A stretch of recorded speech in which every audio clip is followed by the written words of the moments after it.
Who's this person looking for someone?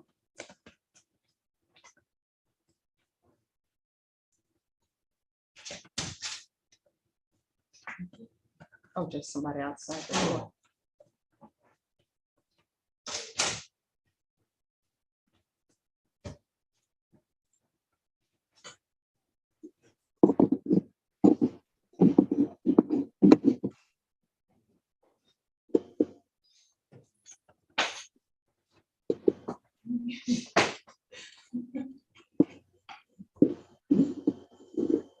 That noise.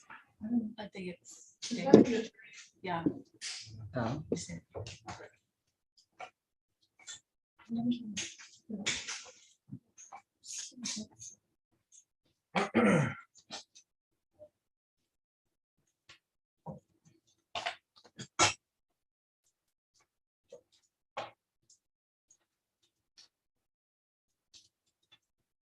All right, so everyone, we have 4 minutes until it's 9 a.m. So we will start the docket exactly at 9 a.m.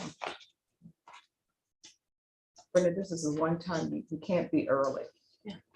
You know, when I would take the VIA bus, the bad thing about it, sometimes it will be late, and then sometimes it will be early. And if it was early, they wouldn't say, oh, well, we're early, we're gonna wait. No, they would take off. I'm like, what about the people who are expecting this bus to be here at this time? Yeah.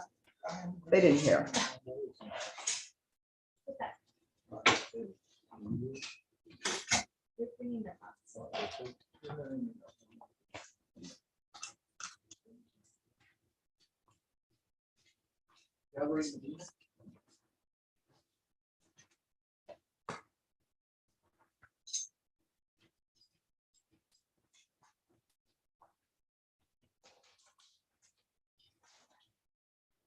Oh, Deputy Laura, do you have a charger?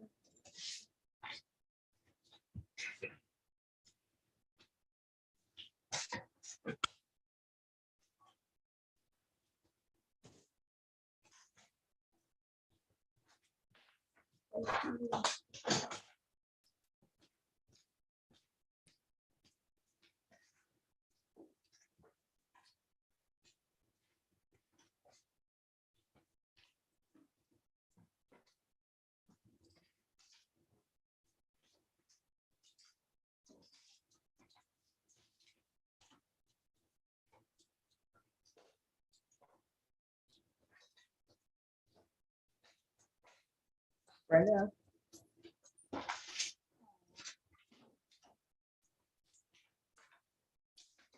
And of course, she puts on her shoes and she takes them off.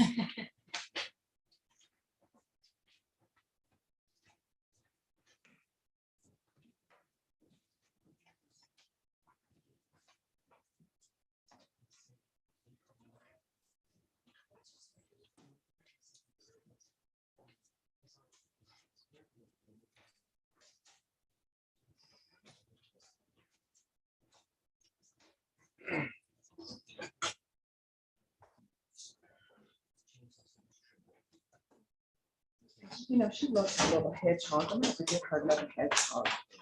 You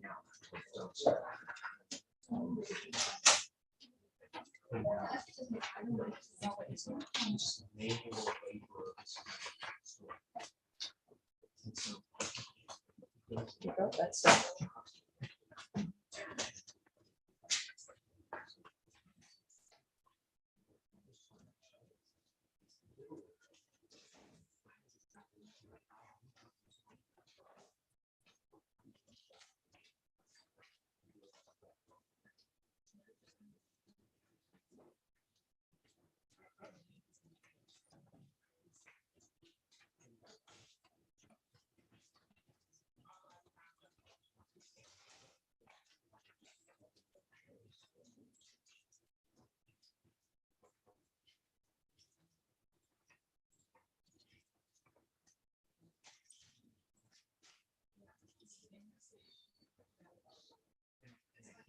All right, Mr. Rubio.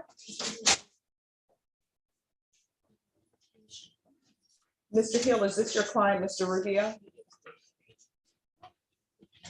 Mr. Hill, you're on mute. I'm sorry, Your Honor. Yes, Mr. Rubio is my client. right, I'm gonna send you to a breakout room, and when I send you to the breakout room, be sure to let Mr. Rubio know he's in court and he needs to take his cap off, otherwise his Zoom privileges will be revoked. Okay, I will. Thank you. Mr. Rubio, you need to go to breakout room number 1 and remove that cap.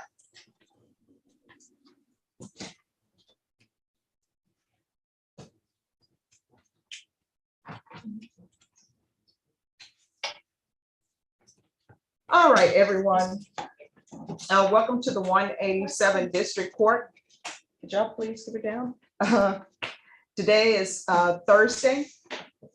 Because this is like Gremlins, and everybody thought that on Gremlins that guy was being silly, like, why can't you just follow the rules? So because people can't follow the rules in regards to COVID, we are now in this situation that we're in. So here's the situation. If you're not a defendant, you need to leave and wait outside. So anyone who's not here as a defendant or an attorney, you need to wait outside.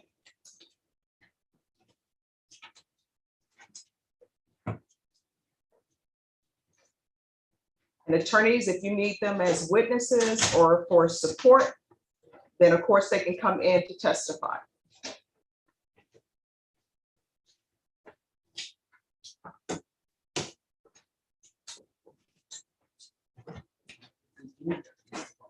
And so the court is live streaming. So those people who are outside can of course see it on live stream. I'm going to call your name. If you're here, please let me know you're here by standing. If you're not here, or if you don't bring it to my attention that you are here, a warrant may be issued. Gilberto Gallardo. Zachary Warren. He's outside with the rubber ball. Okay, thank you. Daniel Zamarripa. Dylan Smith. Dylan Smith. Andrew Prado. Thank you. Jonathan Ochoa. Jonathan Ochoa. Eric O. Robert Chevalier. Sean Smith. Sean Smith. Brandon Wright. Brandon Wright. Aaron Strom. Aaron Strom. Ellen Leone. Ellen Leone.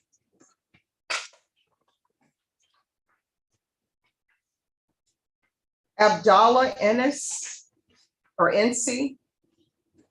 Abdallah NC. Valerie Medina. I'm here for her, Your Honor. I don't know where she is. All right.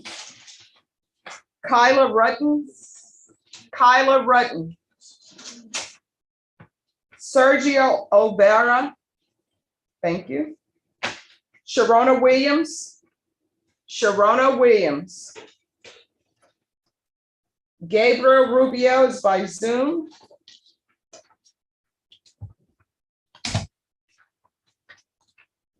Samantha Richards. She has full house arrest. I don't know why she's not here, Your Honor. She's here. Oh, Oh, yeah.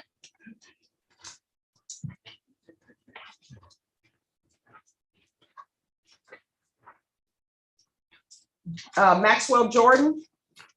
Maxwell Jordan. Marcos Patina Cabrera. Thank you. Thomas Early. Thomas Early. Daniel Flores. Miguel Espinoza. Miguel Espinoza. Rudolph Montoya. Anthony Villarreal. It's in custody, Your Honor. Thank you. Calvin Johnson. Rosemary Diaz. Christopher Morrison. Inger Sawyer. Thank you. Jose Romo.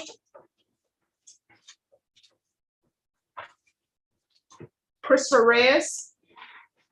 Christopher Reyes. All right, thank you. Renee Lopez. Renee Lopez. All right, to all of you who have clients who are in custody, these are the rules of the court. Let the deputy know if you need them brought out, then they will be brought out. I want the well of the court as least congested as possible.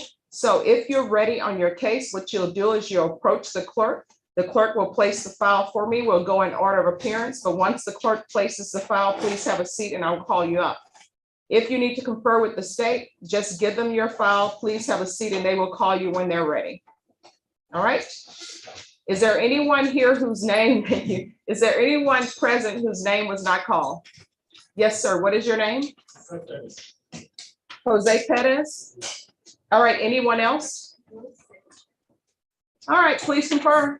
May I approach? Yes. Is there any word on a seminar coming up quick? I got my first month is August, and I have to have criminal Oh. in about 5 hours of. Okay. The person you need to speak to is Janice Adjournment. Let me give you her number. Thank you. May I approach? Yes. I got the response on the first appeal he gave me, and the second appeal I already wrote. Okay. The first one is just as I said. Once he pled true to one of the conditions, game match set. Yeah. But I still had to write. Thank you, though. You're Thank you welcome. very much. You're welcome. Yes. Yes. I missed the calling my client's name. I don't know if I Is he missed. in custody? Yes, he is. Yeah, that's why his name wasn't called. Okay, no problem.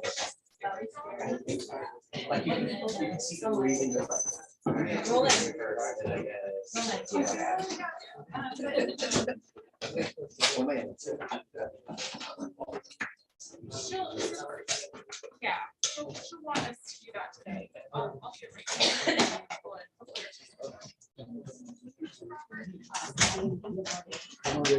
All right, thank you.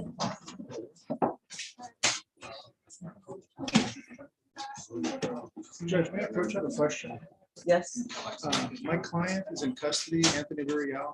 I just got notice from the deputies that he's COVID positive. One of the things we're here for today was a motion to set bond. Would you be willing to hear that without him being present? If you have no objection to him not being present. I don't know, but I'm expecting a witness possibly, so I'll let you know. when. All right, yes, please confer with the state.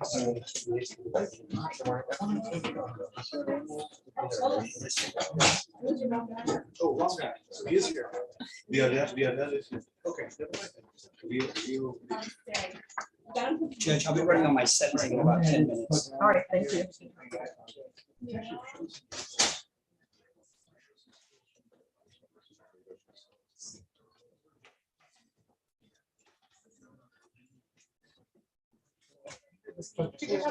Yeah, but let me talk to the state first. Okay, talk to the state and then let me know when you're ready to get out.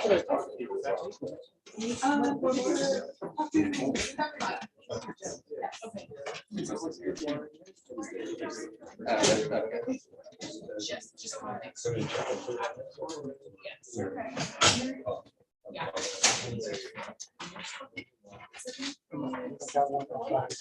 All right, thank you.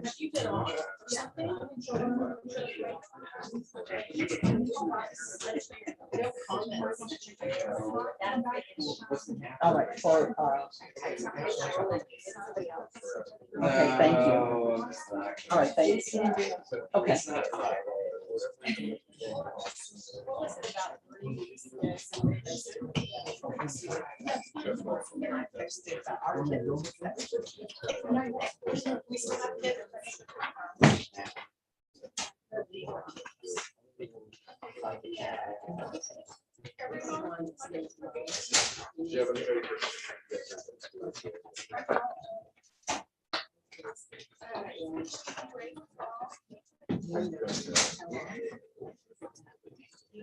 Yeah, maybe they want to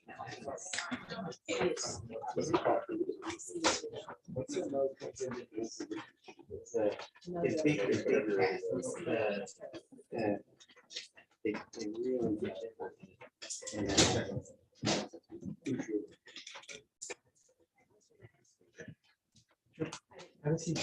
Oh.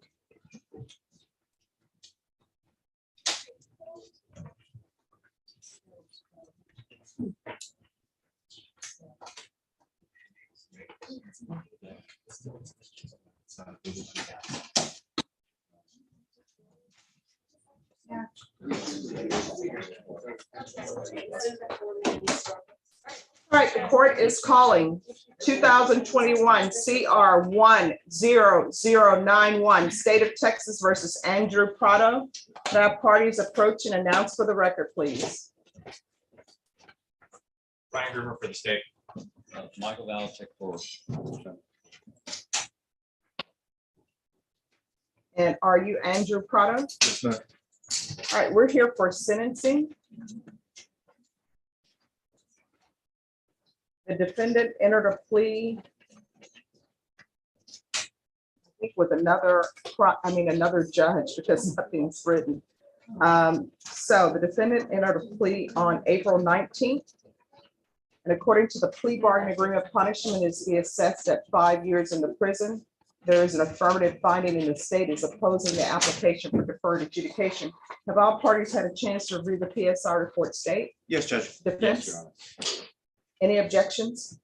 None from the state. None from the state. All right, state, you're opposed. Do you have any witnesses? We don't, Judge. Defense, do you have any witnesses? Just the defendant. All right, could you raise your right hand for me, please? Do you solemnly swear or affirm the testimony you give will be the truth and nothing but the truth, so help you God? Yes, ma'am. All right, you can lower your hand if you could state your name for the record, please. Andrew Prado. All right, defense? Mr. Prado, we've gone over your pre-sentence investigation this morning. It's all correct, right? Yes, sir. And, particularly Okay, this I need page you all to 8, speak up so the court reporter can hear. particularly this page 8, it very well relates the history of your life and what happened here, does it not? Yes, sir. Okay. And you are scheduled for a mental health screening on August 11th with DDRS. Yes, Okay. You're willing to abide by any conditions they would want for that program yes, or for SATA or any other program yes, it would take yes, to get you the opportunity for your program in this case? yes, sir. How long did you spend in jail? Roughly 7 months. Okay. Then your family raised the money to bond you out. Yes, sir. You've been sober in 20 cents. Yes, sir. Are you working now? No, not at the moment.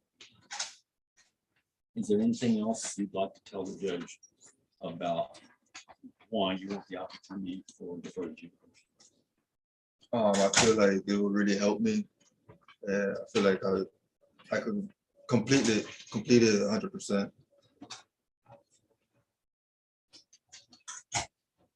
All right, any other questions? No further questions.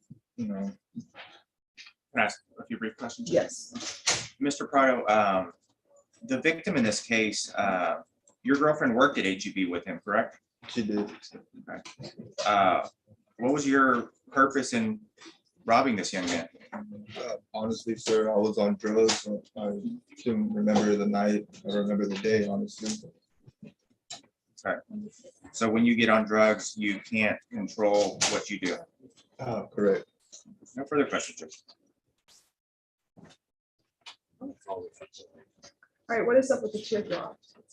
Excuse me, I'm sorry. The teardrop tattoo, what is up with that? It signifies someone that I lost very close to me, And who was that? my father. And what is up with these other tattoos? The tattoos, I like tattoos. That's the main reason why I get them. All right, why should the court give you deferred adjudication? And before you mention it, don't mention to me because you have children, because you had children when you committed this offense. So you standing alone by yourself, let's pretend like you don't have any family members to support. There's no parent that needs you. Why should I give you deferred adjudication? This is my first time, and Well, let me stop you right there.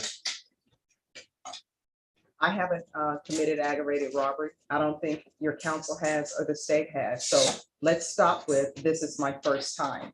When people come before me and they say they don't do drugs, they don't belong in gangs, my thing is, do you want a cookie for that? No, but I don't do that. So let's go back to why should I give you deferred adjudication? Why are you deserving of it? Well, I feel like if you were to give me probation, I will be able to complete it 100%. Why should I give it to you? Everybody comes before me and say that they're going to complete it. My question is, why should I even give it to you?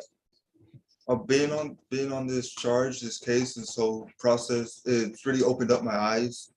You're 29 years old, you're not 18. Again, we're back to, why should I give you deferred? Why are you deserving of it?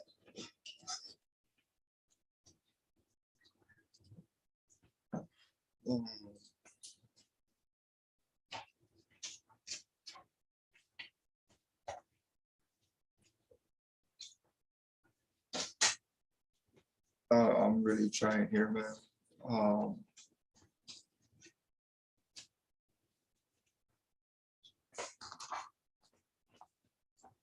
The probation will keep me on a straight line. And But what happens when probation is over? If I were to give you probation, at some point in time, probation ends. I'm not going back to the way my life used to be. I'm completely 100% done with that lifestyle. It's not a place that I want to be at. I'm not trying to put my family through pain again. I'm not trying to be in jail, incarcerated. Like I said, it's gonna put me on the right path, and it's gonna, everything that has happened to me, I don't want it to happen again. Or I'm not, like I said, I'm not trying to go down this path no more. It's like I really bettered myself, and just this case, like I said, it's really put me in a straight line, because I've seen what it can do to a person just the time that I've been incarcerated, and the problems that come with it. I'm not trying to go through all that. Like, I'm willing to take whatever help that is thrown towards me. Well, here's the thing. If I were to give you deferred adjudication, you're not leaving this courtroom. Either way, you're going into custody. You're either going to safety or you're going to prison. And safety is a 9-month program. We're not doing status. So I do see in here that you have children, many, that obviously you're not supporting. 6, 8, and 9, and 3, 6, 8, and 9. And if you were using drugs, I'm pretty sure their mom is as well, to have you in her life.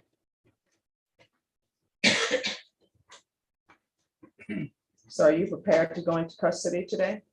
Because you will be, either way.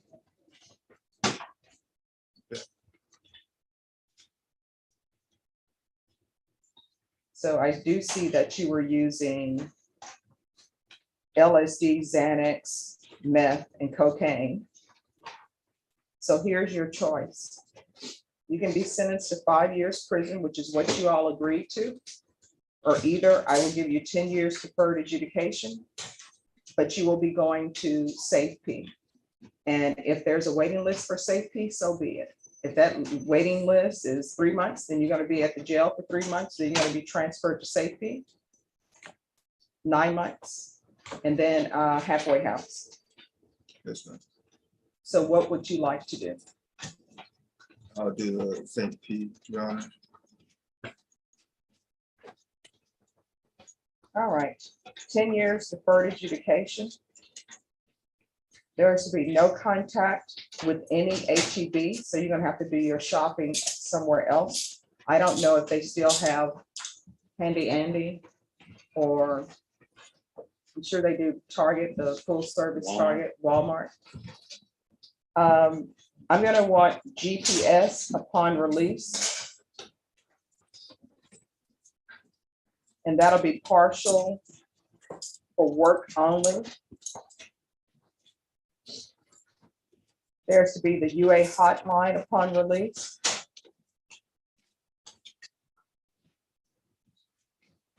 Safety, followed by safety aftercare. Proof of employment within 45 days of release.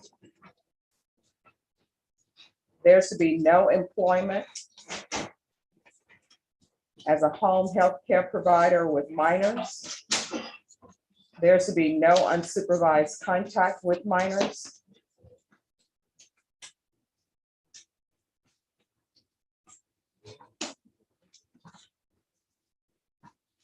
There's to be regular reporting. That's to be in person. Field visits 2 times per month upon release.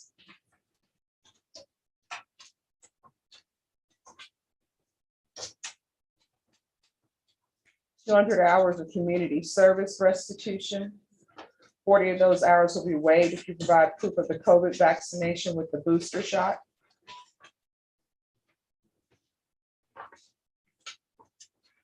Parenting classes. Is Child Protective Services involved in your life? No, ma'am.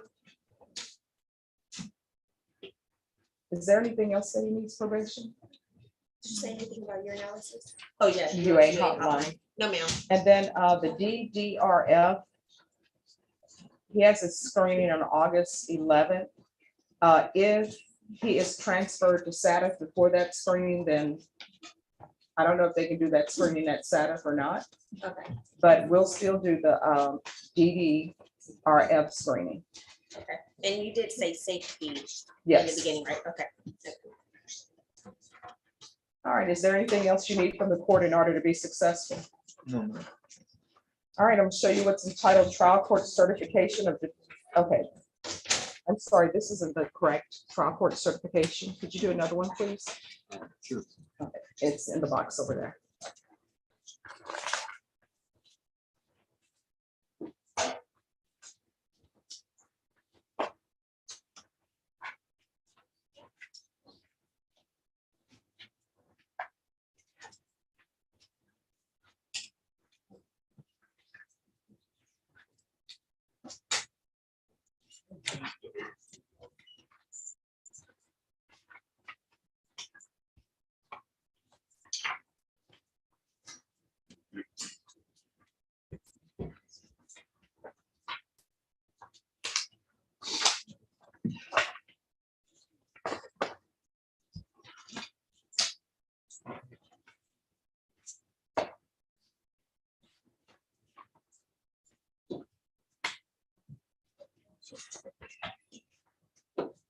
What did I, who's the mistake, Judge? I'm sorry. What was the mistake on the? Oh, the other form, it was just the incorrect form, but I checked the boxes. All right. Yeah. Oh. He's cuffed, Judge. You can't sign. He needs to sign. Yes.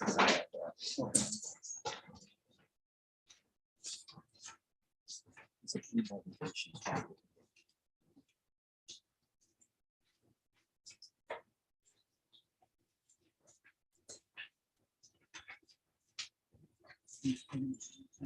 Ms. Ferguson, who's the client? Ms. Ferguson, who's the client of Nicholas? Stephen Nicholas, who's his client? He has 2 of them, Judge. Villanueva and Sanchez. They're 2 NTRs. All right.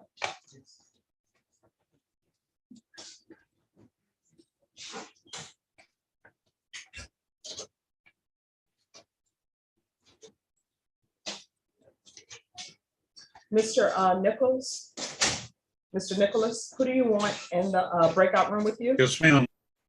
Who would you like in the breakout room with you first?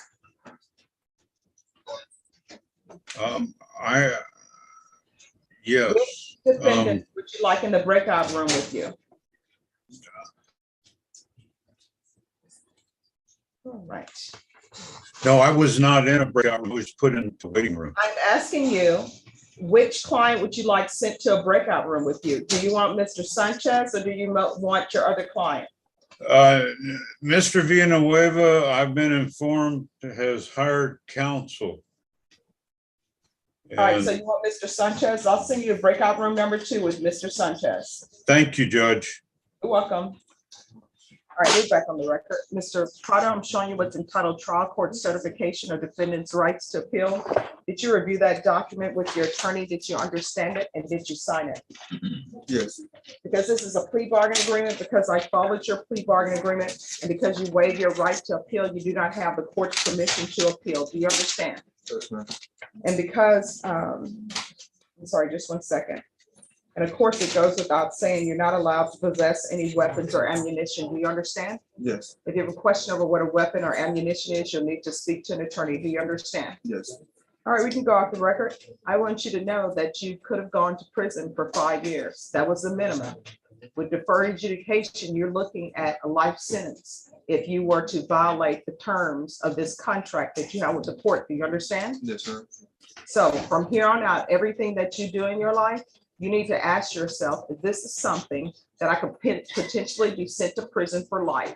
You understand? Yes. All right, probation will go over conditions with you. Good luck. Thank you. You're welcome.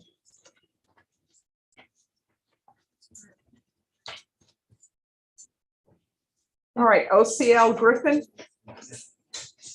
OCL Griffin. Judge, it's just, it's myself. All right, there's a line. Oh. So I spoke with this is off docket, and I spoke with the state about this, and I think that the only addition that when we came to an agreement with the addition of prior notification of pretrial services 24 hours in advance Of where he's going to be. of where he's going to be and a contact information. All right, then you all need to fill out what your agreement is.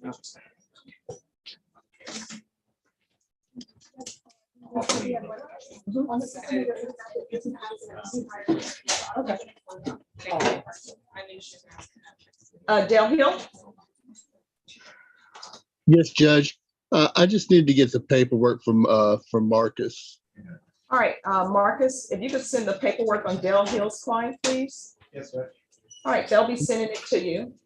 Thank you, Judge. And if I could get back in the breakout room. All right, yes, the breakout room is available for you. Okay, thank you. You're welcome.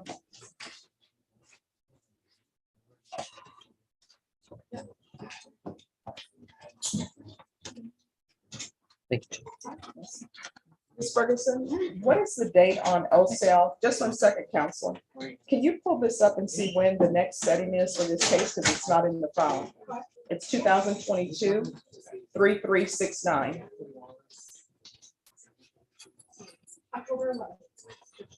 All right.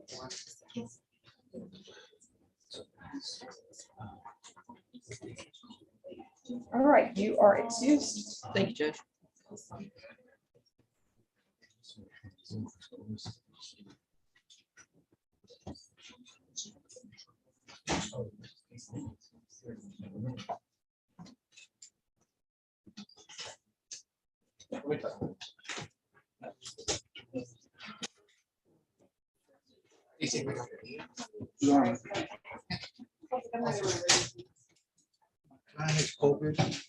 Just give me a second.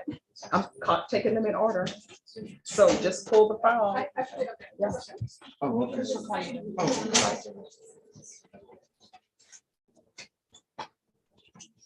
All right, Valerie Medina. Yes, Judge. Yes. She's my client. I called the number given to me by pretrial services, and I'm able to get in touch with them this morning. All right, could I have a prosecutor, please? All right, so defense attorneys, we're keeping the well of the court as least congested as possible. Just get the file to the clerk will place it here, and then I will call you up. There will be no skipping in line today. Brenda, it's like the book, The Day No Pigs Would Die. All right, the court is calling 2022 CR 3009, State of Texas versus Valerie Medina. Can I have parties announced for the record for the state, Michael Valerie. for the defense? John Disregard. All right, this hearing was scheduled at 9 a.m. It is now 9:30 a.m. Defense, where is your client? I don't know, Your Honor. I called her number and I texted the number given to me by pretrial services. I did that this morning. I have not heard from her. All right, Deputy, could you make an announcement in the hallway, please? For Valerie Herrera Medina.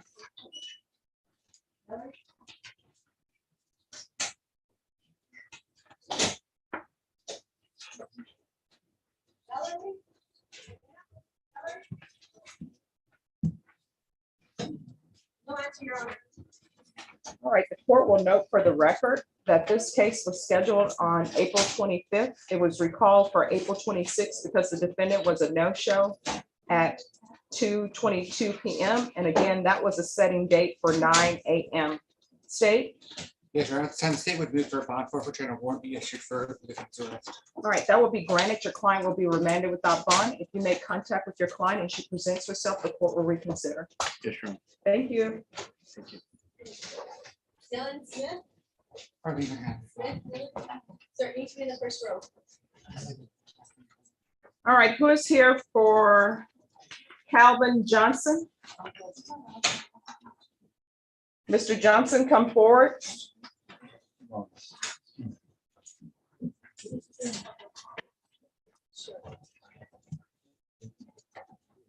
All right, where are we on this case? We have signed the discovery acknowledgements. Bring that to the court, so he does want to try. And, All right, who's the state on Calvin Johnson? I'm Your Honor. Michelle Hayden. All right, state has an offer been tendered. It has, Your Honor. All right, Ms. Ferguson, can I have a 33-day reset on Mr. Johnson for a plea deadline date, please? I can do, August 4th. Okay, August 4th is your plea deadline date. What that means is after that date, the court will not accept any plea bargain agreements unless it is open to the court. Do you understand? Yes, ma'am. All right, Ms. Ferguson, we'll give you a reset form and you are excused. thank you, Judge. You're welcome. Thank you, Doug. Thank you.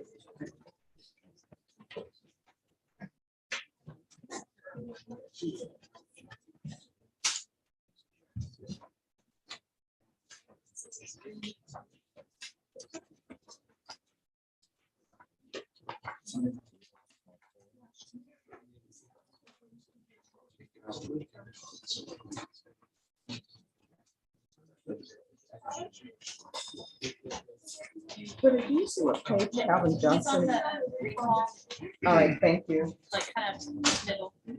Thanks.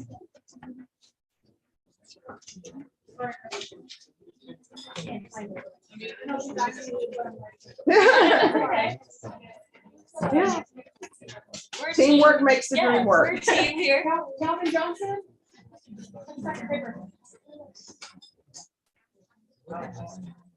All right, the parties on Christopher Morrison. Who's the parties on Christopher Morrison? Going once. Where's the defense attorney for Christopher Morrison?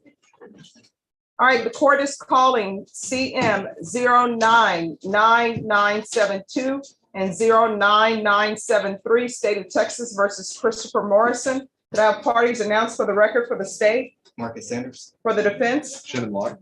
And are you Mr. Morrison? I am. All right, in each one of these cases, the defense is requesting the removal of the GPS. Is there an agreement, state? Judge, I've been told that there's an agreement. I have I did discuss it with Shannon, but I have no reason to doubt what Shannon's saying. He's saying that he discussed it with Ryan Ruger, and he's in agreement. And Ryan had to step away from the church. All right. Yeah, I can give the court a little bit of background if that helps. Just give me a moment.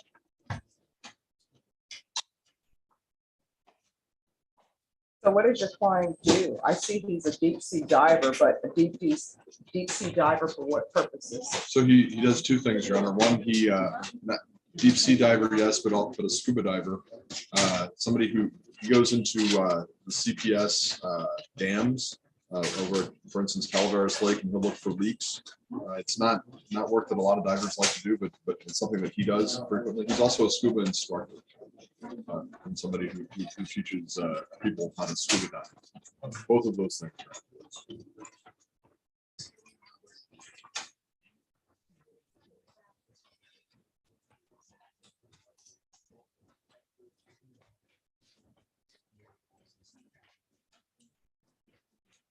All right, then it's an agreed order, so the court will sign it.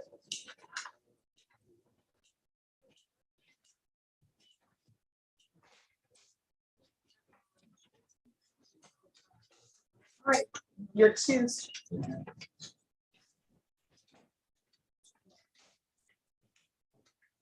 Leo Ballesteri.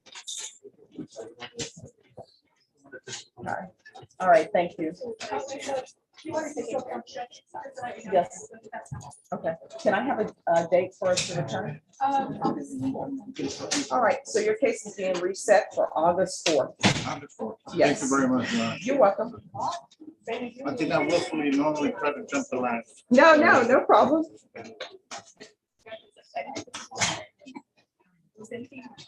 Yeah.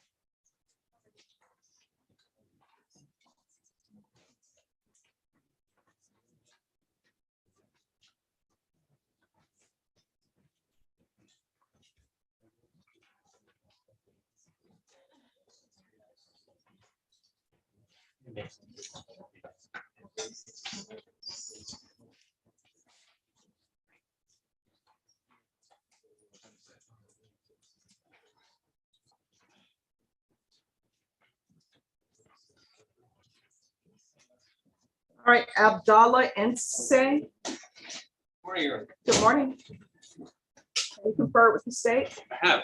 Yes, what are we doing with this case? I'm requesting a 3-day reset. We were offered pretrial diversion dependent on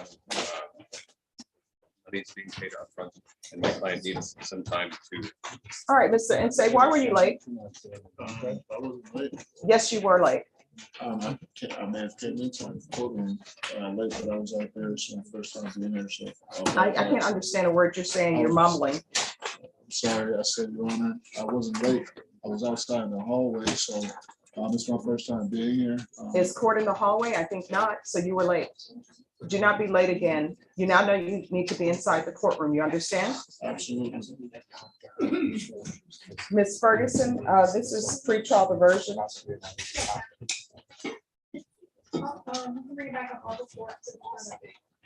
All right, we'll be back on August 4th. You need to make sure all paperwork is signed. Thank you. You're welcome. You're excused. You'll get a reset form from Ms. Ferguson, and next time don't wear a t-shirt to court. Yes, Your Honor. All right, Daniel Trevino. Judge, we're set for sentencing on this case today. The Yes. first thing he needs to do is plea in county court 6. They want to accomplish that on Zoom. So I can do one or two things, have your deputies take him down to county court 6 and do the plea on Zoom, or do it here in the back on Zoom, however you want me to do it. All right, is your client in custody or a bond? Right here. All right, state. So he's supposed to be entering a plea in county court at law number 6? Yes, sir. All right. Ms. Ferguson? So on Mr. Daniel Trevino, he's supposed to enter a plea in county court 6 before his sentencing on this case. So how are we going to accomplish that? Because he's in custody. They're doing it on Zoom. So the question is, do I do it in the back right here with a deputy standing next to me, or do you want to transfer him down? to Well, county we court need both deputies in the courtroom. 6? Okay, so then I need him taken down to county court 6. Do you all know all right, just have a seat in the box. We're going to see what we can do. Thank you. Yes. Rudolph Montoya.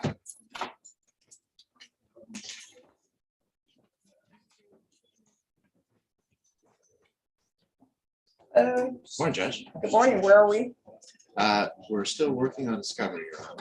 The state's investigator has been sick for the last. Well, he's not sick, he's just out this week, Judge, and he was handling this for me, so I don't have the records yet, and I can't get you an update today, just because of the fact that Miguel he's out this week. All right. Ms. Ferguson? Yes. On Rudolph Montoya, can I have a plea deadline date and jury trial setting, please? Yes.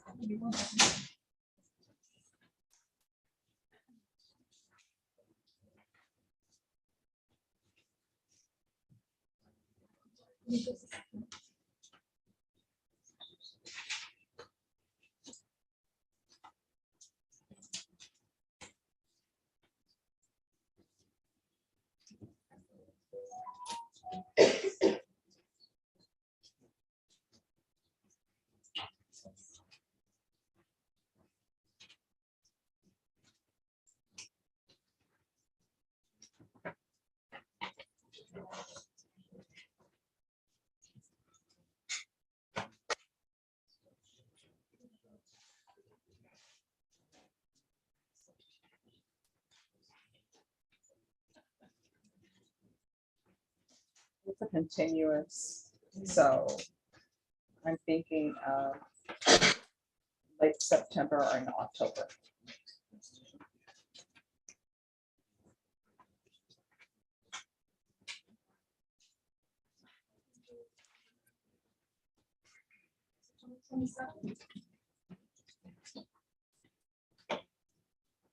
All right, September 27th. And what does that date do, Your Honor? Just so I'm clear. That's your jury trial date and your plea deadline date. And so when you say jury trial day, what does that mean exactly? Does that mean, Oh, that means that it's either going to be a plea or jury trial. and would jury trial start that day? If that's a Tuesday, yes, it will. It is Tuesday, Yes. because I'll be out of state on the 29th and 30th. If we could please do it the following week, that's perfect. The 4th of October, I'm wide open. Ms. Ferguson, defense counsel say they're out of state on September 27th.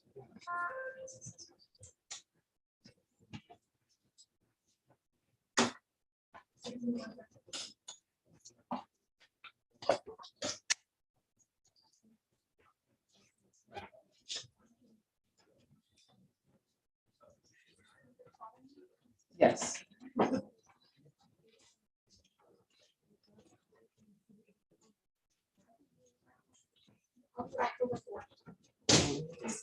All right, see you back on October 4th. You need to get a reset form from the court. Thank you, Judge. You're welcome.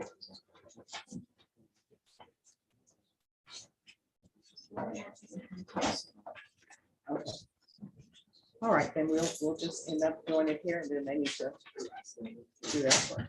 All right, 2021 CR 7422 State of Texas versus Jonathan Ochoa. Can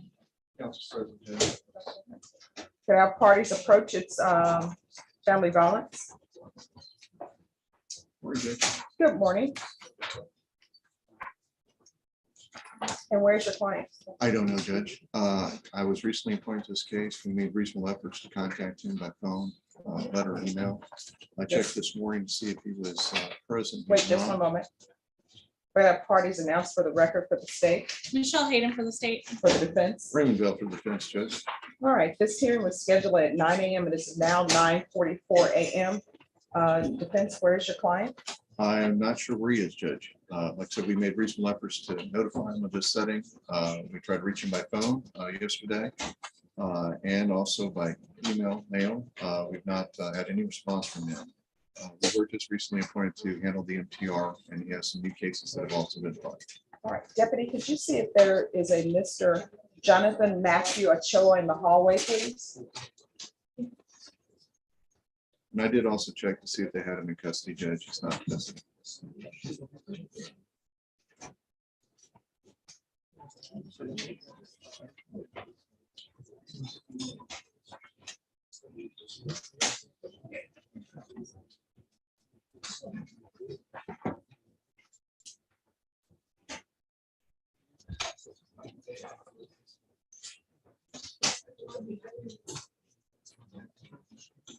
No judges.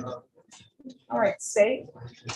Judge, we would ask that you would forfeit the defendant's bond and issue a warrant. All right, that'll be granted. Your client will be remanded without bond. If you're able to get in contact with your client and your client makes an appearance, the court will reconsider. Thanks, Judge. Thank you. An excuse? Yes. Zachary Warren. Thank you. And Judge, I have 3 witnesses, but they'll be brief. Court is calling 2019 CR 8670, State of Texas versus Zachary Warren. Could I have parties announced for the record, please, for the state? Michelle Hayden for the state. For the defense? Robert Mount for defendant, Your Honor. All right, are you Zachary Warren? I am, Your Honor. All right, you entered a plea in this case. I think someone else did the plea. So you entered a plea on April 19th to the offense of indecency with a child by contact. According to the plea bargaining agreement, punishments be assessed at a cap of 12 years. The state is opposed to your applications. Have both parties had a chance to review the PSI report? State? We have, Your Honor. Defense? We have, Your Honor. Any objections? State? No, Your Honor. Defense? No. State, do you have any witnesses? We have one brief witness. Marina is getting her. All right.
And could you put the file up there, Rosemary Diaz?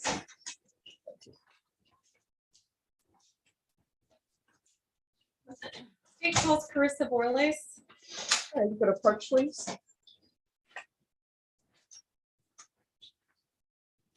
All right, could you raise your right hand for me, please? You solemnly swear or affirm the testimony you give will be the truth and nothing but the truth, so help you God? Yes, ma'am. All right, if you could lower your hand, state your name and spell it for the record, please. Charissa Borles, CHARISSA. Excuse me, no children in the courtroom.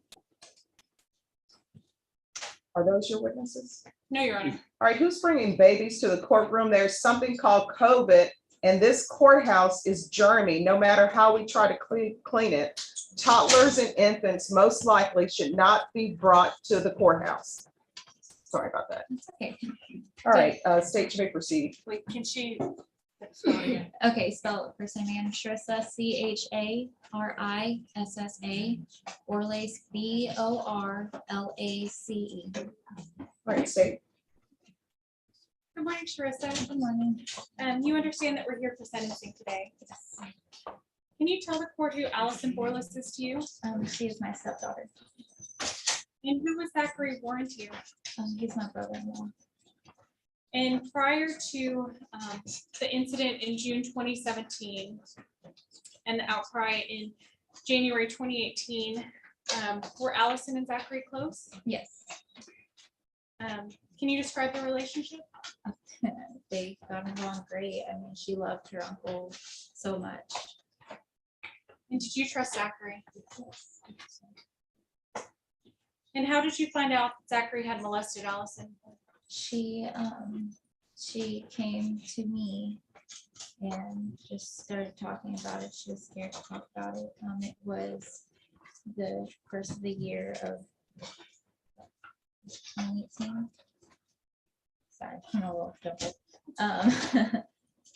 And she just told me everything that happened. And how was Allison when she told you this? She was scared. She was worried that she would be in trouble. She didn't really understand that she didn't do anything wrong. And how old was she at the time? Whenever it happened, she was 4. And how was it for you and your family, your husband, finding out something like this had happened? It was a very scary situation. I mean, it's all family together, and that's your daughter that's in here telling you what had happened. It breaks your heart. How has this affected your family? Definitely made it difficult. I mean, think about family gatherings and everything. It's kind of split. It's hard for everyone to get together, and it's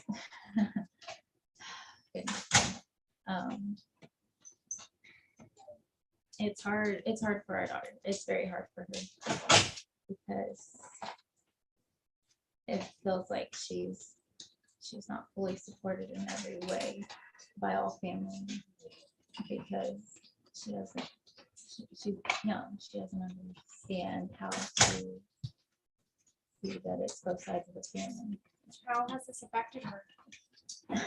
Very badly. She has gone through many therapy sessions. She talks to me, probably brings up something about the incident at least once a week in some form or fashion. How has this affected you and your husband? It's just mostly knowing how to support our daughter. I mean, and with it being such close family together, and because of it being his family, we have to figure out how to support our daughter, and it's different. Is this something that continues to affect your family? Oh, yes. In what ways?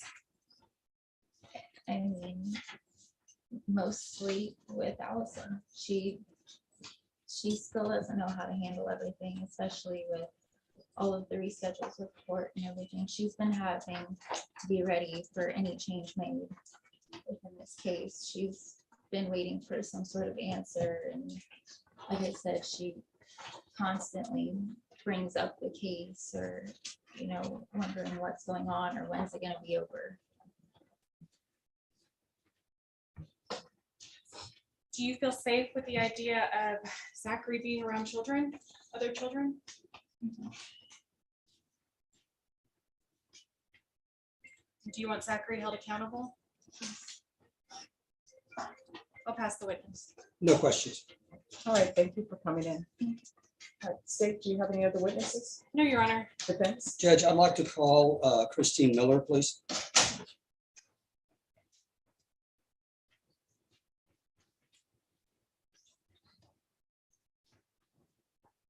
Would you raise your right hand for me, please?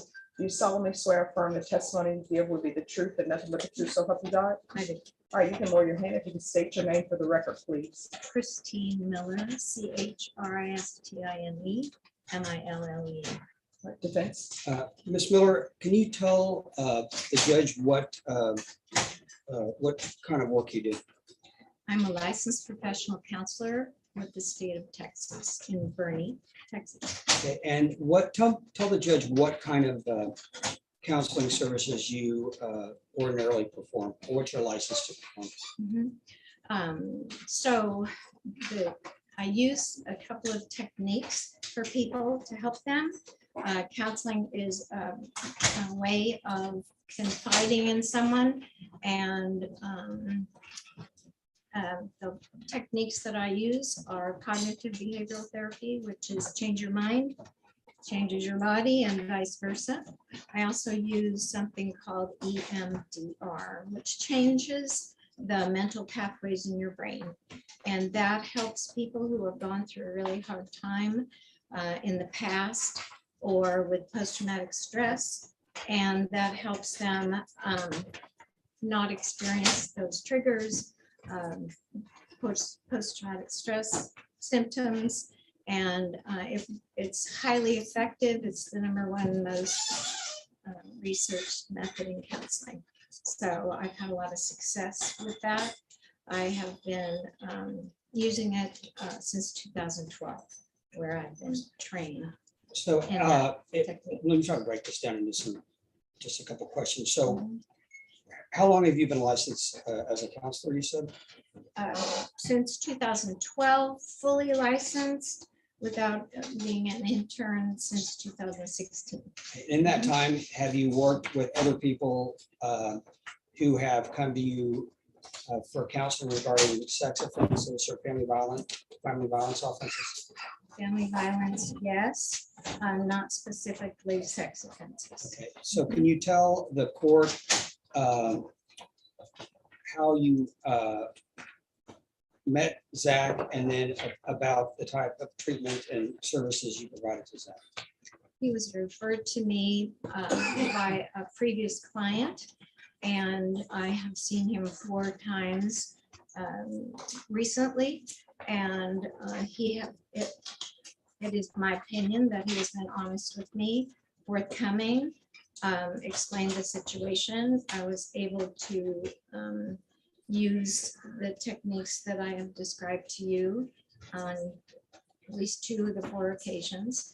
And I felt his sincerity and honesty with me and openness. So when you talk about the treatment you provided, does that explore his past history? Does that talk about things that trigger him?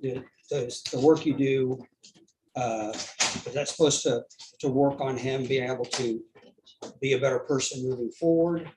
Yes, so it takes those memories, those childhood memories, and we change the mental result. It's, for example, you change the ending to a story. You might read a story, you change the ending. You can do that in your brain. It's fascinating.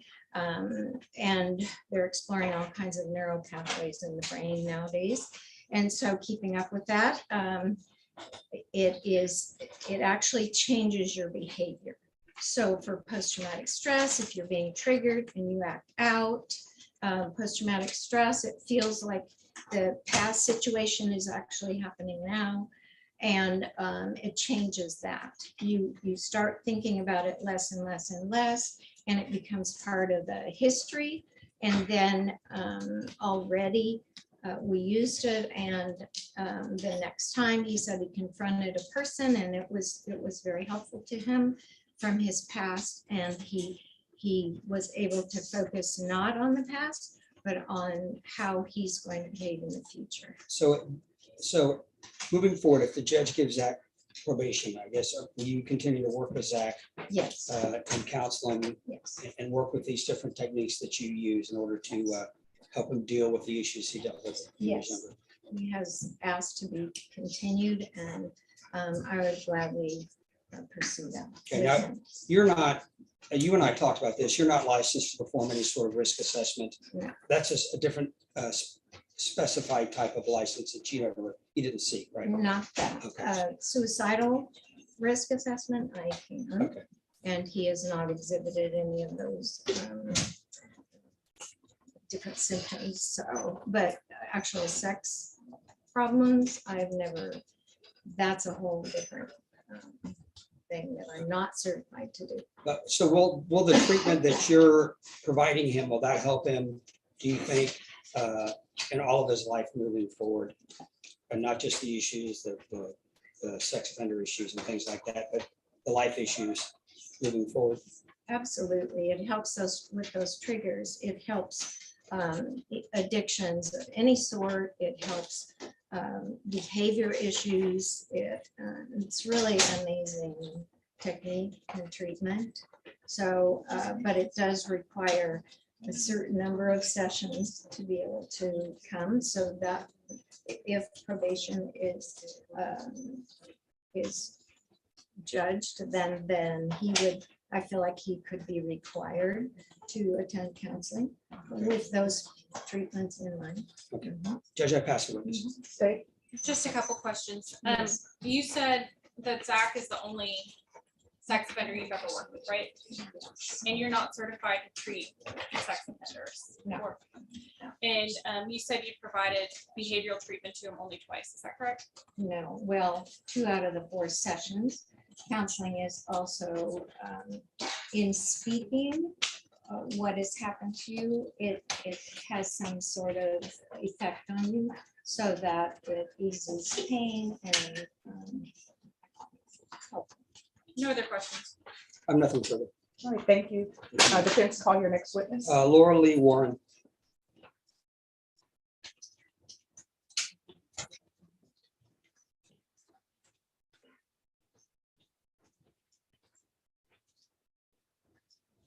Can you raise your right hand for me, please?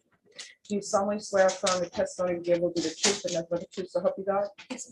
Or you can lower your hand and need you to speak up. Could you state your name and spell it for the record? Okay, my name is Laura Lee Warren, LARALEEWARREN. All right, defense. Ms. Warren, how are you related to Zach? Okay, you just speak out, okay, because she's got to take down the record. I'm his wife. And you understand we're here today because we're asking the judge to consider Zach's application for deferred adjudication, correct? Yes, sir. And you know what he's charged with, correct? Yes, sir. And he entered a plea in that case, and he's applying for deferred. And one of the issues that is always raised on cases like this is if somebody is granted probation or deferred, there are restrictions on a person's contact with children. Now, you and Zach have you have a 10-year-old, right? Yes, sir. Does he, are you the primary custodian? Yes. And you understand that your duty as a parent is to look out for the best interest of your child, correct? Correct. And are you comfortable with asking the judge if Zach is granted deferred, with Zach being in your house with you and your child? Yes. Okay. And you understand CPS has no qualms about removing a child if they think a mother is not acting in the child's best interest. Okay. And how long have you and Zach been together? About on and off 5 years. I mean, I've known him for 5 years. So, And have you seen Zach exhibit any sort of behavior that would give you any concerns about Zach being around your child? And if the judge does grant Zach's application for deferred, are you willing to participate in a chaperone program? yes. And you and I talked about that, right?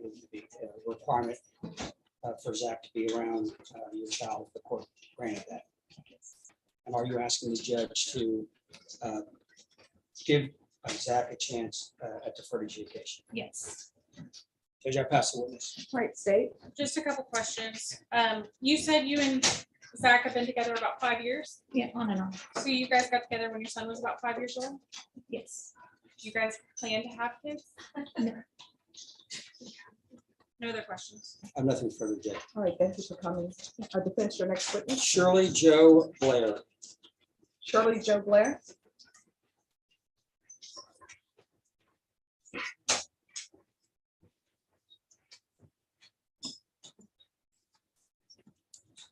Can you raise your hand for me, please? Do you solemnly swear affirm the testimony you give will be the truth and nothing but the truth, so help you God? Yes, ma'am. Or you can lower your hand if you state your name for the record and please spell it. Shirley Joe Blair, SHIRLEYJOBLAIR. Defense. Ma'am, how are you related to Zach? Zachary is my son. And you understand we're here today because Zach applied for deferred adjudication on this case, correct? And you know, we've talked about what the specific allegations are, right? And you were present when we were set for trial and when Zach entered the plea. Yes. And you and I talked about this, and you felt more comfortable if you could you wanted to read a letter that you prepared for the judge. Yes. Okay. So, Any objections to her reading a letter? No objection. I mean, she's still subject to cross-examination. Yes, you may read your letter. How long is the letter? It's typed, but it's big print, but it's Okay. 3 pages. All right, no problem. I was just wondering. And Judge, on that note, I want to make sure that you got the victim impact statement that was submitted separately. from the- Yes, I received it, but I have not reviewed. I got it. Any objections? No. All right, so you may begin with your letter. My name is Shirley Jo Blair. I would first like to take a moment to state that while my experience in criminal law is but a very small fraction of my experience, I'm a career paralegal. I have been for 26 years. I'm a senior litigation case manager and a case manager team lead, responsible for 12 case managers, litigation assistants, and interns. I say that, Judge, so that you know I'm an educated person. As I sit here today, it's still unreal to me that my family has been going through all of these years. The amount of trauma that every member of our family has gone through is more than I can put into words. My children and my family have been torn apart, and the relationship between them irreparable. I, as well as the rest of the family, have had to separate our lives between children and grandchildren. My granddaughter has had to endure things at a young age that no one, let alone a child, should have to go through and understand. My son has endured things that no one should have to endure or be subjected to. There are no winners here today, at least not for my family. It is impossible to sum up all of the things that I feel that should be heard here today, so please bear with me as I'm going to try to best highlight the things I feel most important to say. I was blessed with 3 sons, Zachary being my youngest, and I need to tell you a little bit about him, because as he sits here today in front of you, you see only the charges that have been brought against him. You see someone who has been painted as a monster and a menace to society. On the day of ultimate judgment, he'll stand before God, and God knows all of him. So it's unfair for someone who should be taxed with judging him with such a life-altering sentence should not know a little bit more about him. And that's what I've written this, so that you have more than what's in your court papers. Zachary was born premature. But by far, after Zachary came, he was the most outgoing, kind-hearted, considerate child, always has been, always thought of others before himself. All of my boys are all of those things, but it's not about them. Zachary has always had such a deep-rooted sense of need to take care of everyone around him, make them laugh, feel welcome, and feel loved. The sheer number of times during Zachary's life that someone has told me that I raised such a polite, well-mannered, helpful, and considerate child has always given me such a sense of pride. It's also something that's always seemed to get me through the hard times. See, 2 of my 3 sons, Zachary and Trevor, were diagnosed at a young age, first with ADHD and then bipolar disorder. So not every day was a walk in the park. There were depressive and angry days where he felt no one loved him and life was unfair. And there were manic days where he was the happiest person on the planet. At his core, though, Zachary is and always has been that sweet, loving, funny, considerate person that even his oldest brother, Colton, father of my granddaughter, the absolute joy of my life, who is the focus of these charges, would have to say was true. Zachary is a product of a broken home. At the age of 5, Zachary's father abandoned us and left me with 3 young boys to figure out how to take care of alone. I was a sole provider most of their lives because their father, who is also bipolar, couldn't keep a job most of the time and was in and out of jail. He did show back in their lives, but their relationships with their father were always strained due to the mental illnesses that they all fought. We moved fairly often during the boys' childhoods. While I tried to be the best mother I know how to be, I was young and raising them as a single mother, and I made choices that I did not realize were bad at the time. Choices that made life harder on my children. Choices that led my children to go through things I was unaware of until their adulthoods. I knew my children had not had the easiest of childhoods, but they sheltered me from many things that I should have protected them from. Here again, we see the kindness and consideration all of my boys possess. On September 26, 2012, God blessed my family with the most beautiful ray of sunshine, Allison Louise. This little girl changed our lives.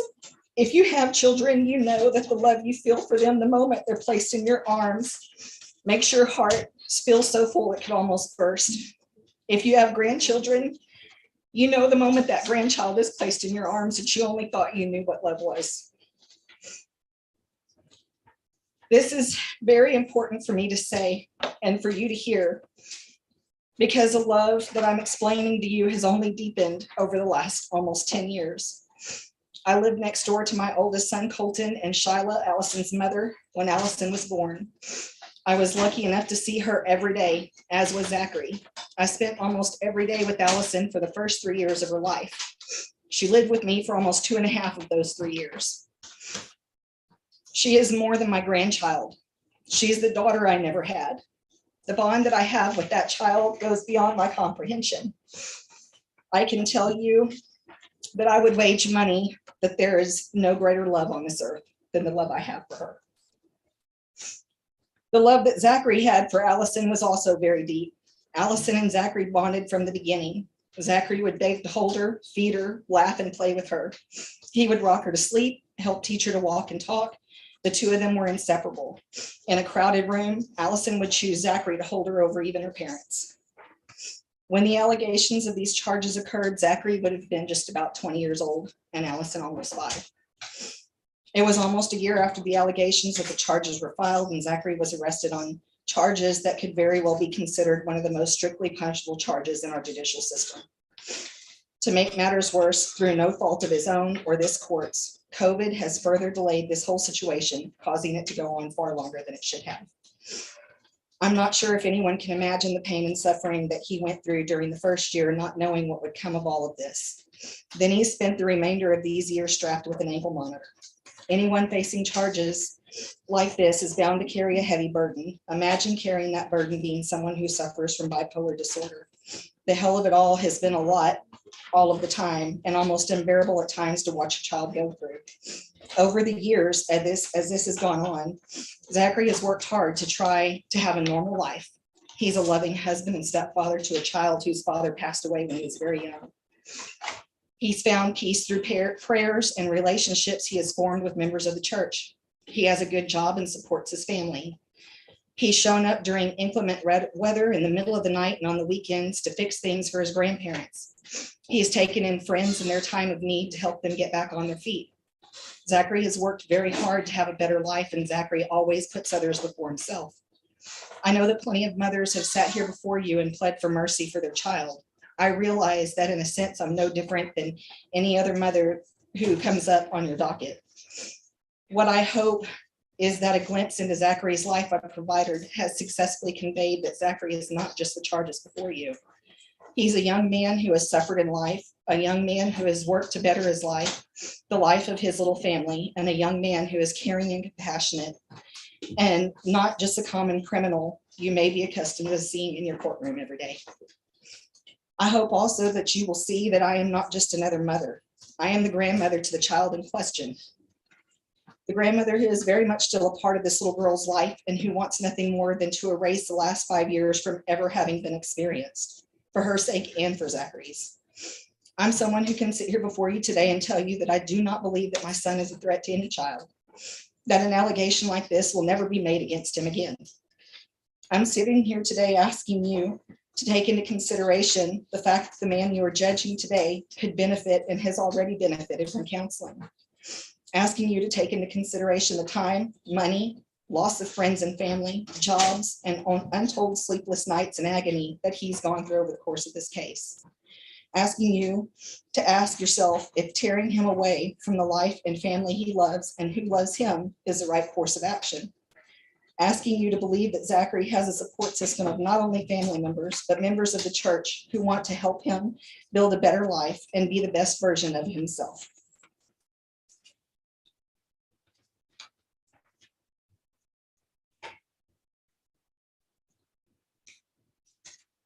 I ask for grace, Judge, grace, something we could all use more of.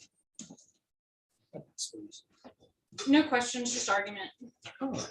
So I want you to let, excuse me, miss, I want you to let you know something about the 187 District Court.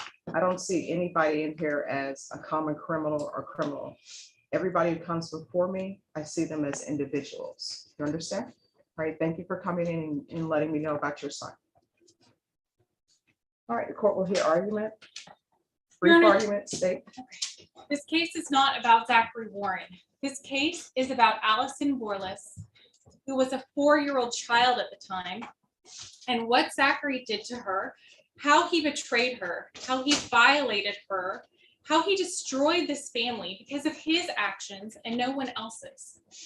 This was a 4-year-old who couldn't even swim, who the only reason he was alone with her was because she had a broken floaty.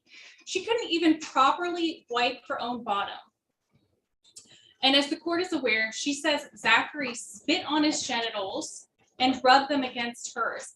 How does a 4-year-old even know about something like that? Now, we've heard from testimony, Zachary still has access to children.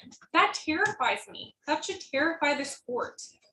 Some actions are just so heinous that it doesn't matter that it's a one-time thing. It doesn't matter that it's one child. He needs to be held accountable. He's still not taking responsibility. He's still saying this didn't happen, that he's being framed. He's not showing remorse. He's not apologizing, just blaming.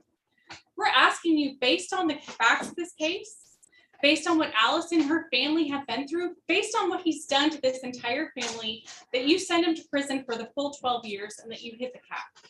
All right, defense. Judge, it's the courts where people take no contest pleas every day. People accept plea bargains every day. Even in situation, and the court remembers when you were a defense lawyer, in situations where defendants maintain their innocence, but accept a plea bargain knowing the ramifications of a trial, particularly on a case like this, with the range of punishment. Obviously, when we came up for trial, finally, after we made it out the other side of COVID, the state understood the nature of their case just like I did, which is how we arrived at the plea bargain. At the time the plea bargain was accepted, Zach and I and his mother and the lawyer that she works for was here as well. And they sat down. I talked to them about the plea bargain and what the options were. And this was the decision that was made. And so I tell people I'm not going to put you on the stand to have you lie or make you say something that's untrue. Zach still stands by his plea. And wants the court to honor the plea bargain. I know some courts would probably consider busting the deal and telling people to go to trial. Zach stands by his plea and is willing to accept the consequences. What we do ask, I don't think I've heard a more eloquent argument in my time of practice than I heard from Zach's mom, just as far as I think we do have a tendency to look at the offense and not the person behind it. I began representing Zach before the charges were filed. And Zach is, I guess we're going on 4 years now.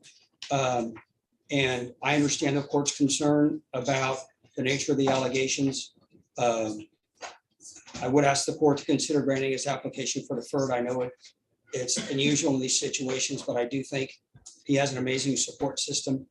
The minister is here, his family's here, and I find it amazing. As the court's aware from your time as a prosecutor, these cases split families apart, and I do find it refreshing that Zach's mom is able to maintain a relationship with both sons as well as her granddaughter in this situation. So I would ask the court to grant his application for deferred. If the court does not feel that's appropriate, I would ask the court to take into consideration all the factors, I guess the 4 years of house arrest and everything else.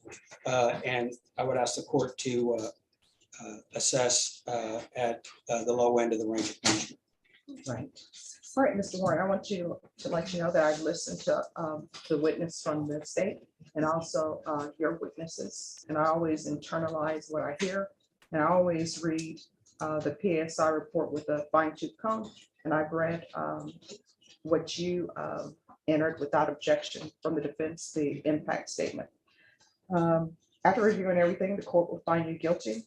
The court is going to order Chapter 62 compliance. There's to be no contact with the complainant, no contact with minors. There's a $1,500 fine, time and money to run concurrent, and the court will sentence you to 12 years in the prison. Showing you what's entitled trial court certification of defendant's rights to appeal. Did you review that document with your attorney? Did you understand it? Because this is a plea bargain agreement, because I followed your plea bargain agreement, because you waive your right to appeal, you do not have the court's permission to appeal. Because this is a felony conviction, you're not allowed to own or possess any weapons or ammunition. Do you understand? Yes, ma'am. All right, good luck to you. Give me excuse. Yes. All right, the court is calling 2021. Yes.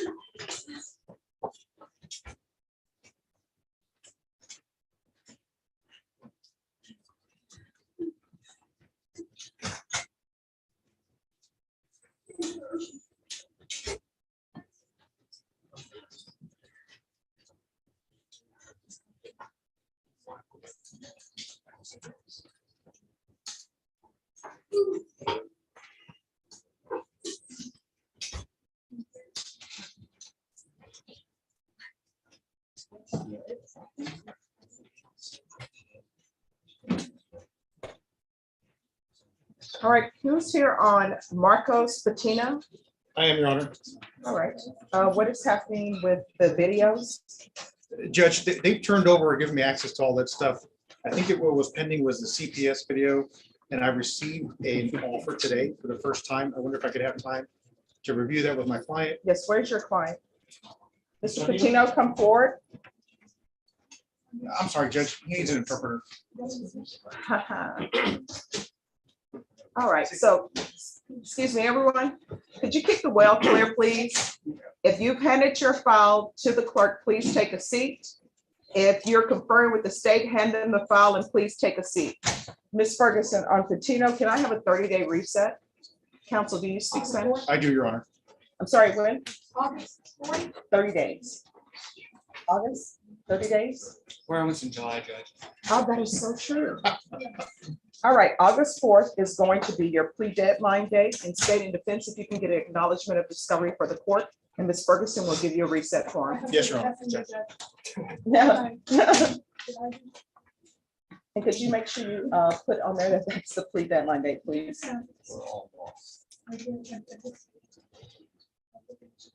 Thank you. All right, just 1 second. Jose Perez. This is done. Same issue, Your Honor. We just received a plea offer today. I wonder if we could get time to review that, Judge. Do you have all the discovery? We do, Your Honor. And we also, on this one, we have an agreed order to amend bond. He's on Full House GPS. He has his own business, and we're just requesting time for him to travel to and from his business. All right, if you all give me that motion written and with the agreement written in the court. Oh, you all are great. All right, Ms. Ferguson, can we call back Mr. Jose Perez on August 4th as well? Yes, ma'am. All right, that will be your plea deadline date, and I'll need an acknowledgement of discovery from both parties. Yes, Judge. Thank you. I'll work on it right now. Thank you. And Ms. Ferguson will give you a reset form. Thank you, Alice. Can you see what page Mr. Perez is on? Okay, all right, thank you. All right, who's here on Daniel Zamarripa? And All right, where's your client? he's right here, Judge. All right, bring him up. Hey, Ryan, just talk to you briefly. Yes.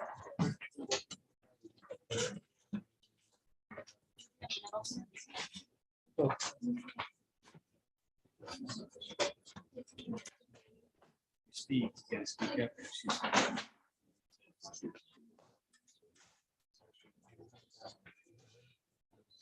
All right, court is calling 2021 CR 10988, State of Texas versus Daniel Rios Zamarripa. Can I have parties announced for the record for the state? Michael Valerie for the state. For the defense? Larry Bloomquist for the defense. And are you Mr. Zamarripa? Yes, Your Honor. All right, you entered a plea on April 22nd. According to the plea bargaining agreement, the state proceeded on the lesser included offense of indecency with a child contact. Punishment is to be assessed at a cap of 10 years with a $1,500 fine. The state is silent on your application. Have both parties had a chance to review the PSI report? Yes, Your Honor. Yes, Your Honor. Any objections to the PSI report, state? No, Your Honor. Defense? No, Your Honor. All right, defense, you may proceed. Judge, I have a couple witnesses. I'd call Pete Rios to the stand. Rios, please come forward.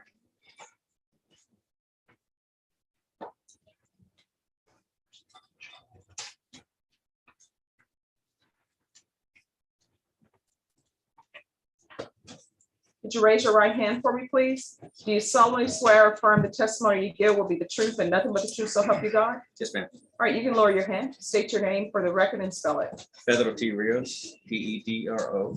Excuse me. All right, here's the thing. The courtroom is too crowded. If you are here to hear this case, then you can view it on YouTube. If there's anyone in this courtroom who is, I know these are not all defendants. Are these all No, defendants? Judge, I think both parties have several people supporting them. I think that's what it is. YouTube. Yes, Judge. All right. We have 3 people I think they're entitled to be here, Judge. If we can just have at least those 3 stay, those be the victim and the victim's parents.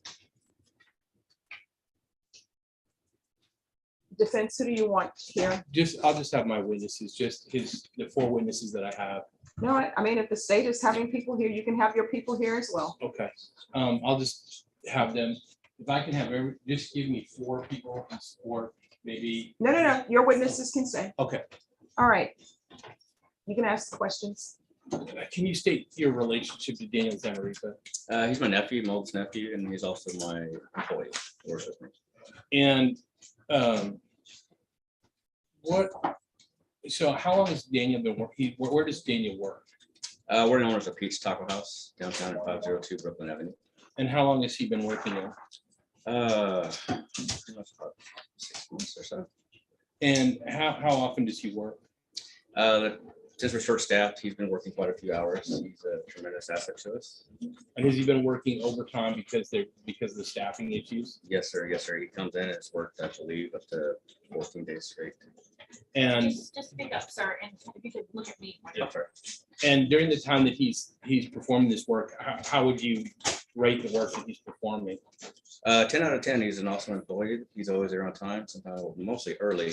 Always offers to help and always willing to help anywhere we can. And as far as your nephew, talk to me about your overall impressions of him as a young man. As a young man, he was an outstanding young man, or he's still an outstanding young man. I love him to death. We birthday parties, gatherings, Thanksgiving, Christmas. He's always out there willing to play. Love the family. He's a family person. And does he have a strong relationship with his church?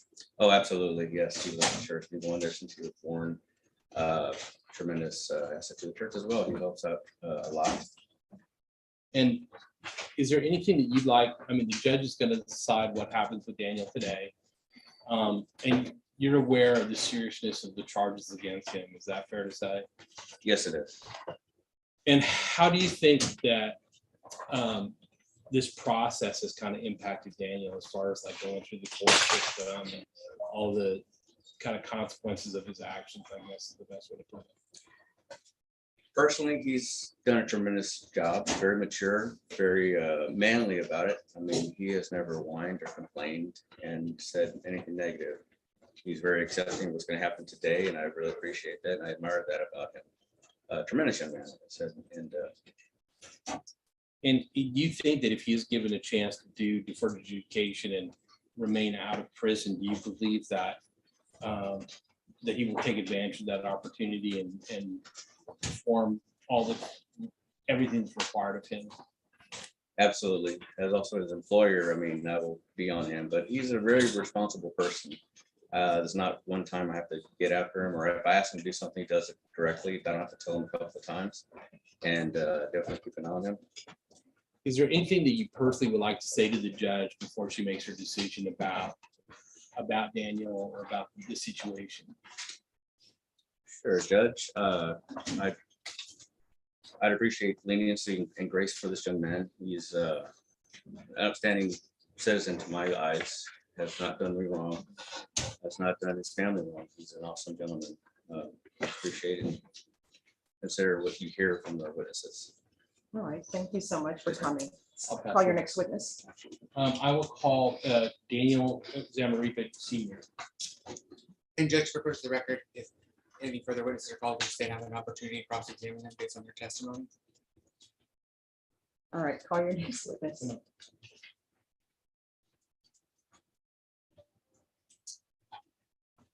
Can you state your name for the record? Daniel Zamarripa, Senior. And how are you related to Daniel Zamarripa? I am Daniel's father. And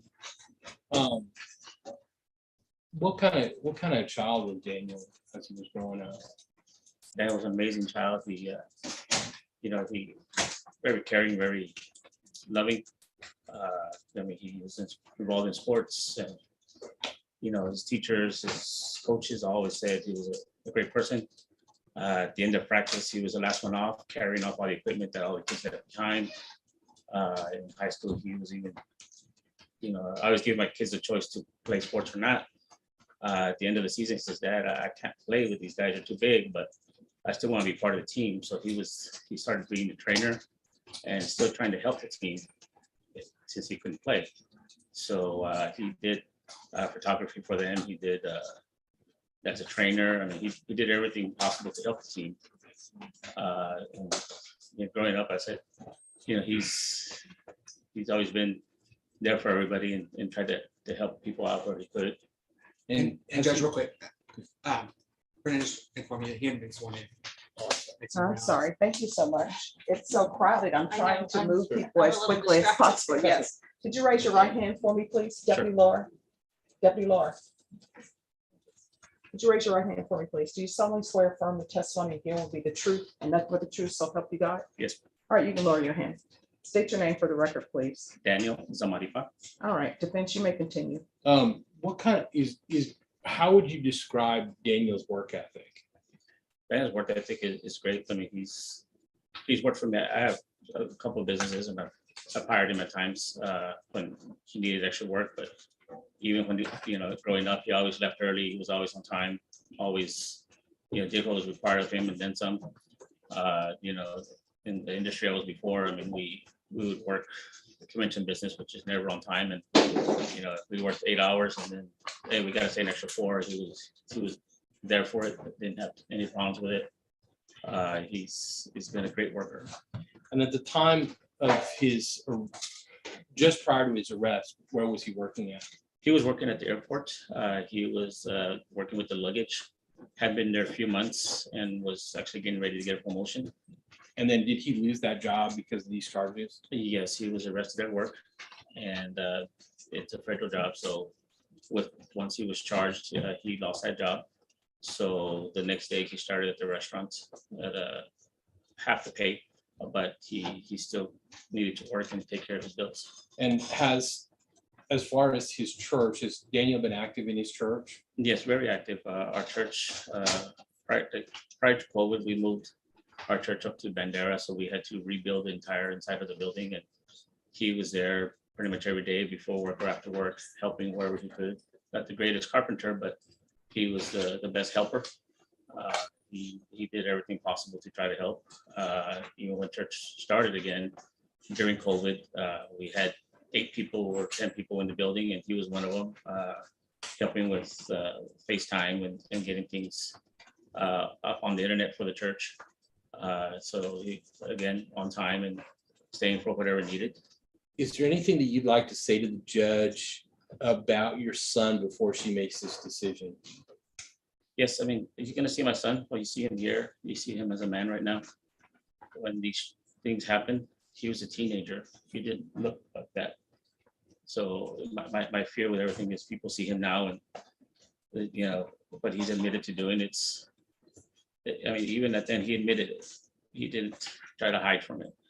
You know, he was raised to say the truth. And for the record, all these things that happened started when Daniel was a juvenile, is that correct? Correct. And he was age 15? Correct. When these things initially began to happen. I pass the witness judge on any further questions. I have no questions. All right, thank you. Your Honor, at this time, we'll call Pastor Isaac Ortiz.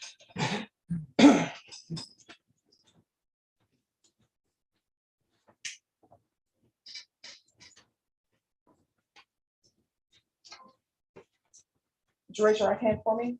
Do you solemnly swear affirm the testimony you give will be the truth and nothing but the truth, so help you God? I do. All right, you can lower your hands, state your name for the record, and please spell it. Isaac Ortiz, ISAAC, Ortiz, ORTIZ.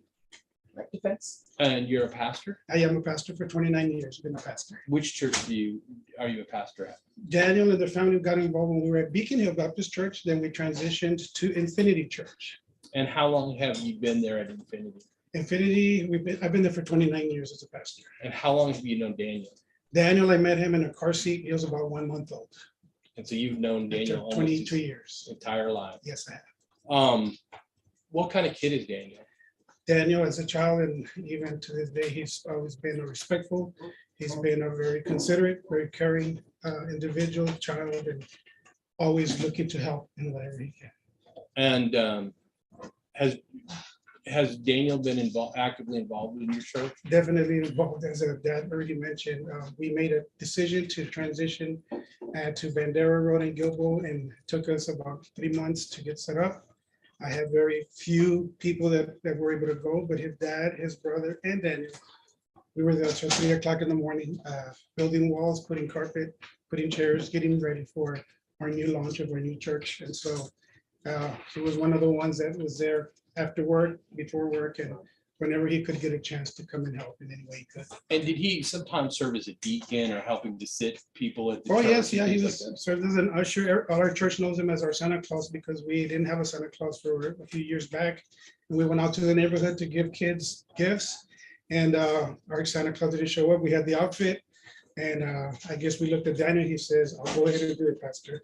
And so after that, everybody saw him as our Santa Claus for our neighborhood.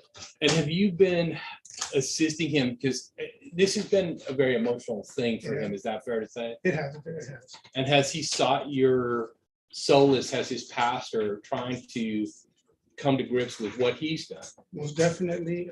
As a matter of fact, after his father knew about what was happening, I was the first person that they called, and they asked to come and help the family deal with whatever was going to be happening. And I have spoken with Daniel privately. I have spoken with him about the situation, and he's aware and understands.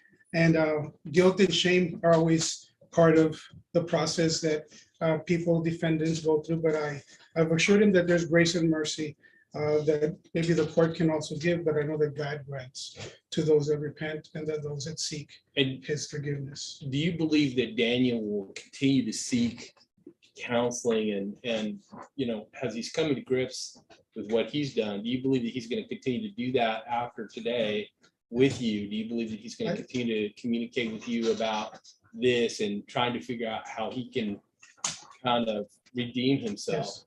And I most definitely know that regardless of what the outcome is, we're going to stay in touch and we're going to help him, because with repentance comes restitution, comes redemption, comes restoration. And I've been trying to help him to get to that. Is there anything that you'd like to say to the judge prior to her making her decision in this case? I just ask Judge that in taking your decision, that we know that the wages of sin is death, that the gift of God is grace and mercy and eternal life and opportunity that he gives. So I would ask that you would consider that in taking this decision, and may God give you wisdom. All right, thank you so much for coming, Pastor. I'd call Veronica Zamarripa to the stand.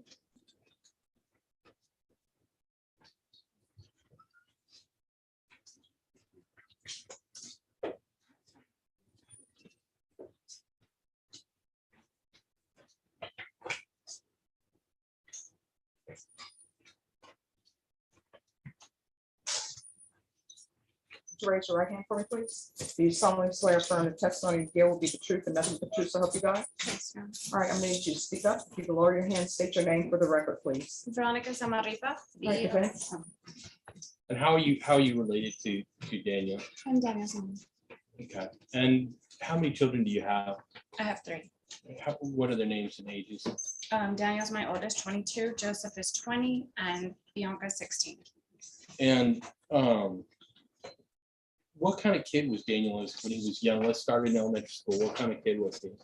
Daniel was a good kid. He enjoyed school, was always had a lot of friends, and happy, always willing to be involved. Did Daniel have any challenges that he needed to overcome as he was growing up? No, just reading. Mhm. Yeah, no, he didn't. He had a little bit of difficult time reading, is that correct? Yes. Yeah. And then as Daniel grew up to be a young man, has described his work ethic for the court. Daniel has always, he started in SeaWorld at 16, and he's always looked for jobs. He's worked at the Dome, the airport. He now works for me at the restaurant. And he's always been responsible, always ready to, responsible as far as paying for his own bills. And he's always been willing to work. And Daniel lost his job at the airport. Yes, he did. And was that hard on him? It was hard. And did he like the job at the airport? He did, yes. And then obviously he made more money at that time. Yes, he did. Can you tell the court, just in your own words, just is there anything that you want to say? I mean, obviously this is a huge decision for this judge. Yes. Has Daniel, let me ask you this, has Daniel showed remorse for what happened? Yes, him and I talk all the time, and he has shown remorse. He's, as a teenager, he understands he made mistakes, and you know, he's sorry. He, you know, he tells me, "Mom, I didn't want to let you down," you know, things like that. But he has shown remorse, and he realizes that mistakes were made as a teenager. And the initial part of this situation was a decision that he made at age 15, is that correct? Correct. And then it did carry on past his 17th birthday. So that's why he's here in the adult court, correct? That is what I understand. And during the time that Daniel has been like under supervision, has he followed all the rules that he's been given and done everything that he's been asked to do? Yes, he has. And is there anything that you want to say to the judge before she makes her decision today? Judge, I ask for lenience and grace, as everyone's asked. As an adult, you know, he has goals and desires, and I just ask for you to find grace. One last question before I let you go. Is Daniel in a relationship with a young lady right now? He has, he's been in a relationship for almost 2 years, and, you know, he plans to marry this young lady, and she has been very supportive. And what's her name? Her name is Andrea. Andrea, can you stand up, please? That's all I have for this witness, Judge. All right, thank you so much. That's all I have as far as witnesses, Judge. I would ask the court to take note. There's a large number of people that have come to support Daniel today. All of them wanted to testify, but obviously in the interest of time, you know, we've culled it down to these few, but there's many people that are here for him and are hoping the best for him, Judge. All right, in the state, you're silent. That's correct, Judge. All right. Can I make just a brief argument, Judge? Yes. Judge, I know this is a tough situation. This is a tragic situation, and it's very unfortunate that a young girl was harmed. And I think Daniel recognizes that she was harmed. There is some things that are unique about this case that I think it's really important for the court to take into consideration. Is that this was a decision that was made by a 15-year-old boy. There was an ongoing situation. The girl was too young for him from day one. He's acknowledged that. He has spent, he was very honest. It did carry on past his, past his 17th birthday, but he did end the relationship shortly after that. And it's because he was underage when he made this decision. I think it is a different situation than a grown adult man entering into a relationship with a girl that's too young. I think I'm not saying it makes it right, but I'm saying there's a big difference between a 50-year-old deciding to get into a relationship with a girl that's too young versus a 20 or 25. What is the age of the girl that's too young? She, when the initial thing started, she was, I believe, 9 or 10 years old, and he was 15 years old. And then it continued basically till just after he turned 17. Okay. And I would just tell the court that when the police questioned him about this, he was honest with them. He admitted it. He's taken responsibility for this. I really believe that this is a person that realizes they made a mistake, that wants to be redeemed in society. I believe that if he's given an opportunity, he will take full advantage of that. I just note that his pretrial supervision officer said that he's followed every condition that he's been required to, and she believes that he's a good candidate for probation. And so we're just asking the court to show Mr. Zamarripa mercy. We want him to become, I believe he is a fine young man, but I think that he can be a fine older man, and I believe that prison will not aid him in doing that. I do believe that the counseling and the treatment and all the things that he would get in probation will help to ensure that he lives the rest of his life in an exemplary manner, and we're asking the court to give him that chance. In the event that the court doesn't decide that deferred adjudication is in the best interest of society, Mr. Zamarripa and the victim, then we'd ask the court to assess 4 years in the Texas Department of Criminal Justice. All right. Mr. Zamarripa, I want to let you know that I've listened to all the witnesses who come to testify. I am taking into consideration your age. The state is asking for a cap of 10 and they're silent. The court will deny your application, sentence you to a $1,500 fine, time and money to run concurrent, give you credit for any time served. There's to be Chapter 62 compliance, no contact with minors, and the court will sentence you to 8 years in the prison. Did you review the document entitled Trial Court Certification with your attorney? Did you understand it and did you sign it? Yes, ma'am. All right, because this is a plea bargain agreement, because I followed your plea bargain agreement, and because you waive your right to appeal, you do not have the court's permission to appeal. And because this is a felony conviction, you're not allowed to own or possess any weapons or ammunition. If you have a question over what a weapon or ammunition is, you'll need to speak to an attorney. Do you understand? Yes, ma'am. All right, good luck to you. Judge, just for the record, we have victim impact, but I was wondering if we could just get some of these people out of the courtroom, come back at 1 o'clock, to have him held so we can do that at that time. All right. I Yes. Yeah, we can, Judge, but if at all possible, I have to speak in Austin today.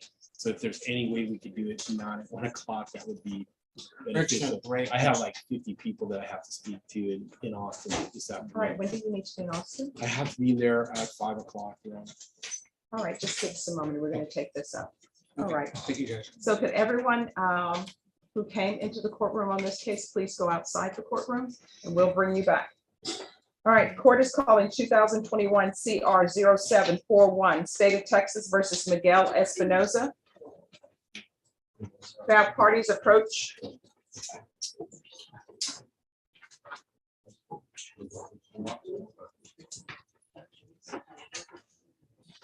Good morning, Judge. Good morning. Can I go get my client here outside? Okay, yes.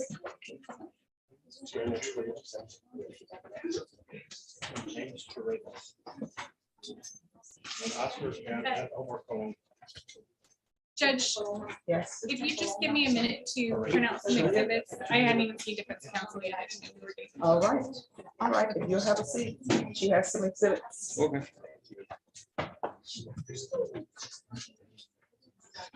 All right, Daniel Flores. Yes, Judge.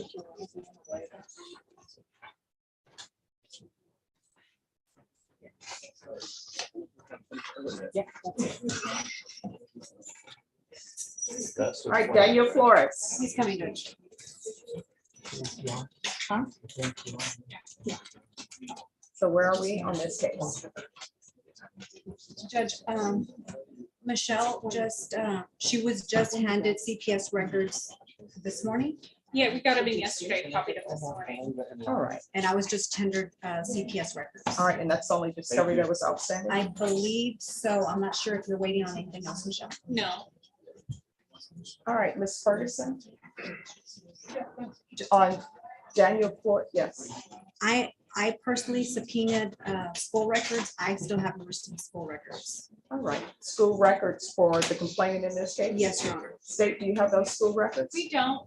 We can follow up with the school to try to get those for defense. I can have our investigator try to get them as well. All right, Ms. Ferguson, can you set this for a plea deadline date and a jury trial in October, please? Yes.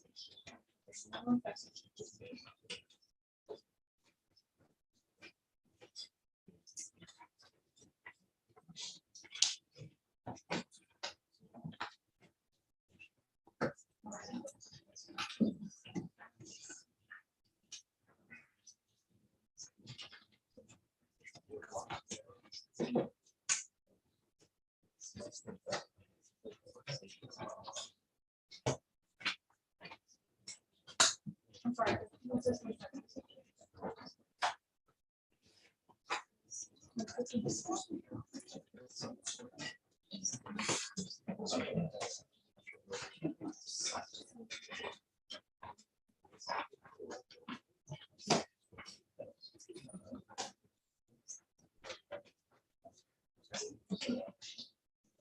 If there is a Ellen Leone in the courtroom, your case has been dismissed.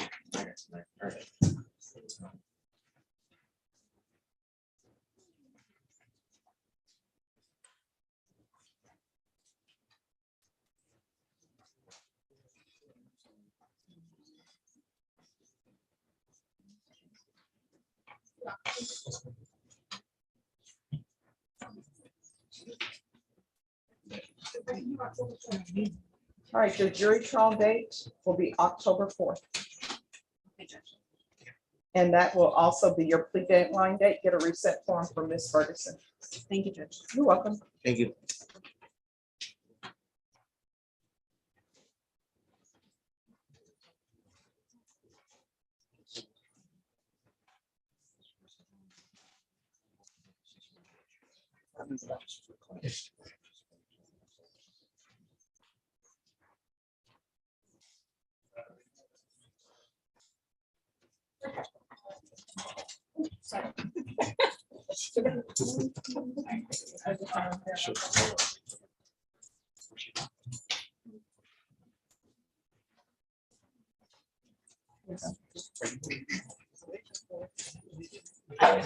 Lorenzo Humphreys.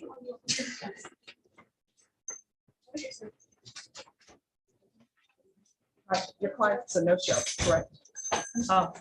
Have you conferred with the state? Yes, Your Honor. We have an agreement, Judge, for this case to be dismissed. It has case to the misdemeanor case. I'm trying to get it set on the docket next week. All right, which court is this? I believe it's County Court 5. All right, Ms. Ferguson, can you recall Humphreys in 2 weeks?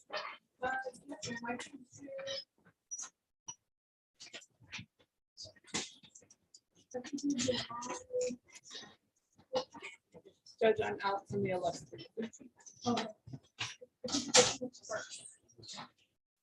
All right, so please make sure that if that's all possible, that please complete it before then. Yes, Judge. All right, Norma, if you can give them the July 21st date, and then you are excused, Mr. Humphreys. Thank you. You're welcome.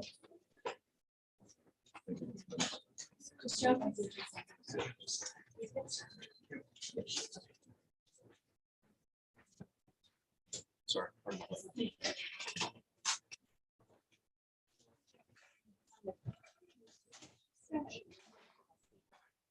And do you see which page Humphreys is on? Yes, he's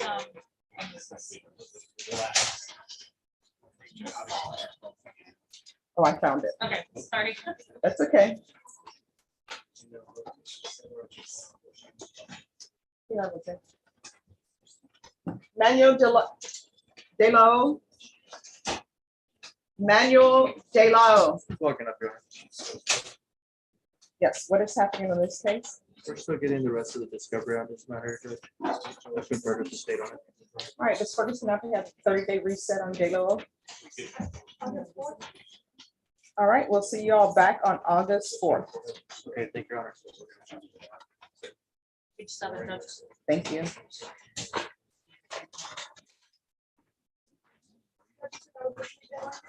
No, that's just, they're getting discovery. It's a regular reset. You're welcome.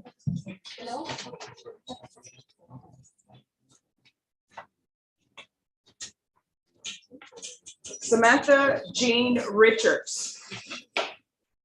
Come forward, please.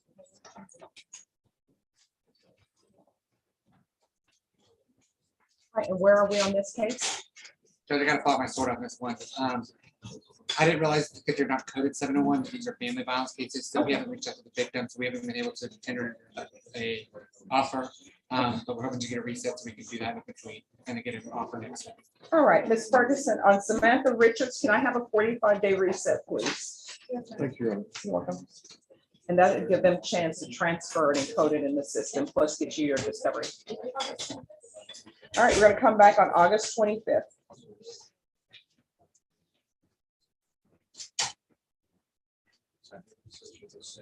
All right, Ms. Ferguson will give you a reset and then your excuse. Thank you.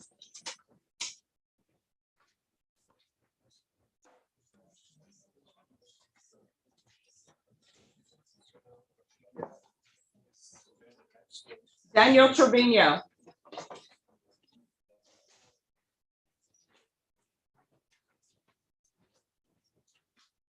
Have you completed with whatever you needed to do? Yes. Yeah. All right. Court Court is calling, please keep it down. Court is calling 2022 CR 0698, State of Texas versus Daniel Trevino. Can I have parties announced for the record for the state? Marcus Sanders. For the defense? Kelly Piddle. And are you Daniel Trevino? Yes, ma'am. All right. Are both parties ready to proceed with sentencing? Yes, sir. Anything you wish to say on behalf of your client? We just have to see phone paper. All right. Mr. Trevino, do you have any children? No, ma'am. All right. What do you do for a living? I do framing, putting up houses and stuff, wall panels. I was working at MG Building Materials. All right. When you're released, where are you going to be living? 831 Hoover. No. Who are you living with? With my parents. All right. How far did you go in school? I graduated. All right. So are you planning on doing framing for the rest of your life? Is that your dream job? No, ma'am. I just kind of went back to school, but as of right now, I'm undecided on what exactly. So I just follow. Probation, this is a deferred adjudication case. Yes, Your Honor. All right, the court will follow your agreement, sentence you to 4 years deferred adjudication. There's a $1,500 fine that will be probated. This is run concurrent with County Court Cause number 657729, restitution of $120 for lab testing. TIC night mag number 665363. 200 hours of community service restitution. 40 of those hours will be waived if you provide proof of the COVID vaccination. Court is not requiring you to get COVID vaccination, but if you do, or if you have it with the booster, 40 of those hours will be waived. There's going to be regular reporting. Defendant is to reside with his parents and you to provide that address to probation today. Do you understand? Yes, ma'am. There should be regular UAs, proof of employment within 40 days. There should be no employment as a home health care provider or with minors. Field visits 2 times per month. If you obtained a certification in some sort of field of study, or if you go back to college. Yes, ma'am. And if you go back to college, you're gonna have to do at least 12 hours a semester. And then if you provide that in 12 hours completed, that doesn't mean you sign up for 12 hours, then you start dropping your hours, which children are known to do and not tell anybody. then the court will waive the remaining of your community service hours. Yes, ma'am. But you must do 12 hours per semester. Yes, ma'am. I personally did 24 hours during regular, and then over the summer, I would do 12 hours. Because I discovered that the more hours you take, the less it costs, because they stopped charging you after a specific amount of time. But I would just keep you at 12 hours. Yes, ma'am. Thank you, Judge. I definitely look into that. Okay. All right, and we'll do, is there anything else that he needs, probation? No, Your Honor. All right, is there anything else that you need from the court in order to be successful? No, ma'am. Thank you very much. You're welcome. I'm going to show you what's entitled Trial Court Certification of Defendant's Rights to Appeal. Did you review that document with your attorney? Did you understand it and did you sign it? Yes, ma'am. Because this is a plea bargaining agreement, because I followed your plea bargaining agreement, and because you waive your right to appeal, you do not have the court's permission to appeal. Do you understand? Yes, ma'am. All right, good luck to you. We'll go off the record. You're living with your parents. That means that you are not fully an adult. Yes, So that means you follow your parents' rules, and if they want the TV off by 10, TV needs to be off by 10. Yes. Judge, he was ordered to complete the CAT-SNP program as part of his DWI. I think it's similar to like an outpatient treatment program. Would that suffice for the court, or do you want him to have a TAP evaluation done? No, we'll see where he is. If for any reason he ends up testing positive, then we will consider something else. Okay, Judge. Thank you, Judge. You're welcome. Good luck to you. Thank you, Judge. Sergio Olvera. Sergio Olvera.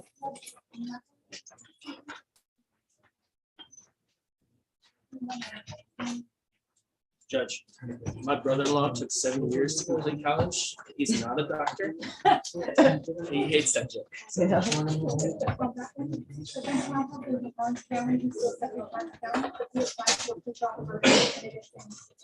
All right, what day? All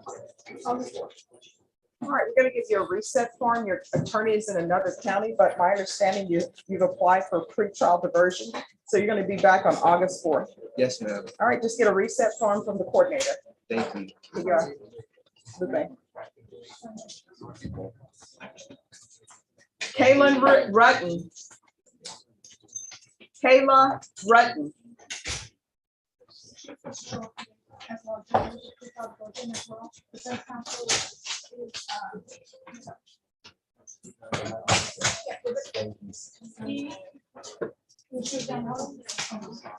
All right, we'll take that up later. Anthony Villarreal.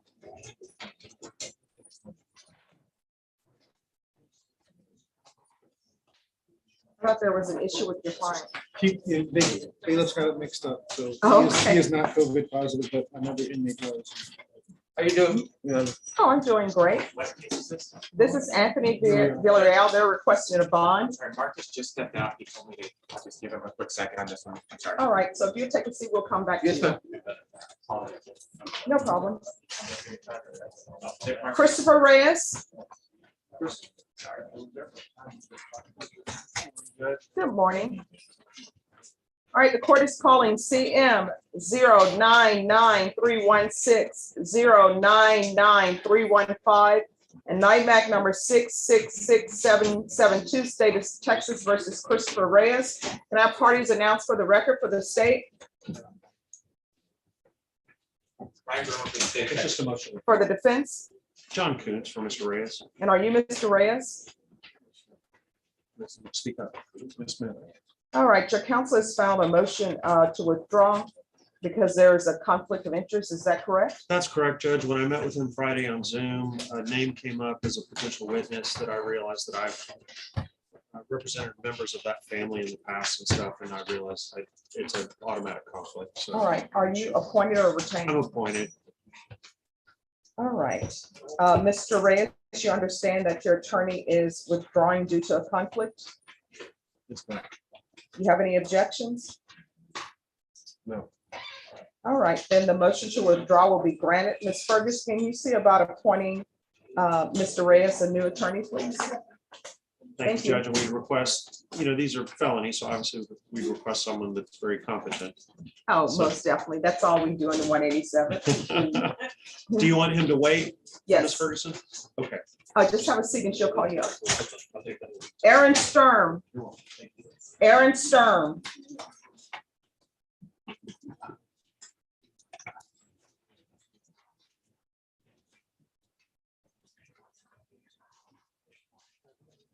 All right, what is happening with this case? Judge, I tendered an offer today. I think, did you put the order in the file? There's an order for CPS records that if the court could sign. I'll make a copy of those. Farley, Ms. Gay. Tomorrow, would hopefully be available for tomorrow for pickup. Okay, and this is the only outstanding discovery? That's my understanding. Yeah, yes, Your Honor, that is the only outstanding. All right, Ms. Fergus, can I have a 30-day reset on Aaron Sturm, please? All right, we're gonna come back on August, Your Honor, 4th. I'm gonna be in a seminar in Austin. Okay, why are people lowering their voices when they say they're not gonna be here? Where are you gonna be? I'm gonna be in a seminar, part of the Innocence Project in Austin. All right, can I have another date, Ms. Ferguson? August 8th. August 8th?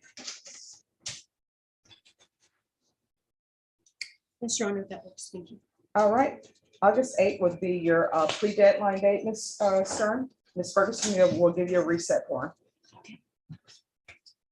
Brenda, what page is she on?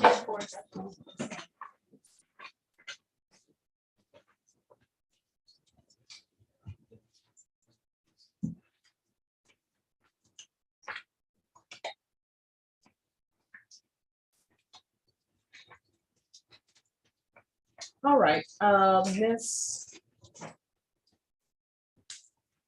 Just 1 second. Caroline, you're a co-host, so you can move anyone into the breakout room that you need to move in order to swear them in. Okay, thank you, Judge. You're welcome. Sean Smith, Present. where's Mr. Smith? I'm present for Judge. He's not present. All right, could I have a prosecutor? Court is calling 2021 CR 3422, 2021 CR 3423, State of Texas versus Sean Aaron Smith. Could I have parties announced for the record for the state? Michelle Hayden for the state. For the defense? Eric Reynolds for the defendant. All right. All right, so what I have, I know you said your client is not present, but what I have is that your client is actually in federal custody. That was what I was told on June 6th. So is everybody aware of that? I was not, Judge. We were not either. Your Honor. Okay. All right. So if you all can make sure to look in to that and find out specifically where he is. And I believe it was the previous attorney who was on this case who informed the court of that. Ms. Ferguson, can I have a 30-day reset?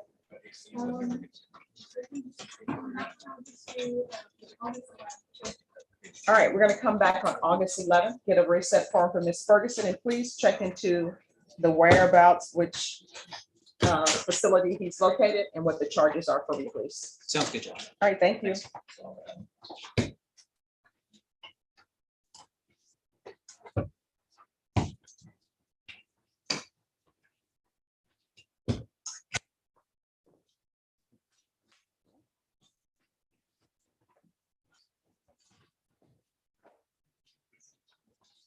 What page was that? Michelle? On page 4. Thank you.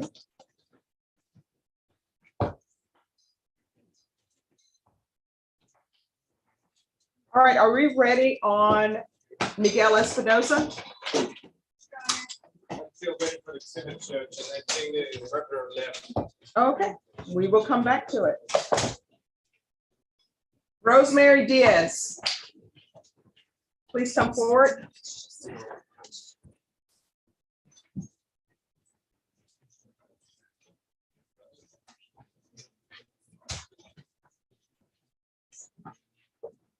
Hello, Ms. Diaz. Hi, good morning, Judge. Good morning. How are you doing today? I'm doing very well. How are you? Oh, I'm doing great. And All right. I wanted to let you know, my attorney is not here.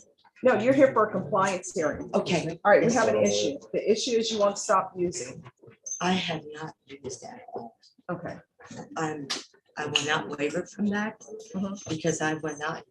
You're being drug tested today. That's fine. All right. I will go do Probation? that.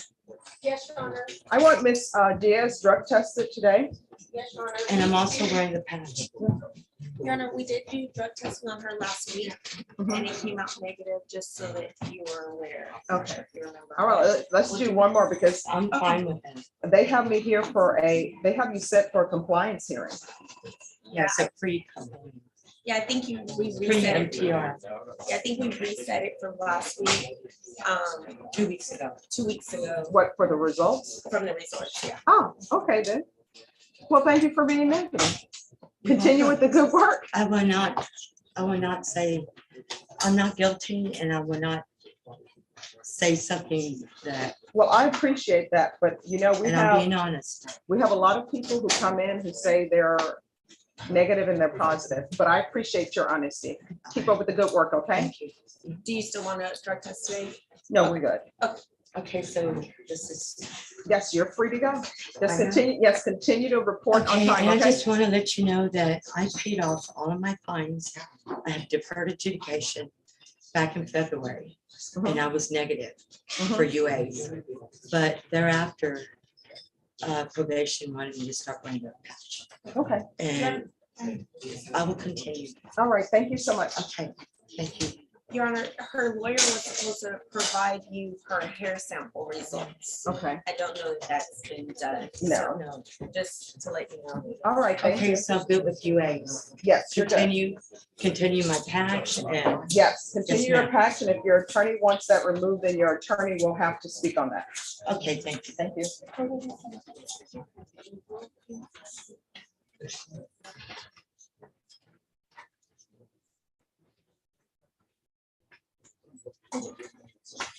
All right, the party's on Dylan Smith. Good morning. Court is calling 2022 CR 3510, State of Texas versus Dylan Smith. I have parties announced for the record for the state, for the defense. Nathaniel Navy, Your Honor. All right, we're here today for sentencing. You entered a plea of no contest on June 13th. According to the plea bargaining agreement, the state is recommending deferred adjudication for a term of 4 years. And we were just here to have a TAP evaluation done, and they're recommending supportive outpatient treatment. Have both parties had a chance to review the TAP evaluation? Yes. Right. I have, Judge. I did notice that one aspect of the TAP evaluation said AA meetings as directed. It's just our position that Mr. Smith does not have an alcohol problem. He's not an alcoholic. Yes, alcohol played a part in this offense, and he admittedly did drink too much that night, and that resulted in this offense. But as far as being an alcoholic, that would be the only thing that we have an issue with All or right. would contest. Okay. Can you raise your right hand for me? Do you solemnly swear or affirm the testimony you give will be the truth and nothing but the truth, so help you God? Just not, Right, do you have any children? no, man. What do you do for a living? I'm a lineman. I work on power lines. All right. All right, if you drug tested today, what are the results going to be? Negative. All right, you can't work on power lines and be positive for drugs. That's a recipe for disaster. If you look up recipe for disaster, it's power lines and drugs. All right, the court will sentence you to 4 years deferred adjudication. There's a $500 fine that will be probated. There's to be restitution, if any, in this cause number to the complainant. And is there to be no contact with the complainant, state? Yes, Judge.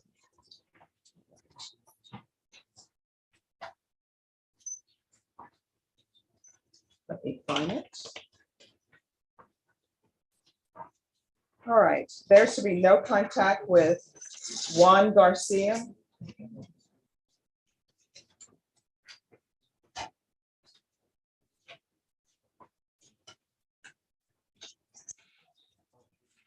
And Matthew Austin.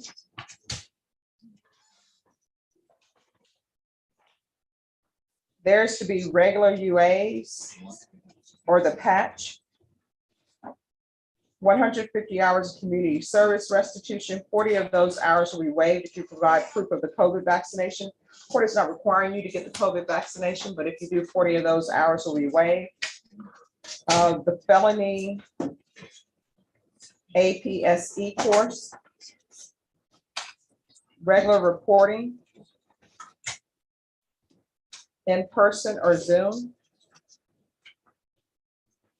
proof of employment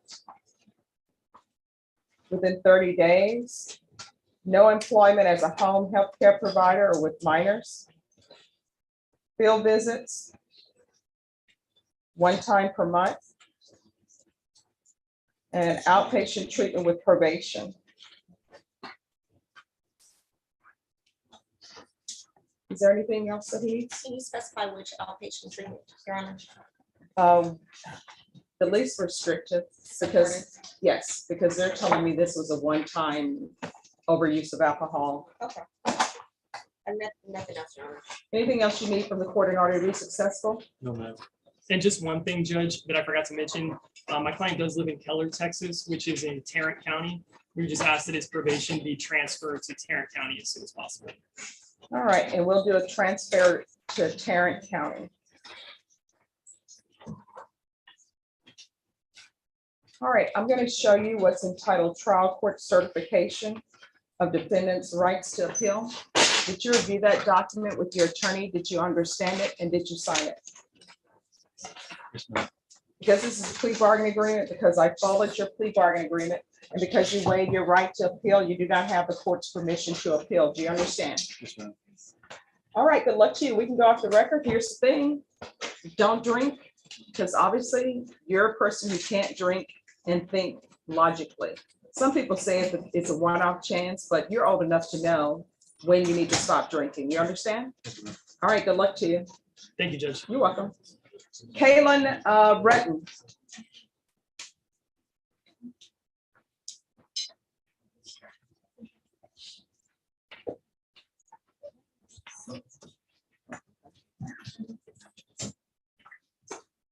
All right, Miguel Espinoza.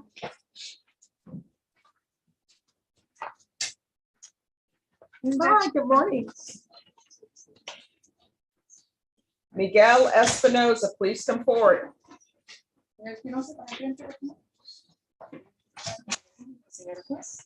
right, the court is calling 2021 CR 0741, State of Texas versus Miguel Espinoza. Can I have parties announced for the record for the state? Michelle Hayden for the state. For the defense? Alfonso Otero on behalf of Mr. Espinoza. Good morning, Judge. Good morning. And are you Mr. Espinoza? Sí. Yes. All right, we have an interpreter here. Could you raise your hand for me? Do you solemnly swear you will faithfully translate from English into Spanish and from Spanish to English, so help you God? I do, Your Honor. All right, you can lower your hand if you could state your name for the record, please. Flavia Valle, license 314. Judge, the interpreter is for the witness, not for the defendant. The defendant speaks English. Oh, well, let's bring it. Okay. It's just for the witness, Judge. All right, thank you, Mr. Espinoza. Were you able to, are you able to understand the English language? Yes, I do. All right, and are you able to read in English? Yes, I do. All right, I'm going to show you a document entitled Motion to Enter Adjudication of Guilt and Revoke Community Supervision. Did you review that with your attorney? Did you understand it? Yes, I do. Are you the same Miguel Espinoza who was placed on deferred adjudication in 2021 CR 0741 for the offense of aggravated assault with a deadly weapon on April 29, 2021 for a term of 10 years? Is that you? Yes, sir. State? Judge, I believe we're here on a Bond, Judge. defense was asking that a bond be set in this case. I don't have a motion for a bond. What was Five, it? Judge. No? Okay, so we're not here on the motion to revoke, is that correct? That's correct, Judge. All right, we're here for a motion to modify bond conditions. State, have you had a chance to review the defense's motion? Judge, can I see that real quick? Yeah, that's another one. Okay, Yeah, that's for the new case. okay. I had not, Okay, No, so that's- here's the that's not thing. for This one, this is, I don't have a new case. This is the only thing that I have. Did anyone get a new case from the clerk? Because the only case I have is 2021 CR 0741. Yeah, I did not file a motion on that one. I filed a motion on the new one to modify it, so. I don't have that. So if you guys can make sure you have the proper case from the clerk and give the court the proper motion, we'll proceed. Okay. All right, thank you. Sorry about that, Claudia. Well, what do you want me to do, Judge? If you could just wait for a few minutes while they grab the file. That's fine. Thank you, Judge.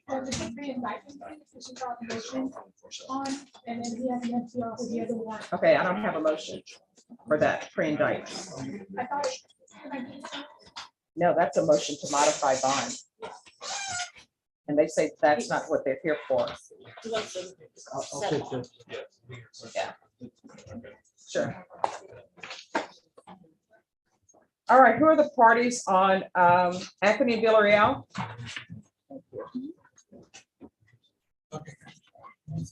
Roland Garcia for the defense, Your Honor.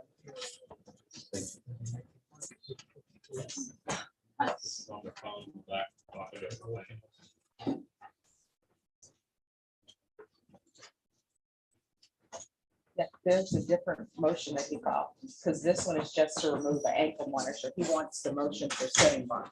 Okay. All right, defense, where are you requesting a bond?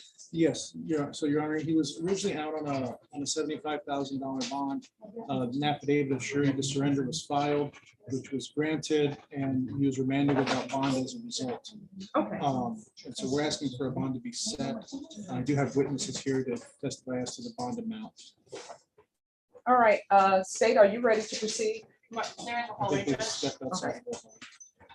Let me ask you, how many witnesses do you have? Right now, just one. All right.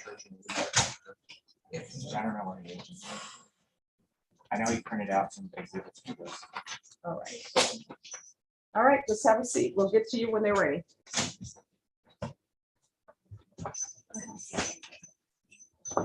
Who's here on Robert Chevalier?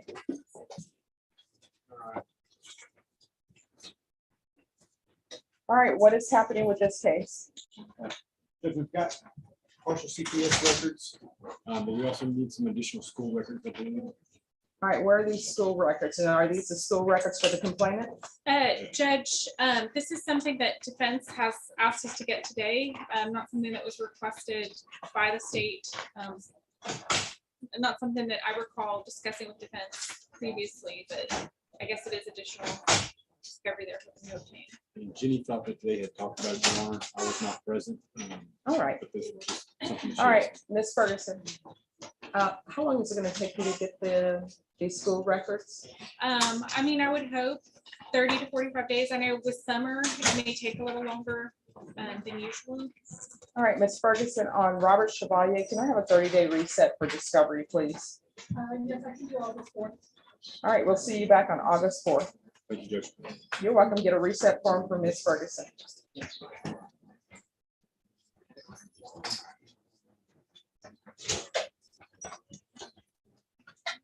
Here you go.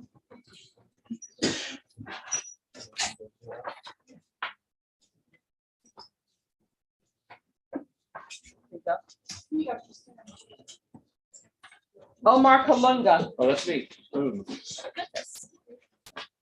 All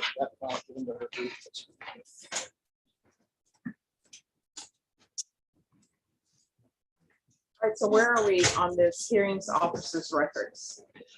Judge, I'm still working on it. All right, did they have the hearing? Yes, they had the hearing. I mean, doesn't your client have a, because they sent everything to the client, so. They did not send him a transcript or a report, a copy of the testimony. So I know Marcus is working on it. He has the number of the officers that were involved. Okay. And we've been talking about it. I know he's working on it. He just doesn't have it yet. All right. Could we come back? Ms. Ferguson, can I have a 30-day reset on Mr. Kalanga, please? And Mr. Bach, when will you be back in the country? I'll be back in the country July the 28th. All right, can you set this after July 28th, please? Yes, and it'll be for discovery. Maybe like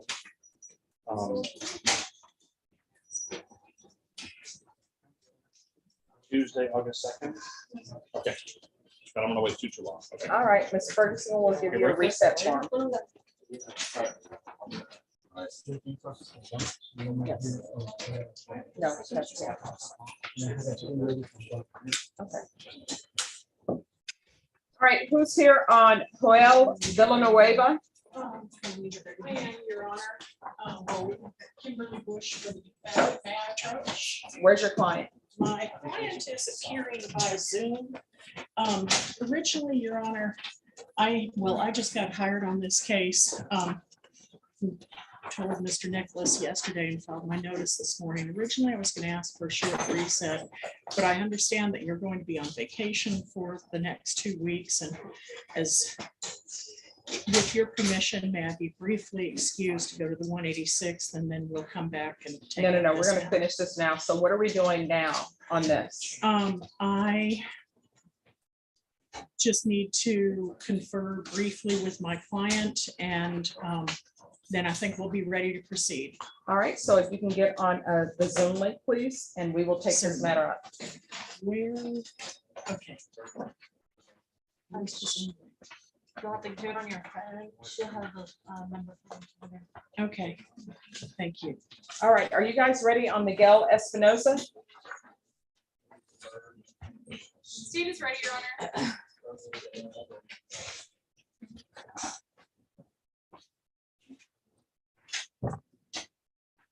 Where's the defense attorney on Miguel Espinoza?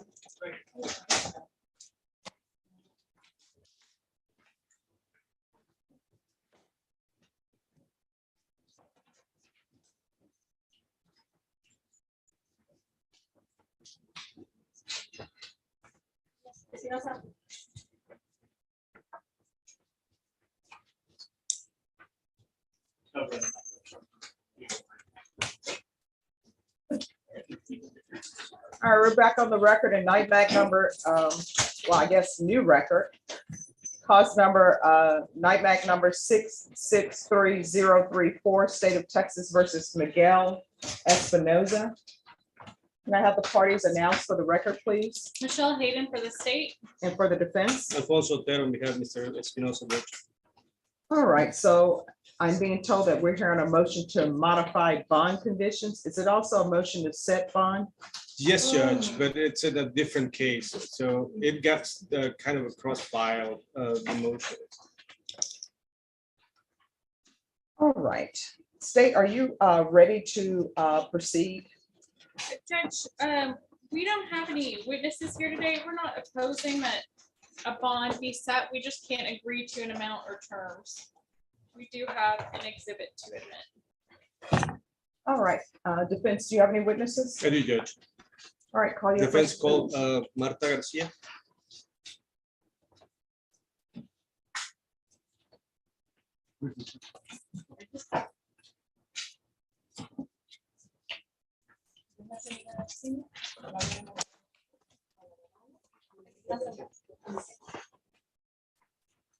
All right, and for the record, the interpreter is still under oath.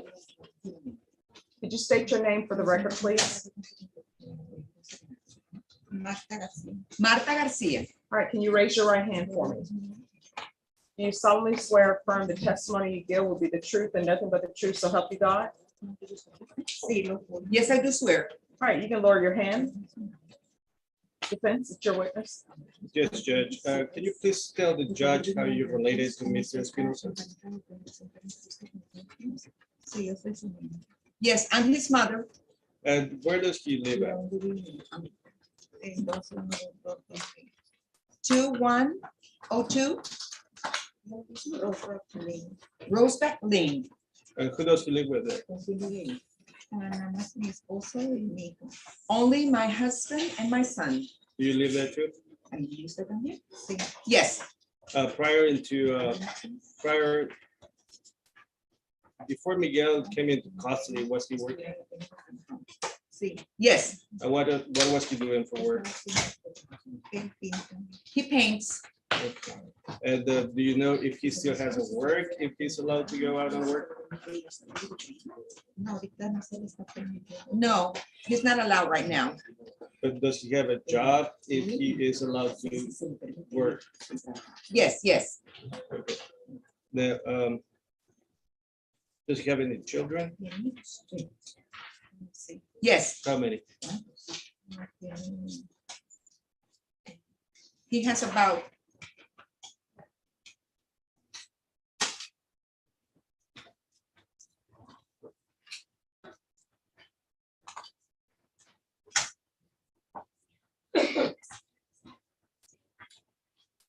How many? tiene 5. Oh, he has 5. Does he pay child support? Yes, he does. Okay. Now, have you tried to collect any funds to pay a bond to release Miguel? Yes, And how much money do you have currently to pay a bond?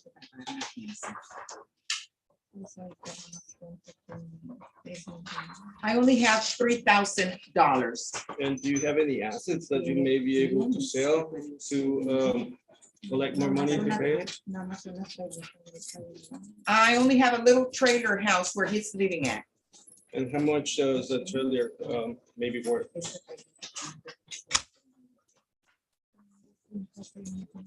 About $5,000 or $6,000. Okay. Now, if you were to be released, would you be making sure that he attends all his future courts? I'm sorry, ma'am. Attend his future courts.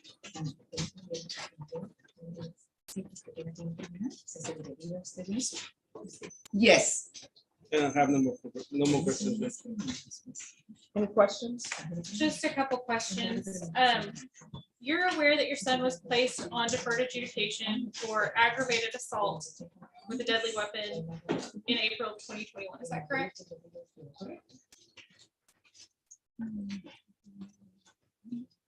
I don't remember the date. Okay, but that he's on felony deferred adjudication.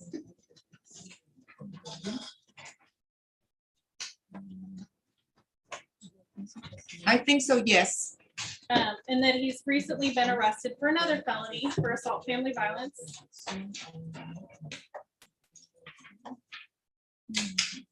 Yes. And then he's got several misdemeanor convictions as well. Are you aware of that? Yes. No other questions. All right, who's the complainant in the assault case? It's a girlfriend. I'm sorry? A girlfriend. His girlfriend. And what is the girlfriend's name?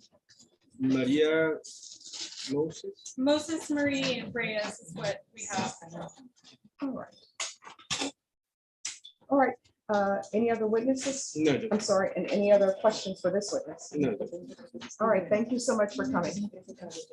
May the interpreter be excused? Yes. Thank you, Judge. All right, state any witnesses or evidence? Just states exhibit 1, it's the police report from the new office. Any objection? No. Offering states exhibit 1, the police reports for purposes of this hearing only. State's exhibit number 1 is admitted. Any other evidence? State. No, Your Honor. All right, defense, what are you requesting in the way of bond and cause number 2021 CR 0741? What are you requesting for bond and cause number 2021 CR 0741? $20,000. 20,000. State, what are you requesting? We're asking for 150,000 and GPS full house arrest. I believe on this case, the initial bond, the aggravated assault was set at $75,000, and he's been on deferred adjudication for about a year when he picked up this new offense. Those terms weren't enough to keep him out of trouble. So because of that, we are asking for a higher bond this time. All right, defense, it's your motion, so I'll give you final word. Well, Judge, bail should be necessary only to make sure the defendant shows up for court. And that that society is safety protected. to the community. I agree, Judge. However, it must not be oppressive. He has no means to post a higher bond than $20,000, maybe $30,000. The family has been here. The mother is here. She's testified that the only way to get a bit more money is by selling actually defendant's house where he lives at. We are not minimizing the seriousness of the charge offense, neither his criminal history. But at this point in time, we are only, in the preliminary stages of the case, Judge. The complainant has reached out to me and has signed a affidavit of non-prosecution.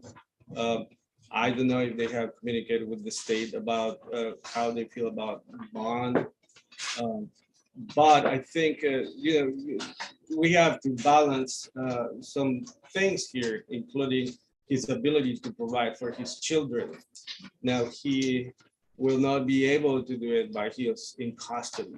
We are not asking the judge to give us a free bond or anything like that. I think that there's a combination of measurements that we can take so Miguel can, with the court, maybe assure that he'll be back for court. One of them, he's in the GPS. He's come in voluntarily to surrender before the court and ask an opportunity to be out on bond. We can do the GPS, give him the chance to work so he can provide for his children, and a reasonable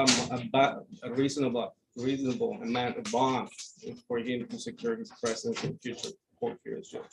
All right, with regards to the motion to alter and amend bond conditions to change the no contact order to no harmful or injurious contact, that's denied. With regards to the motion for a bond in 2021 CR 0741, court is going to set the bond at $60,000 and there's to be full GPS and no contact with the complainant in the new assault case. Ms. Ferguson, when will this be set for hearing?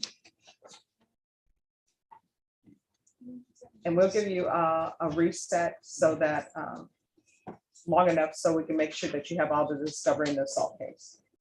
So if you could set it around 30 days. And Judge, with that case as well, as I'm sure the court saw, there were drugs that were confiscated from the defendant's pocket. We've requested that those be tested. So I don't know if that may take longer to get the discovery on that. All right.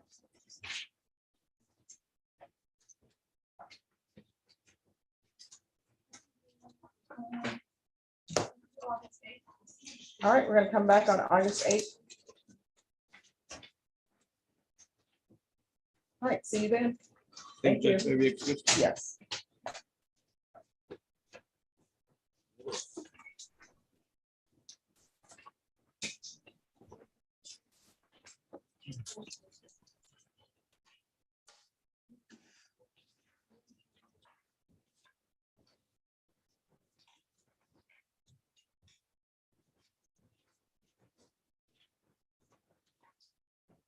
All right.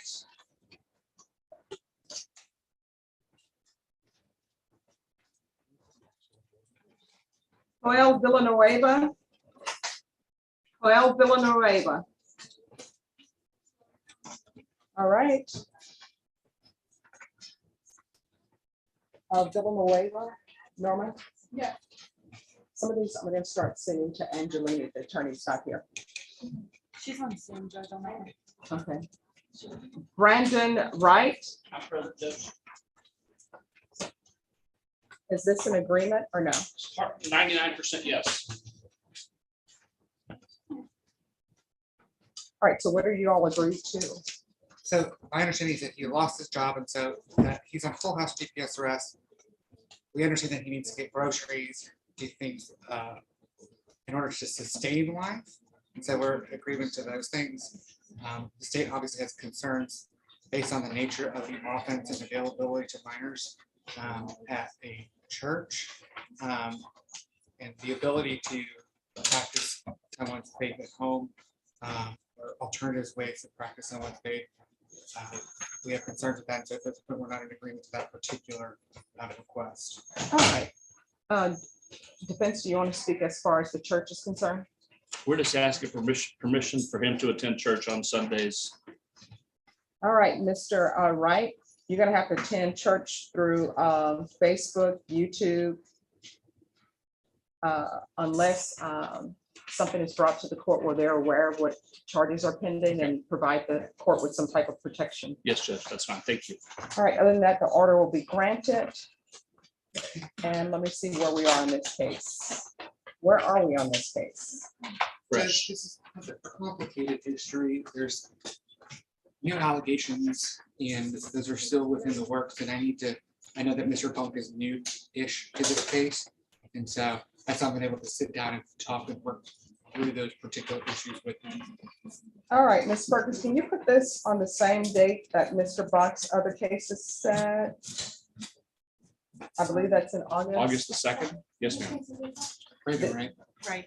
Right. All right, so we'll come back on August 2nd. Thank you. Thank you, Your Honor. All right, Ms. And you're Ferguson will signing get the your order reset form. on the other order? Yes, it's Okay, been thank signed. you.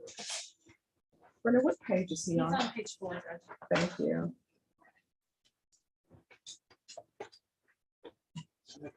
All right, here's here on Jose Romo.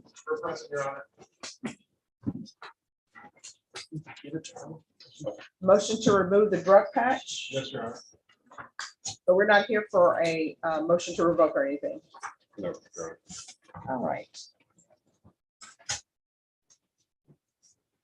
All right, so probation and state, do you have any objection to the removal of the drug patch and have him do UAs? Judge, if the court is inclined to remove the drug patch, we would ask for the UA hotline with weekly submissions. We do believe that he needs to be monitored. All right, the court does note that from the docketing sheet that a TAP evaluation was requested by the court and he was to follow all conditions of TAP evaluation. So here's the thing, you can either do the UA hotline or you can do the patch. Now, UA hotline, you're gonna have to call in every day, and when they tell you to come in to do a drug test, you're gonna have to do it. So do you prefer the UA hotline or the drug patch? Ma'am, I'm already doing both. So my question for you is, do you prefer the UA hotline or the drug patch? The UA hotline. All right, then, we'll do the UA hotline. Thank you, Your Honor. You're welcome. Your Honor, Yes. do you have the top recommendations were for intensive outpatient treatment, weekly sober support meetings? Yes. So you'll do the intensive outpatient treatment and the UA hotline. And we'll go from there and then we'll see with the sober meetings. Okay, the UA hotline with weekly submissions? Yes. Okay. If you drug tested today, I'm assuming you will be fine. Correct. All right. So we're gonna do the UA hotline. Thank you, Your Honor. Maybe we Yes. You need to go with probation, so probation can go over conditions. And probation, Yes, Your Honor. make sure he's in some type of treatment though, even though we're doing the UA hotline. Yeah, the intensive outpatient? Yes, Yes, Your Honor. thank you.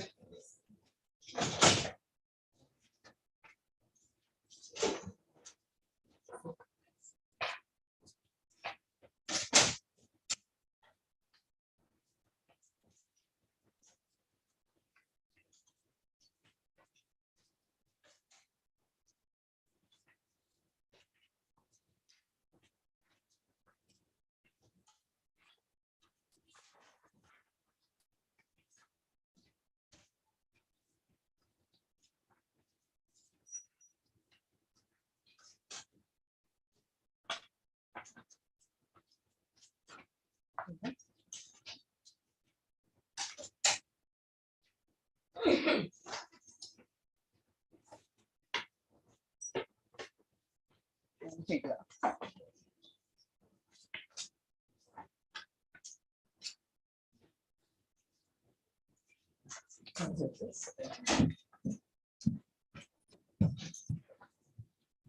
All right, who's here on Gabriel Rubio? I'm here, ma'am. Water, Dale Hill. All right, and Ms. Bush, do you need to be in a breakout room with your client? Your Honor, I already have been. I just need to see about getting the certification of appeal sent to him for his signature. All right, Ms. Ferguson, can you get a certification for appeal for Ms. Bush's client? Yes. Okay. All right, thank you. All right, the court is calling 2022 CR 3295B, State of Texas versus Gabriel Rubio. Can I have parties announced for the record for the state? Marcus Sanders. For the defense? Gail Hill.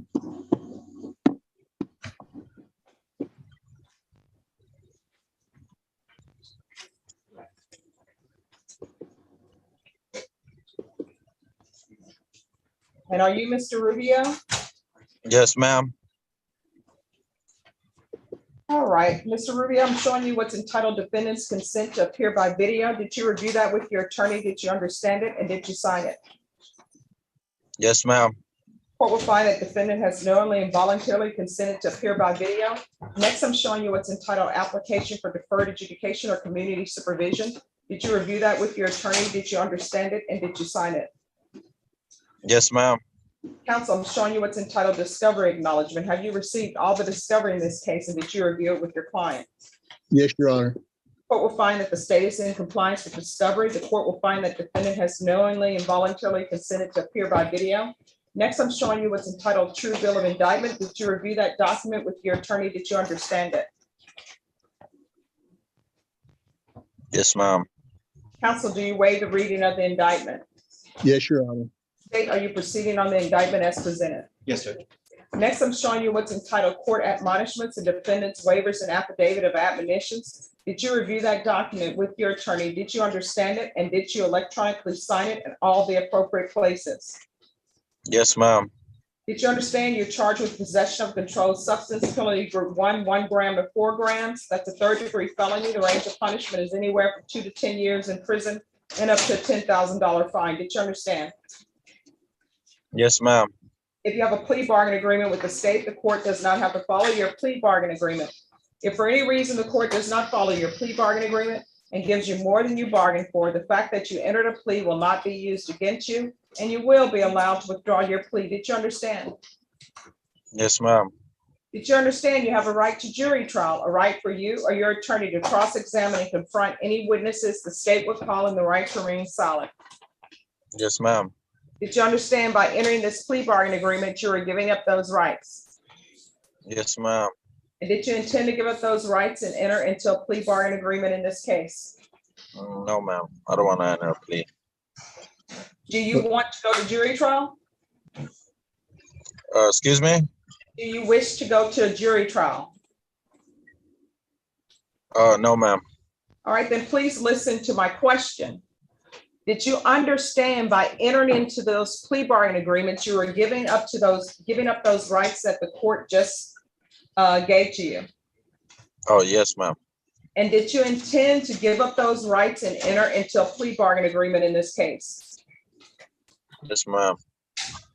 Did you understand if the court were to grant your application for deferred adjudication, if for any reason your deferred adjudication were revoked, the court could find you guilty, not grant you community supervision, and sentence you up to 10 years in prison and up to a $10,000 fine? Did you understand? Yes, ma'am. Counsel, has your client been able to provide you with any defenses to this offense? Yes, Your Honor. Do you believe he has a rational as well as a factual understanding of the charges against him? I do. Do you believe he's currently competent and was legally sane at the time of the offense? Yes, Your Honor. Mr. Rubio, has anyone threatened you, coerced you, or placed you in fear to get you to enter this plea? No, ma'am. Has anyone promised you anything other than the plea bargain agreement? No, ma'am. Are you satisfied with the way you've been represented? Yes, ma'am. Are you a U.S. citizen? Yes, ma'am. Court will find that defendant has knowingly and voluntarily waived his right to jury trial. Showing you the plea bargain agreement, did you review that document with your attorney? Did you understand it? Yes, ma'am. According to the plea bargaining agreement, there should be a $1,000 fine. State recommends deferred adjudication and $57 for testing. Did you understand that to be the plea bargain agreement? Yes, ma'am. Defense, is that the plea bargain agreement? Yes, Your Honor. State, is that the plea bargaining agreement? Yes, Judge. Next, I'm showing you the paragraph entitled waiver of appeal paragraph. Did you review that paragraph with your attorney? Did you understand it? Did you sign it in both places? Yes, ma'am. Did you understand by signing that you're waiving your right to appeal? The only items to be appealed or can be appealed are written pretrial motions that have been filed, heard, and ruled upon by the court. Did you understand? Yes, ma'am. Counsel, have there been any such motions? No, Your Honor.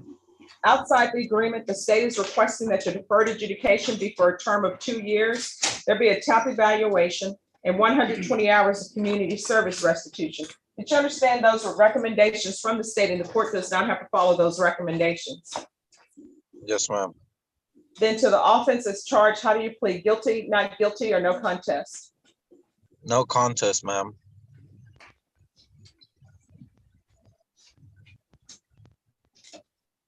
State, any evidence to support the plea?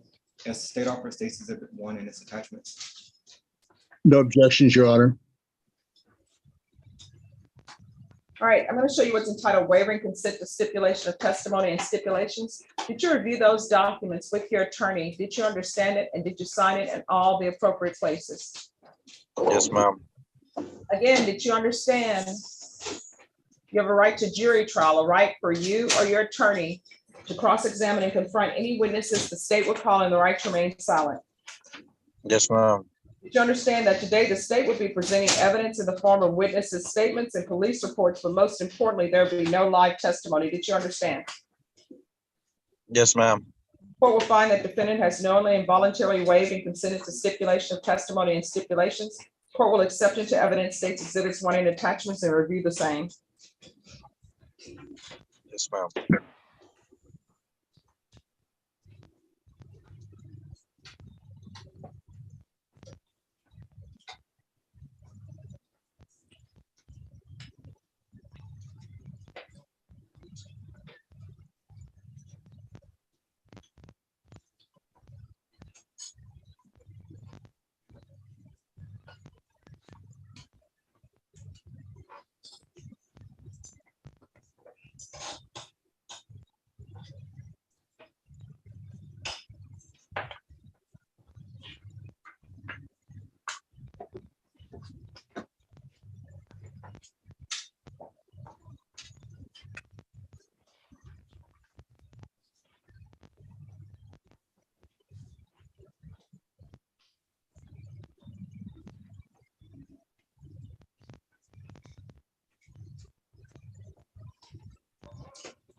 All right, after reviewing State's Exhibits 1 and attachments, the court will find there is sufficient evidence to find you guilty.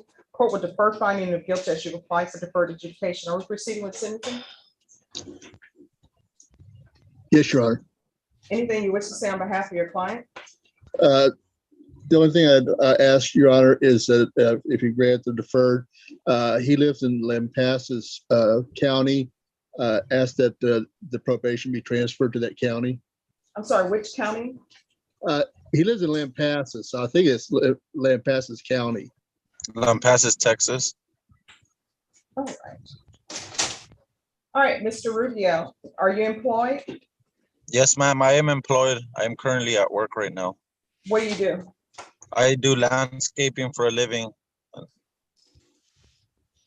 you have any children?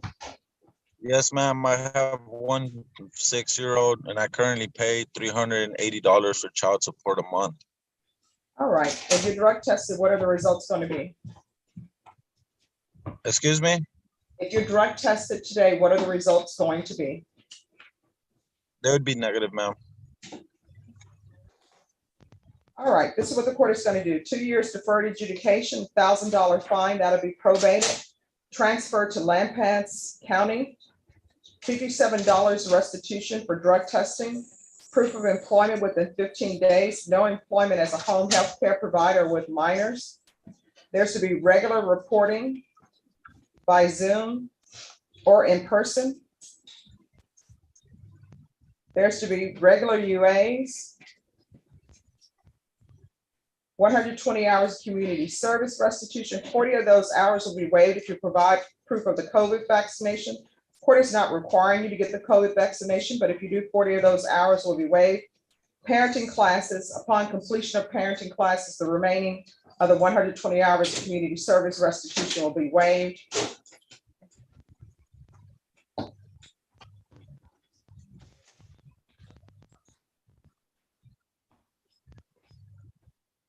Field visits 2 times per month. Probation, is there anything else that he needs? No, Your Honor. Mr. Rubio, is there anything you need from the court in order to be successful? I just want to complete my thing so I could get going with my life. That's basically it, ma'am. All right, I'm going to show you what's entitled Trial Court Certification of Defendant's Rights to Appeal. Did you review that document with your attorney? Did you understand it, and did you sign it? Yes, ma'am. Because this is a plea bargaining agreement, because I followed your plea bargaining agreement, and because you waived your right to appeal, you do not have the court's permission to appeal. Do you understand? Yes, ma'am, I understand. All right, good luck to you. And we're off the record, Mr. Rubio. Just being a good father is not paying child support. You need to be clean and sober in your child's life. You understand? Yes, ma'am, I understand that. All right, I'm going to send you all to breakout room number 1. Probation will go over conditions with you. Okay, thank you. You're Have a welcome. good day. Thanks, Judge. All right, there's a victim impact statement. State.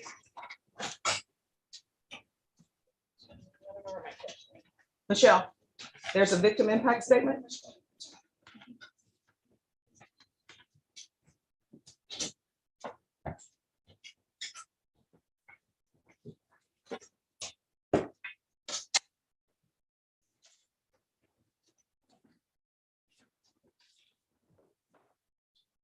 Then after this victim impact statement, it's going to be Manuel Martinez, Christman, Prado, Watkins.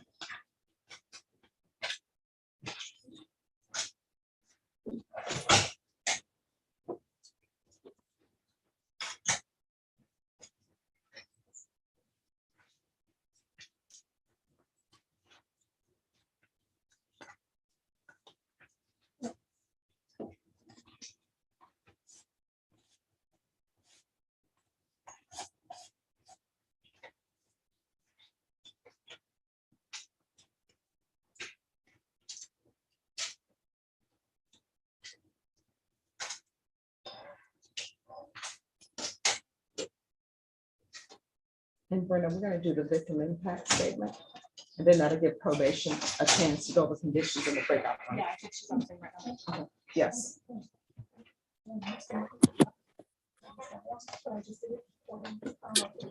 Okay. Mr. Nichols, your paperwork for your client is completed. Well, Judge, I'm sorry, you know, the question that we had was the identity on the new number 1, and I've been unable to download the additional prosecution guide that's listed. And so I was here waiting for an opportunity to maybe talk to the prosecutor and get him to email me a copy of the prosecution guide. All right, just give us a moment.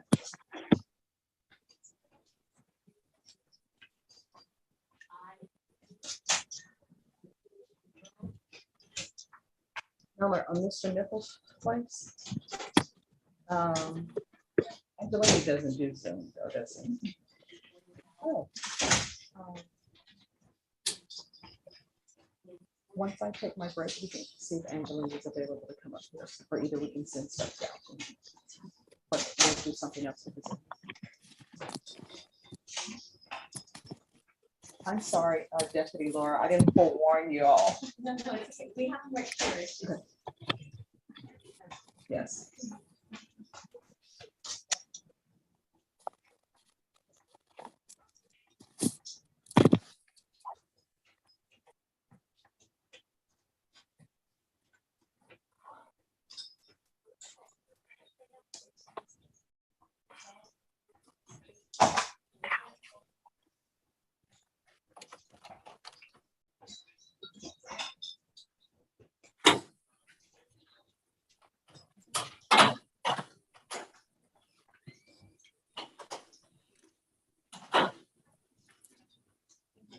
You may proceed.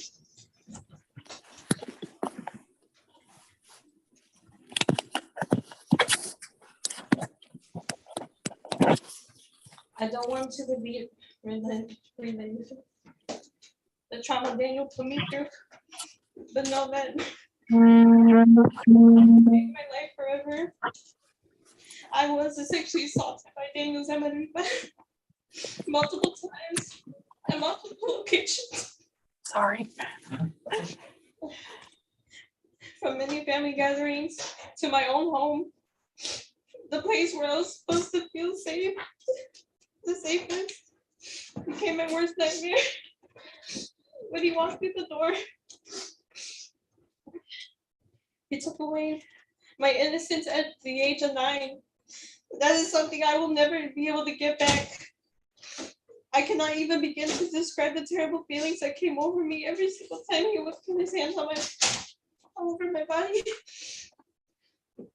Nor could I stop the negative intrusive thoughts that came whenever I had panic attacks. Unfortunately, this led me to start considering suicide as an option at the age of 12. These thoughts terrorized me for years, even after the abuse stopped. But now, thanks to the court, I will never be victimized by him again. In this moment, I have to remind myself that I have control over what Daniel has taken from me. I'm a survivor. I have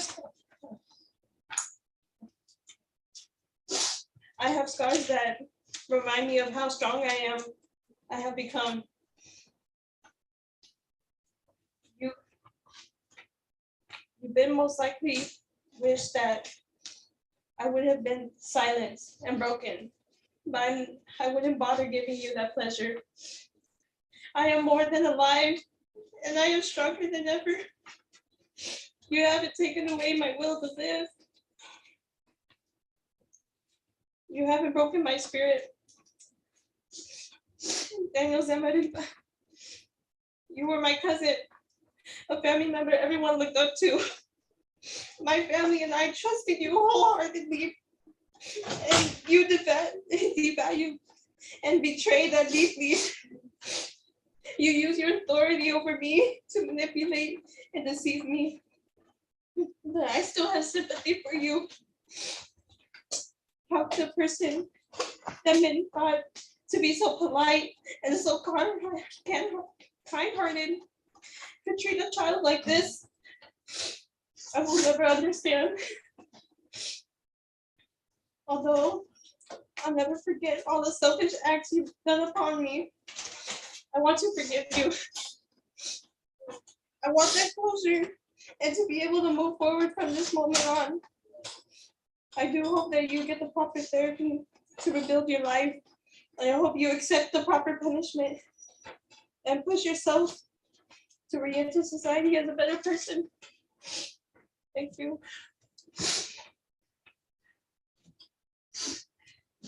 Your Honor, thank you for giving me the opportunity to speak. My name is Monica. I'm Samira's mom.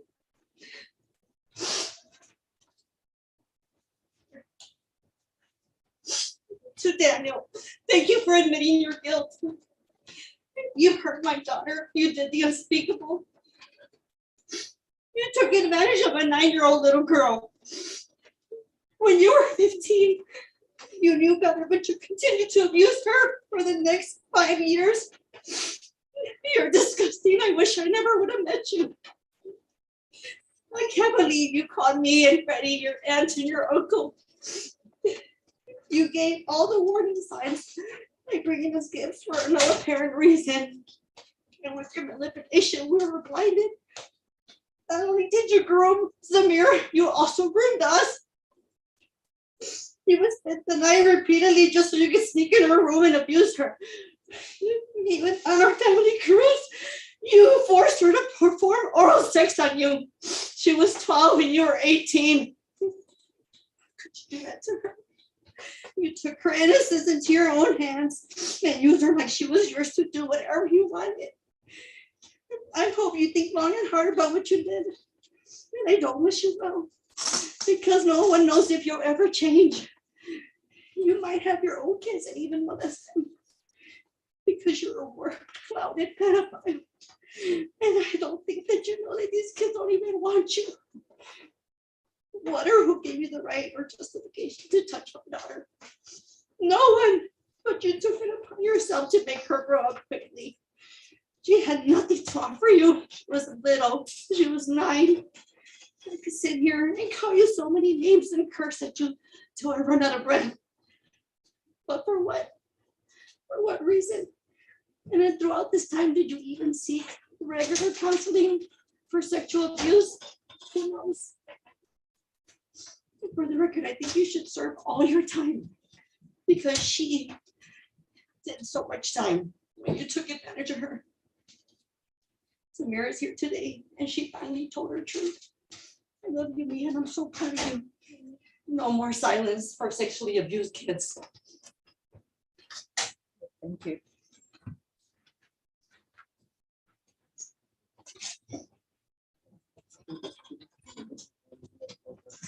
All right, the court is calling 2021 CR 9658, State of Texas versus Manuel Martinez.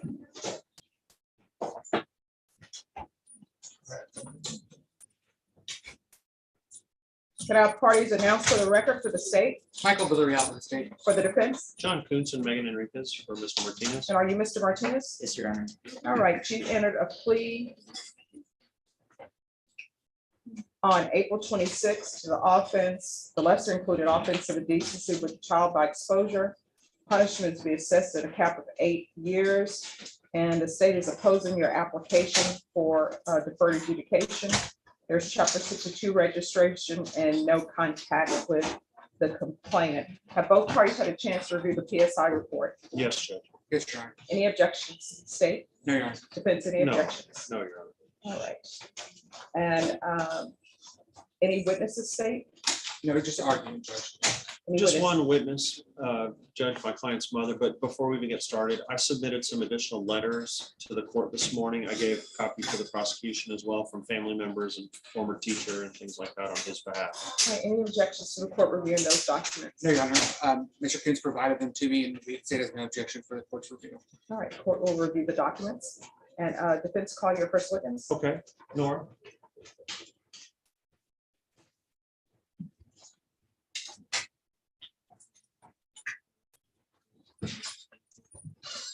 I didn't sign this.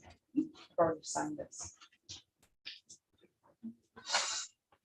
All right, could you raise your right hand for me, please? Do you solemnly swear or affirm the testimony you give will be the truth and nothing but the truth, so help you God? I do. All right, you can lower your hand if you could state your name for the record, please. Nora Elizabeth Martinez. All right, defense. Thank you. Good morning, Nora. Make sure you speak up because the judge has to hear everything, but also the court reporter is transcribing everything that we're saying, okay? Who are you to Manuel? His mother. Okay, and what do you call him? Meme. Mehmet. Okay, and how old is Mehmet now? 19. And let's talk about what sort of child Mehmet was. Tell the judge what sort of kid he was. A clown, a perfectionist. He strived for a 100% in math every single year, and even when graduating, he was in pre-cal and calculus.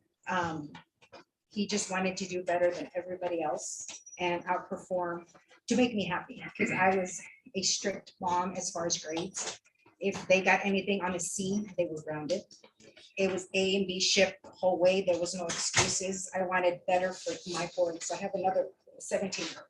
So that was just my rules. It was like, you either get an A or a B or you get grounded. And it was a very tight ship. How many children do you have? 2. All right. And so Mehmet is your older child. Now, how old was he back in the spring of last year, 2021? Was he 17? He had just turned 18. Okay. And how long has he been locked up now? Was he locked up in early August? Correct, about a month shy of a year. All right. So he's been in custody now at the jail for almost a year. Correct. Now, you and I have discussed, we've had numerous phone conversations and we've discussed some more this morning about this whole situation involving your son. obviously this is especially personal for you, not just because it's your son, but this allegation involves someone that was at your daycare. Correct. Let's talk to the judge about the business you used to have and how many children you took care of and things like that. I've been in child development since 1993. I did go to school for my basics for RN. I didn't like the program. I always came back to children, always. And went back to get some business classes and kept with my TA classes, teaching assistant classes. And I opened a home daycare in August of 2016. Not at this residence, but at a prior one. And I was very successful in it because my heart's always been in it. And that's what provided our roof over our heads, everything, and what my kids needed for them to succeed in life. Did you ever have any indication that Mehmet was going to cause any problems with any of these children? Never. He was either at practice for whatever he was doing, for example, robotics, chess, wrestling. He was a very good prospect to go to state last year. And he quit because he wanted to help me pay bills. We moved out on our own and everything. We were doing really good with the daycare and everything. And weeks before qualifying for state, he went to talk to his judge, to his coach. I said, I have to quit. He's like, you can't do this to me, because he was retiring that year, his coach. And he's like, you can't do this to me. We're so close. And he's like, I have to help. My family comes first. We're at a totally different spot in our lives. And my brother and my mom come before wrestling. And wrestling was his life. So the coach was like shocked. And yeah, no, that we had different, you know. If you had had any indication that your son was causing any problems, whether it was physical or sexual or anything with these children, would you have had him working or being around any of these children? Never. Let me give you an example. My other son had stole a small car from Walmart. He told me when we were in the store one year, and as we were, they thought we were leaving. I told him to put the toy back, of course. As we were leaving, there was a police officer on duty at Walmart. And I said, excuse me, can I have a couple minutes of your time? And he was like, sure, what do you need? And I said, my other son just told me my son was like, and I have pictures of it because I took pictures of them. I got the card of the police officer and I said, you know, if I don't stop you now, this is not something for your future. So, like we've spoken, the law is the law. There's rules in place for everything. And I would never put anybody, because that's been my biggest fear since my kids were little. Because it's just part of society. And you know your son has denied these allegations. Correct. He has denied them, he pled no contest. He did not plead guilty. He pled no contest, which is saying, Judge, I'm not saying I did it. Do you believe your son? I do, for the reason that home daycare, I don't have a backup. Okay. It's me, myself, and I, so I'm always home. I'm always there. My home, the present home, it's the same one. It's an open concept. You look here, you can see there. I mean, you turn around. And the furthest I would go would be the garage, which I measured my steps. It's 19 steps to throw my trash in the garage and 19 steps back to that same location of my trash can in my kitchen. So that's the furthest I would go without even, if someone was, I couldn't see behind me. Of course, I don't have eyes behind my head. But then I'm walking back, even in my living room, it's all open concept, so it's like, I have to be there, because I'm responsible and I'm the one that was registered with the state. And I strive to be 100% with zero deficiencies on every single inspection. And I'm very proud of that. You obviously knew, was it Emmeline, is her name? Emmeline? Her nickname is Emmy. Okay. I don't remember the full first. Okay, but Emmy is the complainant in this case, correct? And so she was at your daycare? She had started with me in early February before the freeze week. She was having a lot of problems at her daycare center. She was throwing a lot of tantrums. She didn't want to go back. There was a huge turnover at her church daycare. Prior to coming to yours? Prior to coming to me. Right. So mom reached out to me. I know mom since before he was born, from Harlingen, because we're from Harlingen. They were originally from Corpus. They got moved down there because I was working at Time Warner Cable. And that's where I met her. Then, of course, we parted ways and everything. Facebook came on and, hey, you know, I know you, whatever. And then she had a marketing degree, but changed it to teaching. And she's like, you know, she's having a really hard problem. She's clinging to me. She's crying. She makes our hearts break when we leave her at daycare. This went on for about 2 to 3 weeks when the parents said, you know what, this isn't working. Something's going on and we need to pull it from daycare. So they came and toured the house. They called a couple of times, asked a lot of questions. They came and toured the house and then they told me, we'll get back to you in a couple of days. They were not even home when she was calling me. She's like, we're going to go ahead and register her. Can she start the following Monday? I said, of course.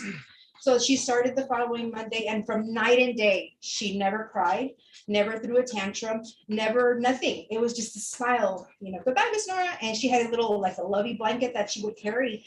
And I didn't hear she carried that. If they're comfortable, that's what they need. And never had any problems, never cried at drop off, pickup. Even the last time that she was picked up, bye, Miss Nora, see you tomorrow. You know, the same little routine every single day.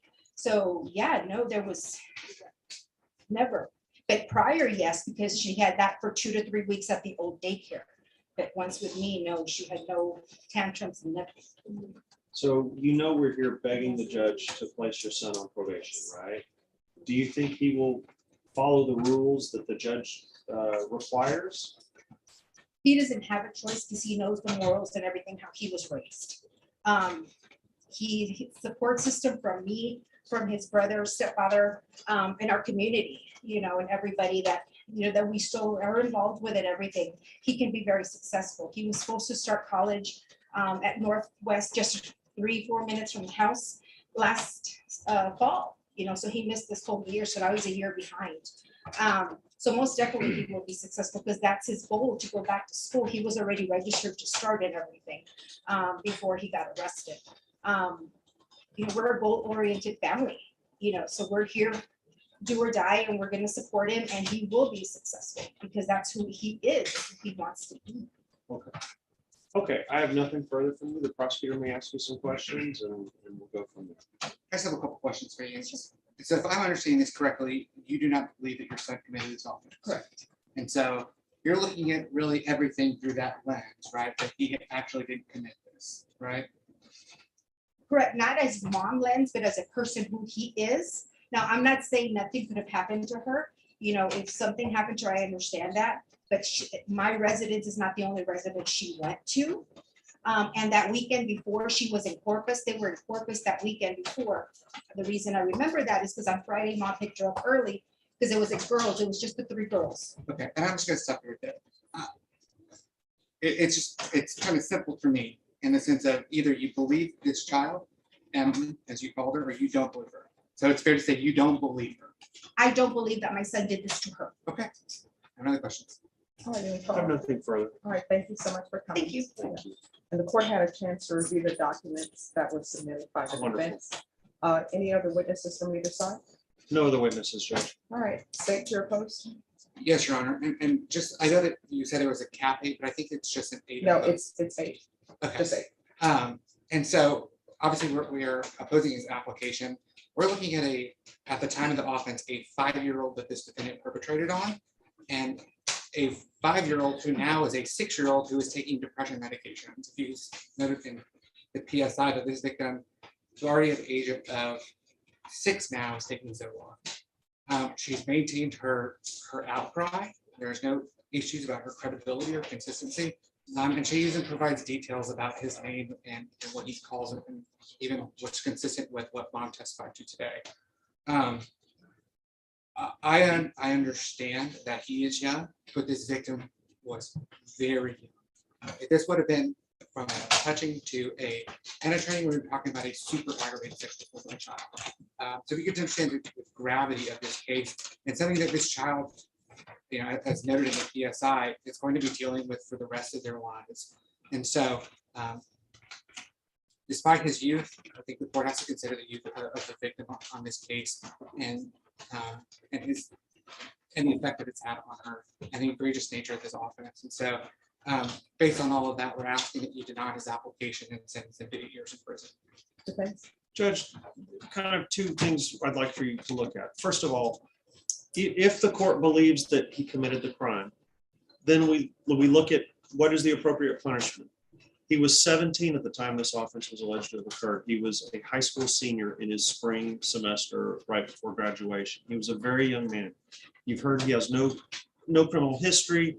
He has a great family support, all this sort of stuff. Under normal circumstances, even if he had committed this crime, this is someone who's sort of in the range of possibly the court considering deferred adjudication. Having known you for many, many years, Judge, having known you to be a defense attorney, a prosecutor, now a judge, I know that you've seen all sides of these coins for many, many years. When we take into account the fact that he denies this offense, that the state was kind enough to reduce this offense down and allow him to enter a plea with a possibility of deferred adjudication, even though we discussed many, many times, both with him and his family, about the prospects of possibly going to trial and maybe trying to fight this case, he decided that he suffers from anxiety himself. He's very, very nervous today. He's been shaking all morning, and it's obviously been a very nervous and uncomfortable time for him and his family. We would ask you to look at the big picture, Judge, and this big picture is this young man is denying that this offense occurred. We understand the state's position with regard to this complainant. We understand that this complainant has said some things, but remember, Judge, you've been in this job for a long time in all facets of it. And when you're dealing with witnesses this young, sometimes they are mistaken about things. Sometimes they do point the finger at the wrong person. Sometimes they do say things that are maybe exaggerated, perhaps. So based upon all that you have in front of you, Judge, given his wonderful family, his mother's just a wonderful human being, and I've gotten to know them quite a bit over this last year or so.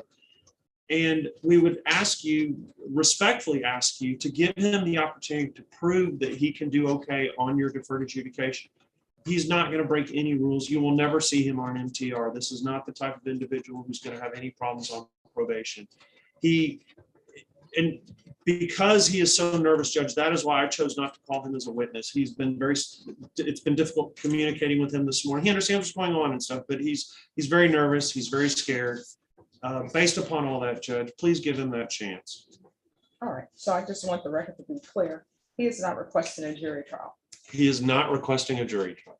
All right, this is what the court is going to do. The court is going to deny your application, find you guilty. There is to be no contact with the complainant, Chapter 62 registration, $1,500 fine, time and money to rank and current, and the court will sentence you to 6 years in the prison.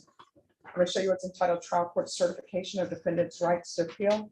Did you review that document with your attorney? Did you understand it? Yes, ma'am. All right, because this is a plea bargaining agreement, because I followed your plea bargaining agreement and actually I've given you something less than what you bargained for. You do not have the court's permission to appeal. Do you understand?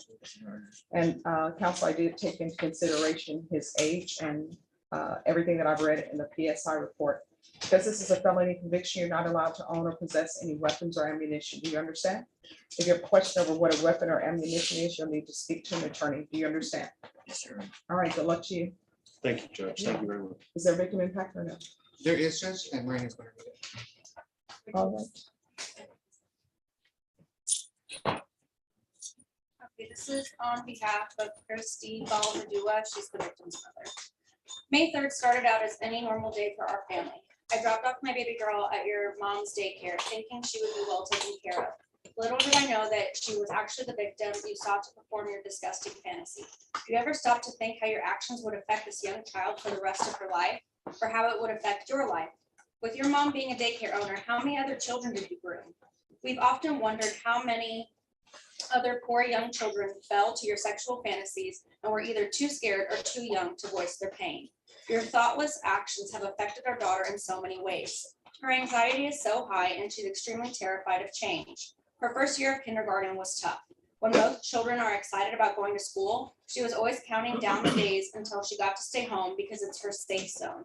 You robbed her of that happiness of school. Most young kids are carefree and so excited about field trips, but she didn't get to experience that happiness. Instead, she was highly uncertain of the change and extremely scared and nervous about what her days held. Her health has also been affected. Unfortunately, she also has an unwillingness to use the bathroom because of the physical pain you caused her. She is nervous that it will hurt her again as it did the night of May 3rd. That night, she tried to urinate. She cried in agony from the pain you caused her, a cry that no parent ever wants to hear. I don't know what our daughter's future holds, but I do pray that your future holds nothing but a life of regret and remorse. Hopefully one day you won't have a daughter who falls victim to another Hopefully one day you won't have a daughter who falls victim to another 18-year-old's hands. Thank you.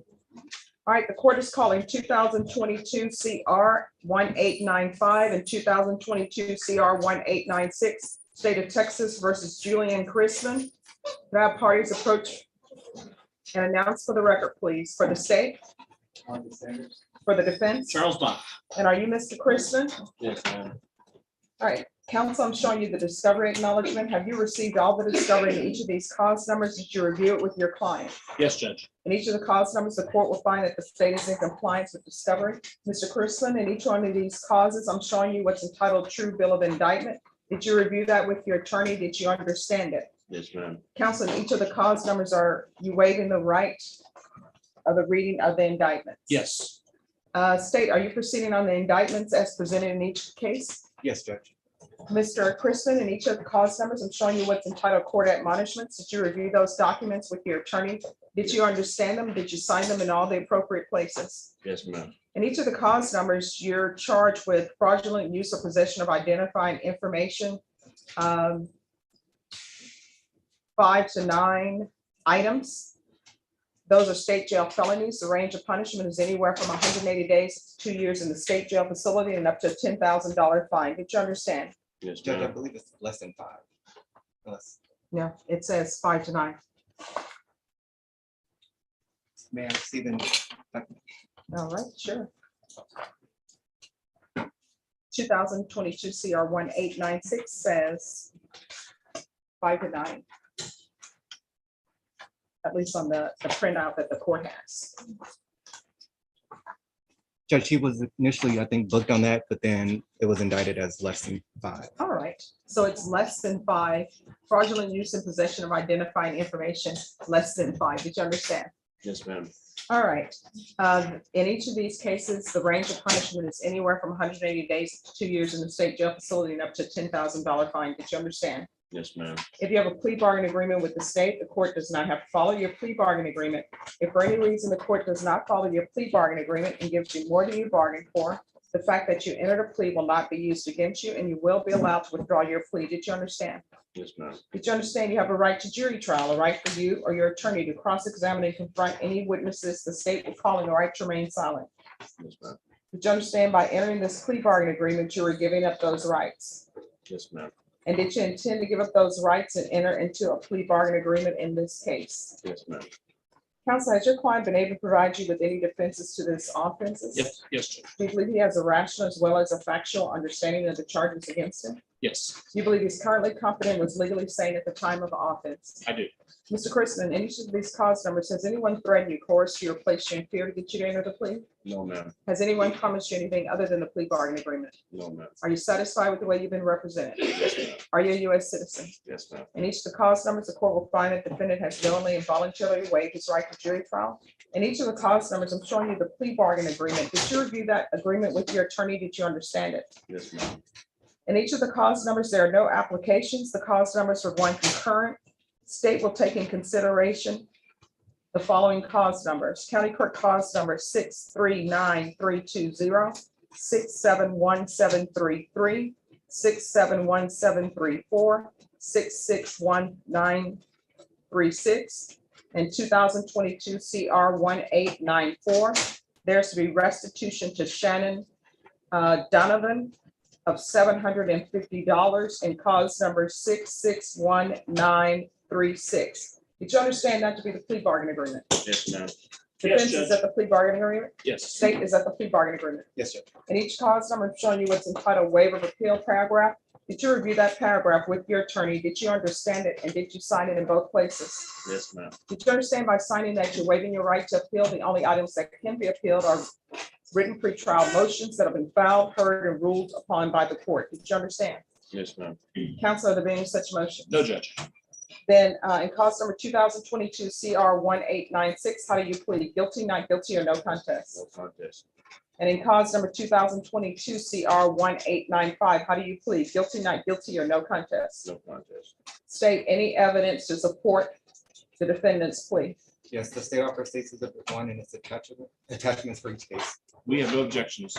Mr. Christman, in each of the cause numbers, I'm showing you what's entitled waiver and consent to stipulation of testimony and stipulations. Did you review those documents with your attorney? Did you understand them? Did you sign them in all the appropriate places? Yes, ma'am.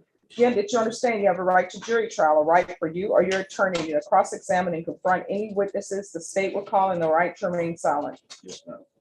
Did you understand that today the state will be presenting evidence in the form of witnesses' statements and police reports, but most importantly, there will be no live testimony? Did you understand? Yes, ma'am. Court will find in each of the cause numbers that the defendant has knowingly and voluntarily waived and consented to stipulation of testimony and stipulations. Court will accept into evidence states exhibits 1 and attachments and review the same.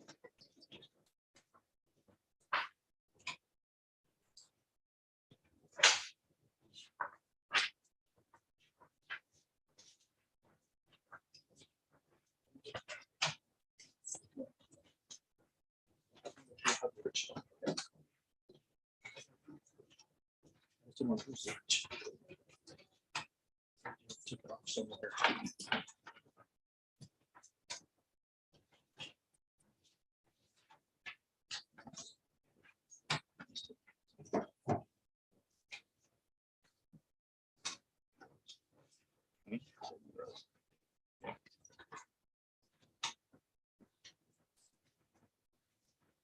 All right, after reviewing states exhibits 1 and attachments in each cause number, the court will find there is sufficient evidence to find you guilty, and the court will find you guilty in each cause number. Are you proceeding with sentencing? Yes, Judge. Anything you wish to say on behalf of your client? We believe he's worthy of the plea bargain. We ask you to follow it. All right, in cause number 2022 CR 1895, court will sentence you to 1 year in the state jail facility. Give you credit for any time served. This is run concurrent with 2022 CR 1896. Take in consideration County Court cause number 639-320, 671-733, 671-734, 661-936, 2022 CR 1894. Restitution to Shannon Donovan of $750, and cause number 661-936.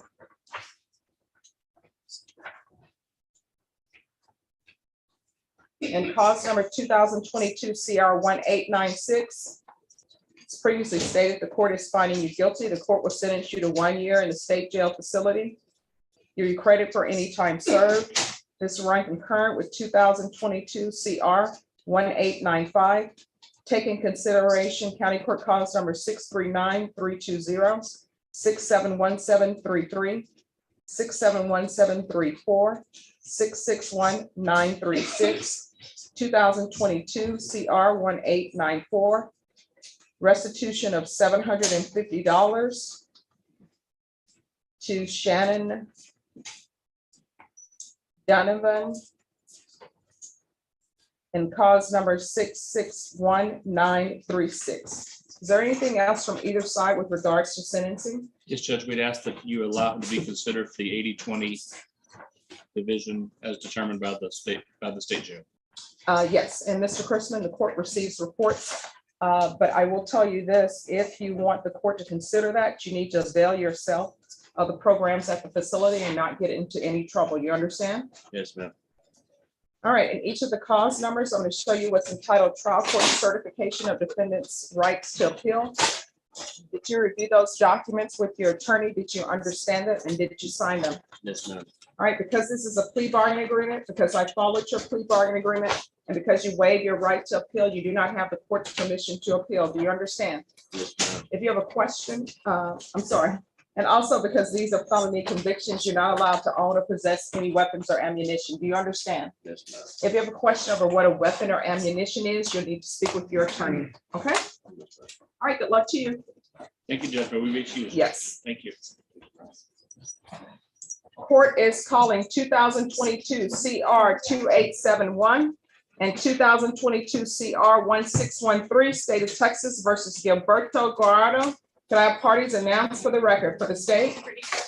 For the defense, Luis Martinez, Judge. and where is? These Thank you.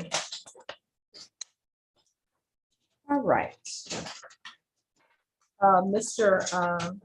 Dardo, we're here for sentencing today. And each of the cause numbers, you entered a plea of no contest. On April 27th, the court found there is sufficient evidence to find you guilty. The state is asking that your punishment be assessed at a cap of 5 years. The state opposes your applications. The cases are to run concurrent, and the state is taking several other cases in consideration. Have both parties had a chance to review the PSI report? Yes, Judge. Yes, Judge. Any objections, state? No, Judge. Defense? No, Your Honor. All right, any witnesses, state? No, Judge. Defense, any witnesses? Just Mr. Guajardo. All right, Mr. Guajardo, if you could raise your right hand for me, please. Do you solemnly swear or affirm the testimony you give will be the truth and nothing but the truth, so help you God? Yes, Your Honor. All right, you can lower your hand, state your name for the record. Gilberto Guajardo. All right, defense? Mr. Guajardo, looking at this report, where were you physically located when this PSI report was done? In Bear County. In Bear County what? Jail. In Bear County Jail. You just speak up to the young lady. In Bear County Jail. How long were you incarcerated as part of this charge? Since November 20th of 2021. Okay, so, 7 months. and when did you get released on bond? 2 weeks ago. So you were in jail for more than 6 months. Correct. What is your immigration status? Permanent resident. And so you're asking this court for deferred adjudication because you want to do what you can to keep that permanent resident status. Right. Okay. How long have you lived in the United States? Since 97. And how old were you in 97? 8 years old. So you lived here since you were 8 years old? I'm sorry, I can't hear. Can you speak up? You've lived here since you were 8 years old? Correct. Okay. Do you have any skills or any trade skills? I worked as a small engine repair mechanic, plumber. Hold on, repeat it. I worked as a small engine repair mechanic for 5 years, plumber, and I installed granite as well. Okay. Now, prior to getting arrested, had you been working? Correct. Yes. As a plumber. As a plumber. Okay. Yes, and installing granite as well. And installed granite like countertops? Countertops. Okay. Are you working right now? Not due to this. I've been waiting to see if I can get probation so I can get back to work. Okay. So if you get probation, do you have that work waiting for you? Yes. And then once again, you up until 2 weeks ago, you were incarcerated. Correct. So prior to that, you didn't have a chance to come back and get back into work. Correct. Where are you living right now? No parents. Yes, I'm sorry, I cannot hear. Speak up. I was living with my parents. Don't talk to me, talk to her. Okay. That'll be the easier way to do it. Okay. So when you were arrested, where were you living? With my parents. Do you plan to continue living with them? I'm still living with them right now. Is that the plan right now? Is to keep living? Yes. And they're okay with you doing that? Yes. So you have that support system? Yes. Obviously, you were incarcerated for 6 months, so you didn't have access to drugs and narcotics at that point, right? Yes. Okay. Since you've come out in the last 2 weeks, are you reporting to pretrial services? I went to report. They just told me to report back in 2 days, and I went back to report, and then they said to wait until court. Okay, but you are reporting. Correct. Okay. Have you stayed clean since you've been out? Yes. Okay. Do you believe that if you stay clean, that you can be successful on probation? Yes. And once again, you have been on deferred before. About 12 years ago, I had a misdemeanor, and for 6 months I was in deferred education, which I completed.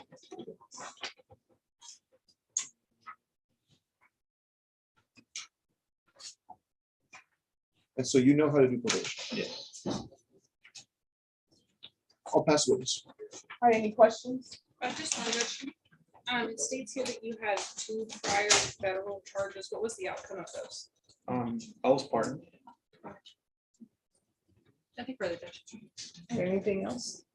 And just to follow up, so those federal charges were dismissed? Yes. Nothing further, Judge. All right, any other witnesses? No, Judge. All right, the court will hear arguments. State your opposed. Yes, Judge. We're asking that you sentence him to TDC, given his criminal history as well as the amount of cases that he picked up. We are dismissing 3 of them in regards to his plea on the 2. Also, the facts of the case in his version on the PSI, Judge, he still is saying that he did not steal the vehicle. He did not steal the vehicle. He bought it from a friend. So he's still failing to take responsibility, and for that reason, I think that he should serve punishment. All right. In each of the cause numbers, the court is denying your applications. The court will find you guilty. Does anyone wish to speak to punishment? It's a capital 5. Yes, Judge. Yes. Just briefly, Judge, Mr. Guajardo needs to, I mean, obviously if he's incarcerated, he's gonna have a hard time maintaining his permanent resident status. And so we're asking the court to place him on probation due to that. He is employable. Obviously, he was living a very chaotic and counterproductive life at the time this happened. He's clean now. He's presented himself very well to the court. He looks appropriate. He's here on time. And I think that if he maintains a sobriety, Judge, I think that he's a very good candidate for probation. He's done it before. He knows how to make probation. These are not violent crimes. He was not charged with theft. He was charged with UMV. He's pled to that. And he pled knowing that the state would be opposed to his applications for probation. But we're asking the court, given the nature of the crimes, to give him a chance to be on probation, knowing that if he stays living with his parents in a stable environment, if he works and is productive, and if he stays clean, I'm very confident that he will be successful on that probation. All right. In each of the cause numbers, the court will sentence you to 3 years in the prison, give you credit for any time served. Take in consideration the following cause numbers: 2022 CR 2870, 2022 CR 1612, 2022 CR 2249. In each of the cause numbers, I'm showing you what's entitled trial court certification of defendant's rights to appeal. Did you review those documents with your attorney? Did you understand them?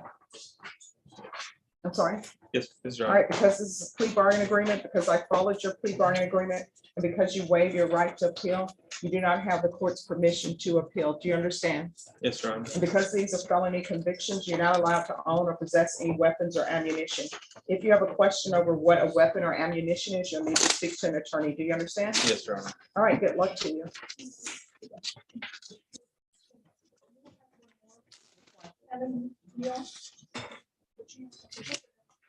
The state turned the motion to dismiss that, Judge. Yes, I already signed it. Sure. But do we have a copy of that dismissal? All right, who's here on Maxwell Jordan? Maxwell Jordan.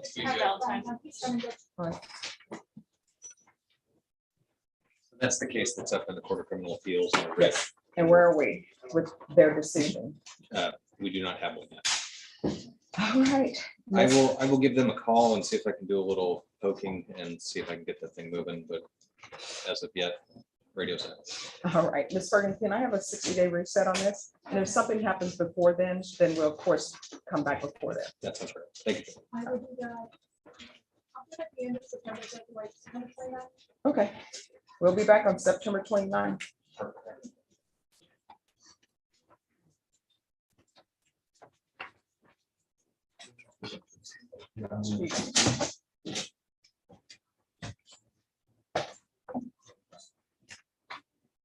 All right, who's here on Maggie Watkins?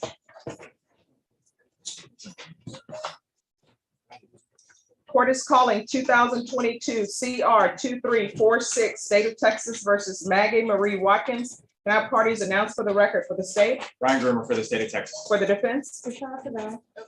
And are you Ms. Watkins? Yes, ma'am. All right, defense, I'm showing you acknowledgement of discovery. Have you received all the discovery in this case, and did you review it with your client? I did, Your Honor. Court will find that the state is in compliance with discovery. Ms. Watkins, I'm showing you what's entitled True Bill of Indictment. Did you review that document with your attorney? Did you understand it? Yes, ma'am. Counsel, do you waive the reading of the indictment? I do, Your Honor. State, are you proceeding on the indictment as presented? We are, Judge. Ms. Watkins, I'm showing you what's entitled Court Admonishments. Did you review that document with your attorney?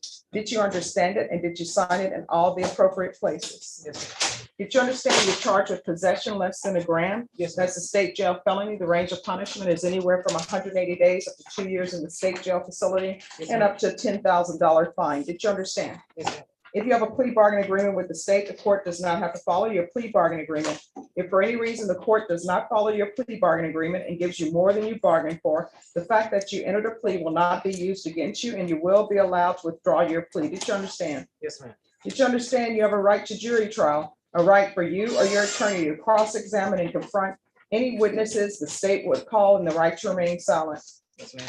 Did you understand by entering this plea bargain agreement, you were giving up those rights? Yes, ma'am. And did you intend to give up those rights and enter into a plea bargain agreement in this case? Yes, ma'am. Counsel, has your client been able to provide you with any defenses to this offense? Do you believe she has a rational as well as a factual understanding of the charges against her? I believe she does, Your Honor. Do you believe she's currently competent and was legally sane at the time of the offense? I believe she does, Your Honor. Ms. Watkins, has anyone threatened you, coerced you, or placed you in fear to get you to enter this plea? No, ma'am. Has anyone promised you anything other than a plea bargain agreement?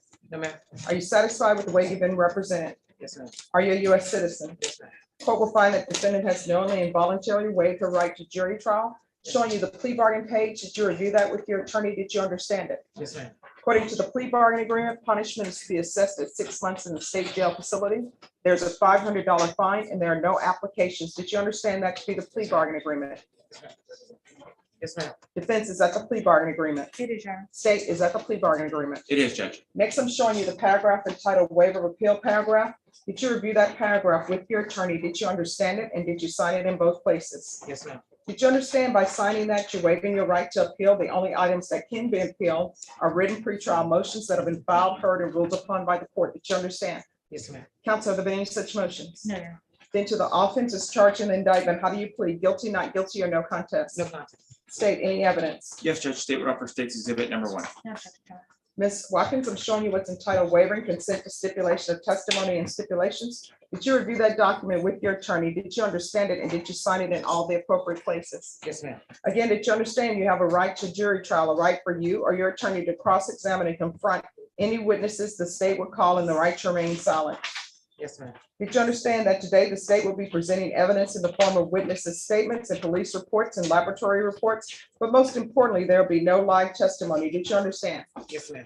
Court will find that defendant has knowingly and voluntarily waived and consented to stipulation of testimony and stipulations. Court will accept into evidence states exhibits 1 and attachments. Court has reviewed the documents. The court finds there's sufficient evidence to find you guilty, and the court will find you guilty. Are you proceeding with sentencing? Anything you wish to say on behalf of your client? Did you discuss the court call plea bargain? All right, the court will follow your plea bargaining agreement, sentence you to 6 months in the state jail facility, give you credit for any time served. There's a $500 fine, time and money are right concurrent. Did you review the document entitled trial court certification with your attorney? Did you understand it? And did you sign it? Yes, ma'am. Because this is a plea bargain agreement, because I followed your plea bargain agreement, and because you waived your right to appeal, you do not have the court's permission to appeal. Do you understand? Yes, ma'am. Because this is a felony conviction, you're not allowed to own or possess any weapons or ammunition. Do you understand? Yes, ma'am. If you have a question over what a weapon or ammunition is, you'll need to speak to an attorney. Do you understand? Yes, ma'am. All right, good luck to you. Thank you. Drugs are not good. Thank you, Your Honor. You're welcome. Who's here on Alicia Rubio? All right, could our parties come forward? Court is calling 2022 CR 3602, State of Texas versus Alicia Rubio. Can our parties announce for the record for the state? Michael Valerie for the state. For the defense? Ruben Flores for Rubio. Are you Alicia Rubio? Yes, ma'am. Counsel, I'm showing you the discovery acknowledgement. Have you received all the discovery in this case, and did you review it with your client? Yes, ma'am. Court will find that the state is in compliance with discovery. Ms. Rubio, I'm showing you what's entitled application for community supervision. Did you review that with your attorney? Did you understand it? Yes, ma'am. And did you sign it? Yes, ma'am. Next, I'm showing you what's entitled true bill of indictment. Did you review that document with your attorney? Did you understand it? Yes, ma'am, I did. Counsel, do you waive the reading of the indictment? I do, Your Honor. State, are you proceeding on the indictment as presented? Yes, Your Honor. Ms. Rubio, I'm showing you what's entitled court admonishments and defendant's waivers and affidavit of admonitions. Did you review that document with your attorney? Did you understand it? And Yes, did you ma'am, I sign it did, in and I all of did. the appropriate places? Sorry. Yes, ma'am. Did you understand you're charged with assault, felony second? That's a third-degree felony. The range of punishment is anywhere from 2 to 10 years in prison and up to a $10,000 fine. Did you understand? Yes, ma'am. If you have a plea bargaining agreement with the state, the court does not have to follow your plea bargaining agreement. If for any reason the court does not follow your plea bargaining agreement and gives you more than you bargained for, the fact that you entered a plea will not be used against you and you will be allowed to withdraw your plea. Did you understand? Yes, ma'am. Did you understand you have a right to jury trial, a right for you or your attorney to cross-examine and confront any witnesses the state would call and the right to remain silent? Yes, ma'am. Did you understand by entering this plea bargaining agreement, you were giving up those rights? Yes, ma'am. Did you intend to give up those rights and enter into a plea bargaining agreement on this case? Yes, ma'am. Counsel, has your client been able to provide you with any defenses to this offense? Yeah, John. Do you believe she has a rational as well as a factual understanding of the charges against her? I do, Your Honor. Do you believe she's currently competent and was legally sane at the time of the offense? I do, Your Honor. Ms. Rubio, has anyone threatened you, coerced you, or placed you in fear to get you to enter this plea? No, ma'am. Has anyone promised you anything other than the plea bargaining agreement? No, ma'am. Are you satisfied with the way you've been represented? Yes, ma'am. Are you a U.S. citizen? Yes, ma'am. Court will find that defendant has knowingly and voluntarily waived a right to jury trial, showing you the plea bargain page. Did you review that with your attorney? Did you understand it? Yes, ma'am. According to the plea bargain agreement, punishment is to be assessed at 4 years in the prison. There's a $1,500 fine. There is no application for deferred adjudication. State recommends community supervision, and there's an affirmative finding of family violence. Did you understand with an affirmative finding of family violence, you're not allowed to own or possess any weapons or ammunition? Yes, ma'am. Did you understand with an affirmative finding of family violence, you're not allowed to be designated as primary custodial parent? Yes, ma'am. Did you understand that to be the entirety of your plea bargain agreement? Yes, ma'am. Defense is at the plea bargain agreement. It is, Your Honor. State is at the plea bargain agreement. Yes, Your Honor. Next, I'm showing you the paragraph entitled waiver of appeal paragraph. Did you review that paragraph with your attorney? Did you understand it? Did you sign it in both places? Yes, ma'am. Did you understand by signing that you're waiving your right to appeal? The only items that can be appealed are written pretrial motions that have been filed, heard, and ruled upon by the court. Did you understand? Yes, ma'am. Counsel, are there any such motions? No, Your Honor. Next, I'm showing you outside the plea bargain agreement, the state is requesting that your community supervision be for a term of 4 years, that there be 160 hours of community service restitution, hostility and aggression course, no firearm possession, and no contact with Ophelia, Ofelia Rubio. Did you understand those are recommendations from the state and the court does not have to follow those recommendations? Yes, ma'am. Judge, and for the record, we're gonna request the court make it a no harmful injurious contact. All right, the court understands. All right, then to the offenses charged, how do you plead? Guilty, not guilty, or no contest? No contest. State, any evidence? Yes, Your Honor. At this time, state offer states exhibit number 1 and its attachments.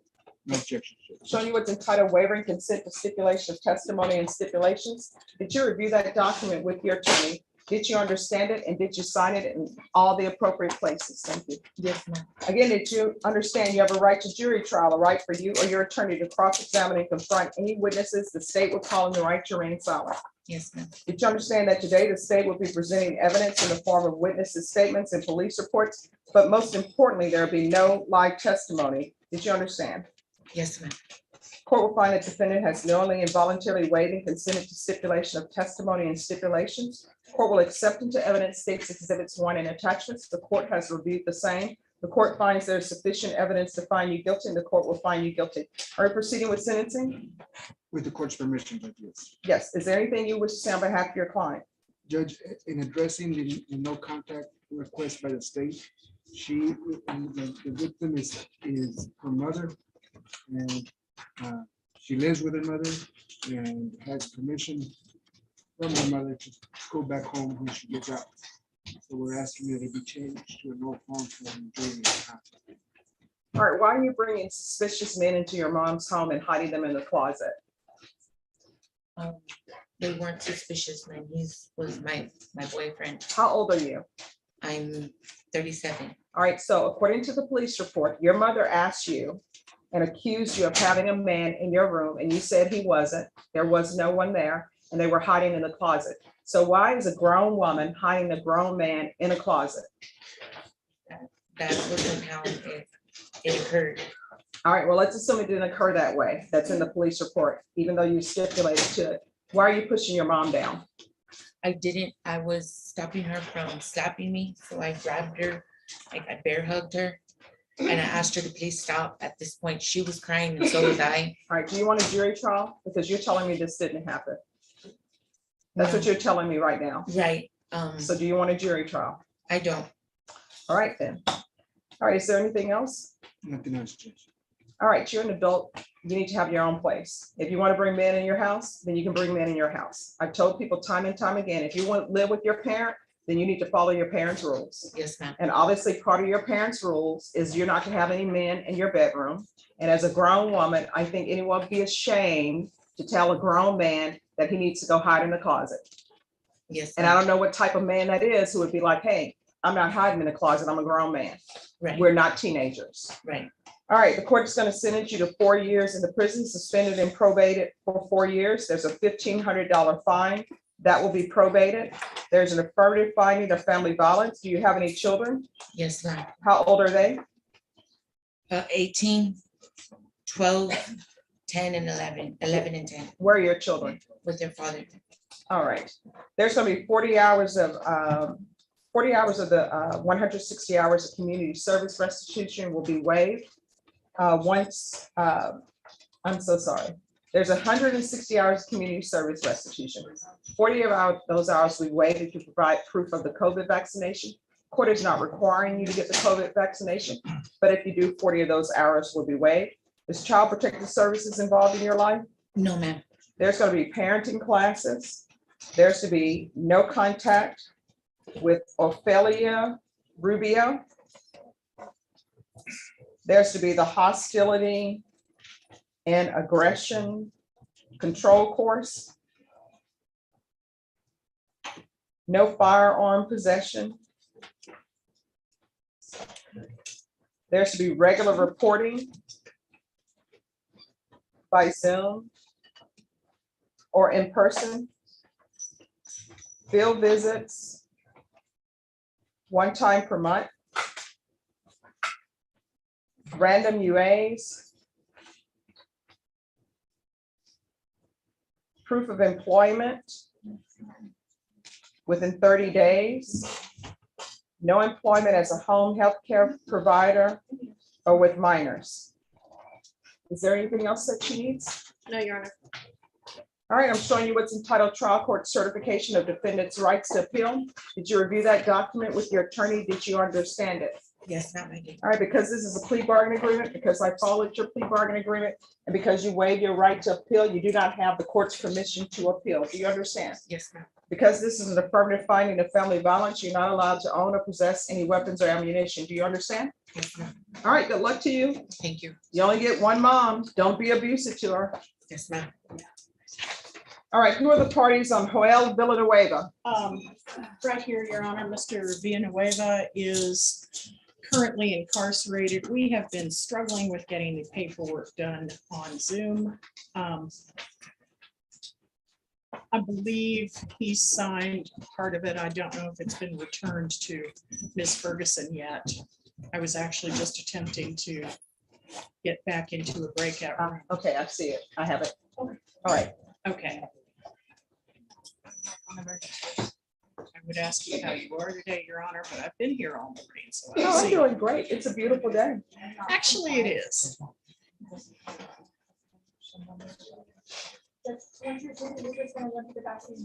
It's been approved. And I'm just waiting for him to come out of the breakout room.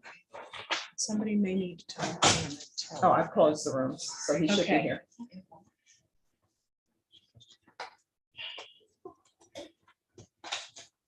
I have to ask, when you were doing 24 hours, that was undergrad, wasn't it? I did undergrad and grad school. Yeah, but 24 hours in Yes. law school? No, not law school. I have a Okay. master's as well. Oh, I didn't know that. yeah, neither did I. What's Okay. your master's in? I have a master's in business. But no, I did 24 hours and then I did 12 to 15 hours in the summertime. Okay. Did you find the master's in business to be useful at all when you were in Yes. private practice? Oh, yes. Because I really wish I had. Oh, no, you should make sure you take it. Well, All right, you ready? apparently I prefer to learn lessons the hard way. All right, Mr. Villanueva, I need you to unmute. Press the key, the longest key on the keyboard, which is the space bar, and hold it down, please. All right, the court is calling 2017 CR 2224, State of Texas versus Joel Villanueva. You need to mute yours. Can I have parties announced for the record for the state? Michael Valerie for the state. For the defense? Kimberly Bush for the defense. And are you Mr. Villanueva? Yes, ma'am. All right, did you review a document with your attorney entitled defendant's consent to appear by video? Yes, ma'am. Did you understand it and did you sign it? Yes, ma'am. Court will find that defendant has knowingly and voluntarily consented to appear by video. I'm going to show you what's entitled motion to revoke community supervision. Did you review that with your attorney? Did you understand it? Yes, ma'am. Are you the same Joel James Villanueva who was placed on community supervision for the offense of assault family's second offense on June 13, 2018 for a period of 5 years? Is that you? Yes, ma'am. State? Violated condition number 2, on or about the 11th day of April 2022 in Bexar County, Texas. The defendant, Joel James Villanueva, did then and there admit to the illegal use of a controlled substance, namely heroin, in violation of condition number 2. How do you plead to that? True or not true? True. And the state would waive and abandon the remaining allegations. Any objections to the state's waivers? None, Your Honor. Mr. Villanueva, did you understand by pleading true to violation of condition number 2, the court could find it true, grant the motion, and sentence you up to 5 years in prison and up to $1,200 fine? Did you understand? Yes, ma'am. Knowing that, do you still wish to plead true to violation of condition number 2? Yes, ma'am. All right, is there an agreement? There's not an agreement, Judge. The only contention is we're both asking that the court deny the motion. We're both asking that the alternate amended. The state's asking that you follow probation's recommendation of safety. The alternative recommendation is you go to SATA. It's clear from the motion, it's believe true that he has a substance abuse issue. And we're going to rely on the recommendation of probation. The state is, and that it's safety or if the court considers the least restrictive means necessary that we send it. All right, the court is finding violation of condition number 2 true. Defense, what are your questions as far as treatment? Because it's obvious to the court that he needs treatment. It is obvious. I agree fully. I would like to suggest, though, that there was one, if not extenuating circumstance, triggering circumstance that led to this. Immediately prior to him testing positive, his brother, who had also been a client of mine, passed away unexpectedly. That was very hard on the entire family, particularly on Joel. That does not justify or in any way make it okay for him to violate probation and use drugs. However, it is a fairly understandable, if not laudable, circumstance. His family is here today attempting to support him. He is the only sibling left who resides with his mother, who does need some help around the house. I'm not going to bring up witnesses because you've heard a lot of that today, and what she would testify to is largely already understood by the court. What I would suggest is that Mr. Villanueva has an opportunity here with the unfortunate passing of his brother to remake his life. And I would ask the court to consider allowing him the opportunity to do that through intensive outpatient treatment. And if the court does not feel that that's appropriate, then send him to SATA so at least he can be nearby to his family and not put them through more than they've already been put through. And very simply, Your Honor, that's all we're asking for. All right, this is what the court is going to do. The court will deny the motion, alternate amended conditions to include SATA and a referral of felony drug court. The defendant is to remain in custody until it's transferred to SATA or felony drug court. And I'm going to add the UA hotline. Okay. And I think the last judge to hear this was, I believe, Judge Thurs. So if it hasn't been said, I'm going to want field visits upon release. And that's going to be 2 times per month. Yes, Your Honor. Thank you very much. All right, you're welcome. Mr. Villanueva, You're not Yes, any ma'am. help to your family if you are using drugs. Do you understand? Yes, ma'am. All right, good luck to you. Remain there. Probation will go over conditions. Okay, ma'am. Your Honor, may I be excused? Yes, you may be excused. Thank you. On probation, the next case, there is no application. Court is calling 2022 CR 1535 and 2022 CR 5372, State of Texas versus James Heredia. Do I have parties announced for the record for the state, Marcus Sanders. for the defense? Charles Bach. And are you Mr. Heredia? All right. Defense, have you received all the discovery in each of these cases, and did you review those with your client? Yes, Judge. Then in each of the cause numbers, the court will find that the state is in compliance with discovery.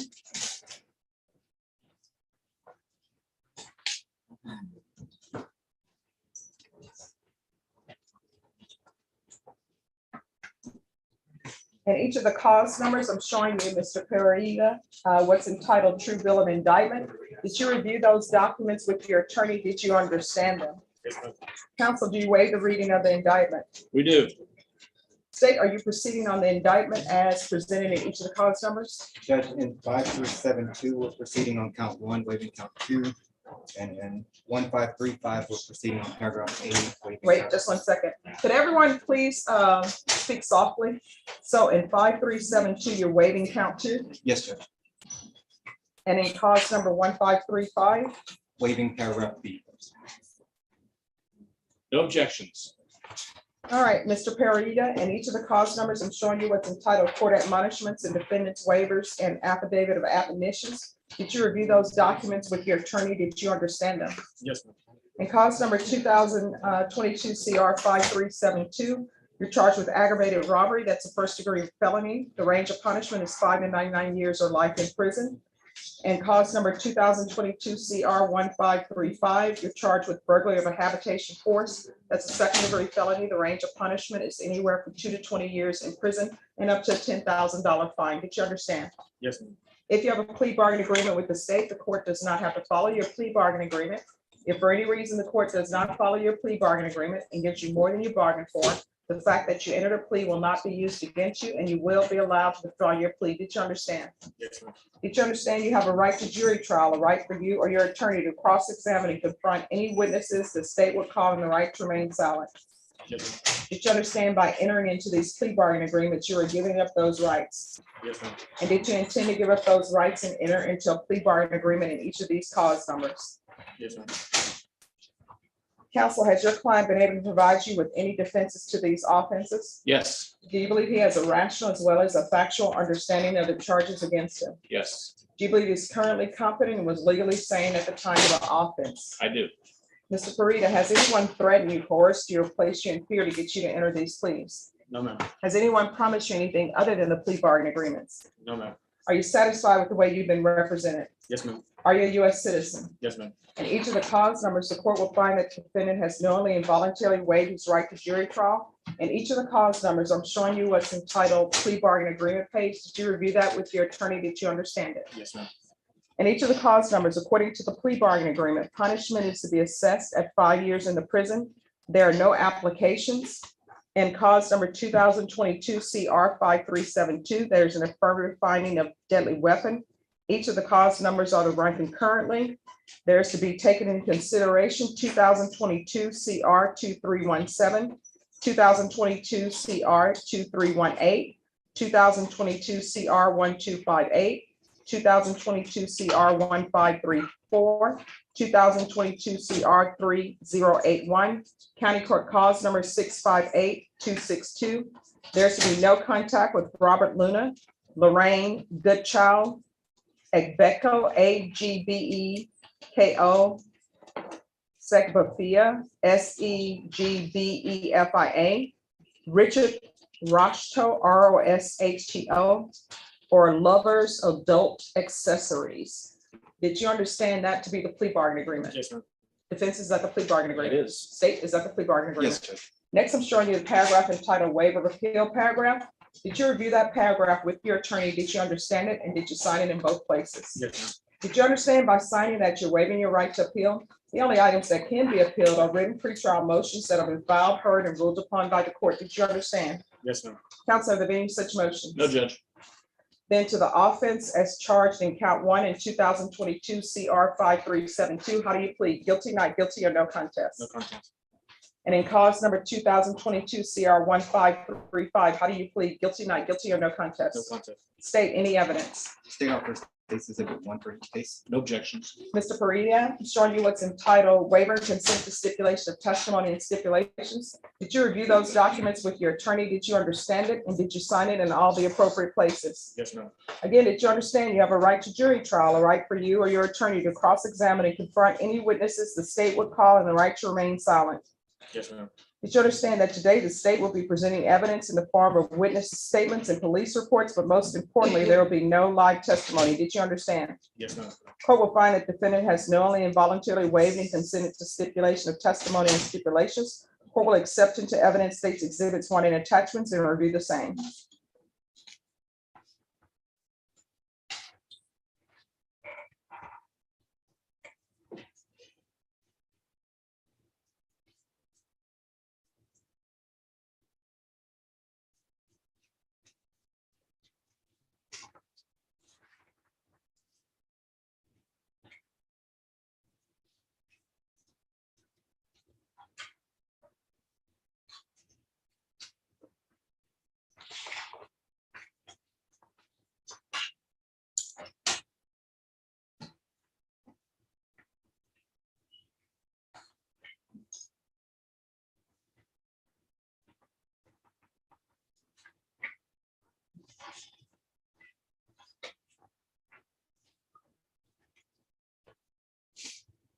All right, after reviewing states exhibits one and attachments and each cause numbers, the court will find there is sufficient evidence to find you guilty, and the court will find you guilty.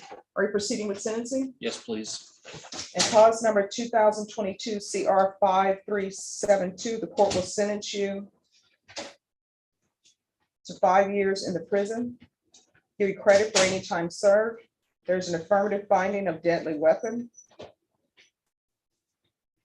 Concurrent with 2022 CR 1535, taking consideration 2022 CR 2317, 2318, 1258, 1534, 3081, and County Court Cause number 658262. There should be no contact with Robert Luna, Lorraine Goodchild,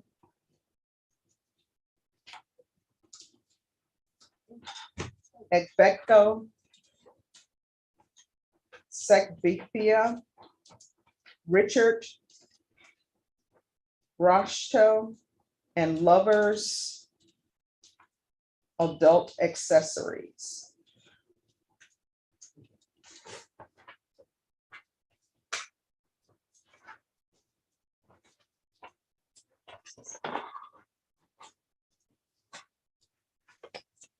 And in cause number 2022 CR 1535, court will sentence you to 5 years in the prison. Give you credit for any time served. Taking consideration 2022 CR 2317, 2318, 1258, 1534, 3081, County Court Cause number 658262, and no contact with the following persons: Robert Luna, Lorraine Goodchild, Ekbeko Segbithia, Richard Roshto, and Lovers Adult Accessories. And of course, these two cases are running concurrent. So it's running concurrent with 2022 CR 5372. Is there anything else from either side with regards to sentencing in each of those cause numbers? No, Judge. Judge, we have a victim who'd like to give impact. Can we do it at the end of docket? Yes. Thank you. All right, Mr. Fareed, and each of these cause numbers, did you sign a document entitled Trial Court Certification of Defendant's Rights to Appeal? Did you review it with your attorney and did you understand it? Yes, ma'am. All right, because these are plea bargain agreements, because I followed your plea bargain agreement, and because you waive your right to appeal, you do not have the court's permission to appeal. Do you understand? Yes, ma'am. And because these are felony convictions, you're not allowed to own or possess any weapons or ammunition. Do you understand? Yes, ma'am. If you have a question over what a weapon or ammunition is, then you need to speak with an attorney. Yes, ma'am. All right, good luck to you. Thank you, Judge. You're welcome.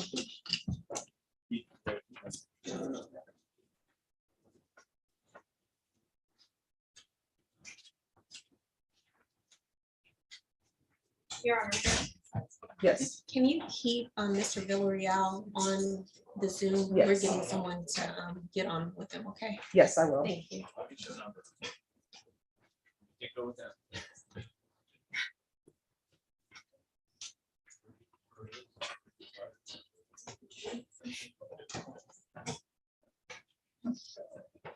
All right, Mr. Cobbs, you've been patiently waiting. Did you confer with the state on your case?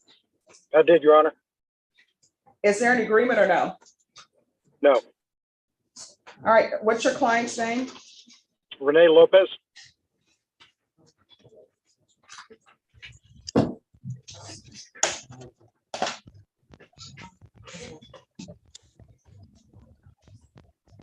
All right, court is calling 2022 CR 5205, State of Texas versus Renee Lopez. All right, and Mr. Cobbs, your client is not present. Oh, he's on Zoom. Could I have parties announced for the record for the state, Michael Villarreal, state. for the defense? Adam Cobbs. All right, and are you Mr. Lopez? Yes, I am. All right, Mr. Cobbs, you want your client to go on a men's axe retreat, is that correct? In addition to be able to attend church in person, Your Honor, that's correct.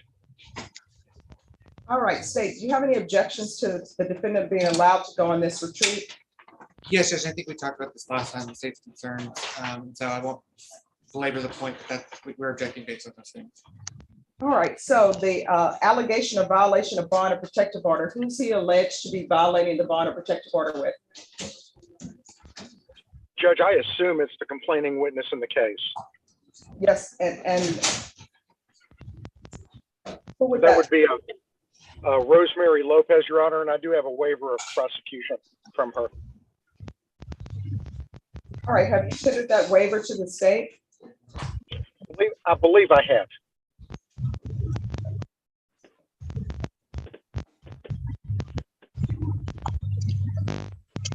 All right, the court will grant the motion for the defendant to go to the retreat. And if he wants to go to church, he'll have to do that by Zoom or Facebook. And there's still to be no contact with the complainant in this case. Judge, I believe I understand that he has been attending church via Zoom for 6 months, as ordered by the court back in December. But I believe church is now gone to in-person, and they have discontinued the Zoom appearance. All right, I'm sorry about that, Mr. Lopez. All right, Norma, when can we have this set? When is she set? July 8th? Yes, Mr. Lopez, is there something you wanted to say? Yes, Your Honor. I was approved for the retreat. Yes, you can go to the retreat. Okay, and the meetings are also, I think, Tuesday evenings. They started this past Tuesday. You can go to the retreat. You're not allowed to go to church. No. It's the meetings for the retreat. It's totally separate. It's on Tuesdays, and then the retreat will be, we leave Thursday, Friday, Saturday, and we come back Sunday, church. All right, you're allowed to go to the retreat. Okay, thank you. All right, thank you. Thank you, Judge. May we be excused? Yes, thank you. Thank you. You're welcome. Mr. Bach? I am. This is for you. All right. I'm stopping for. It's like. Okay, yes, we'll leave them on. Yeah, that's what I'm talking about. All right, everyone, I'm going to stop live stream, but everyone please remain on Zoom. And Judge Angelini will be here for the week of, I think, July 6th through July 5th. Thank you. They'll be here from July 5th to July 18th, I believe. So everyone,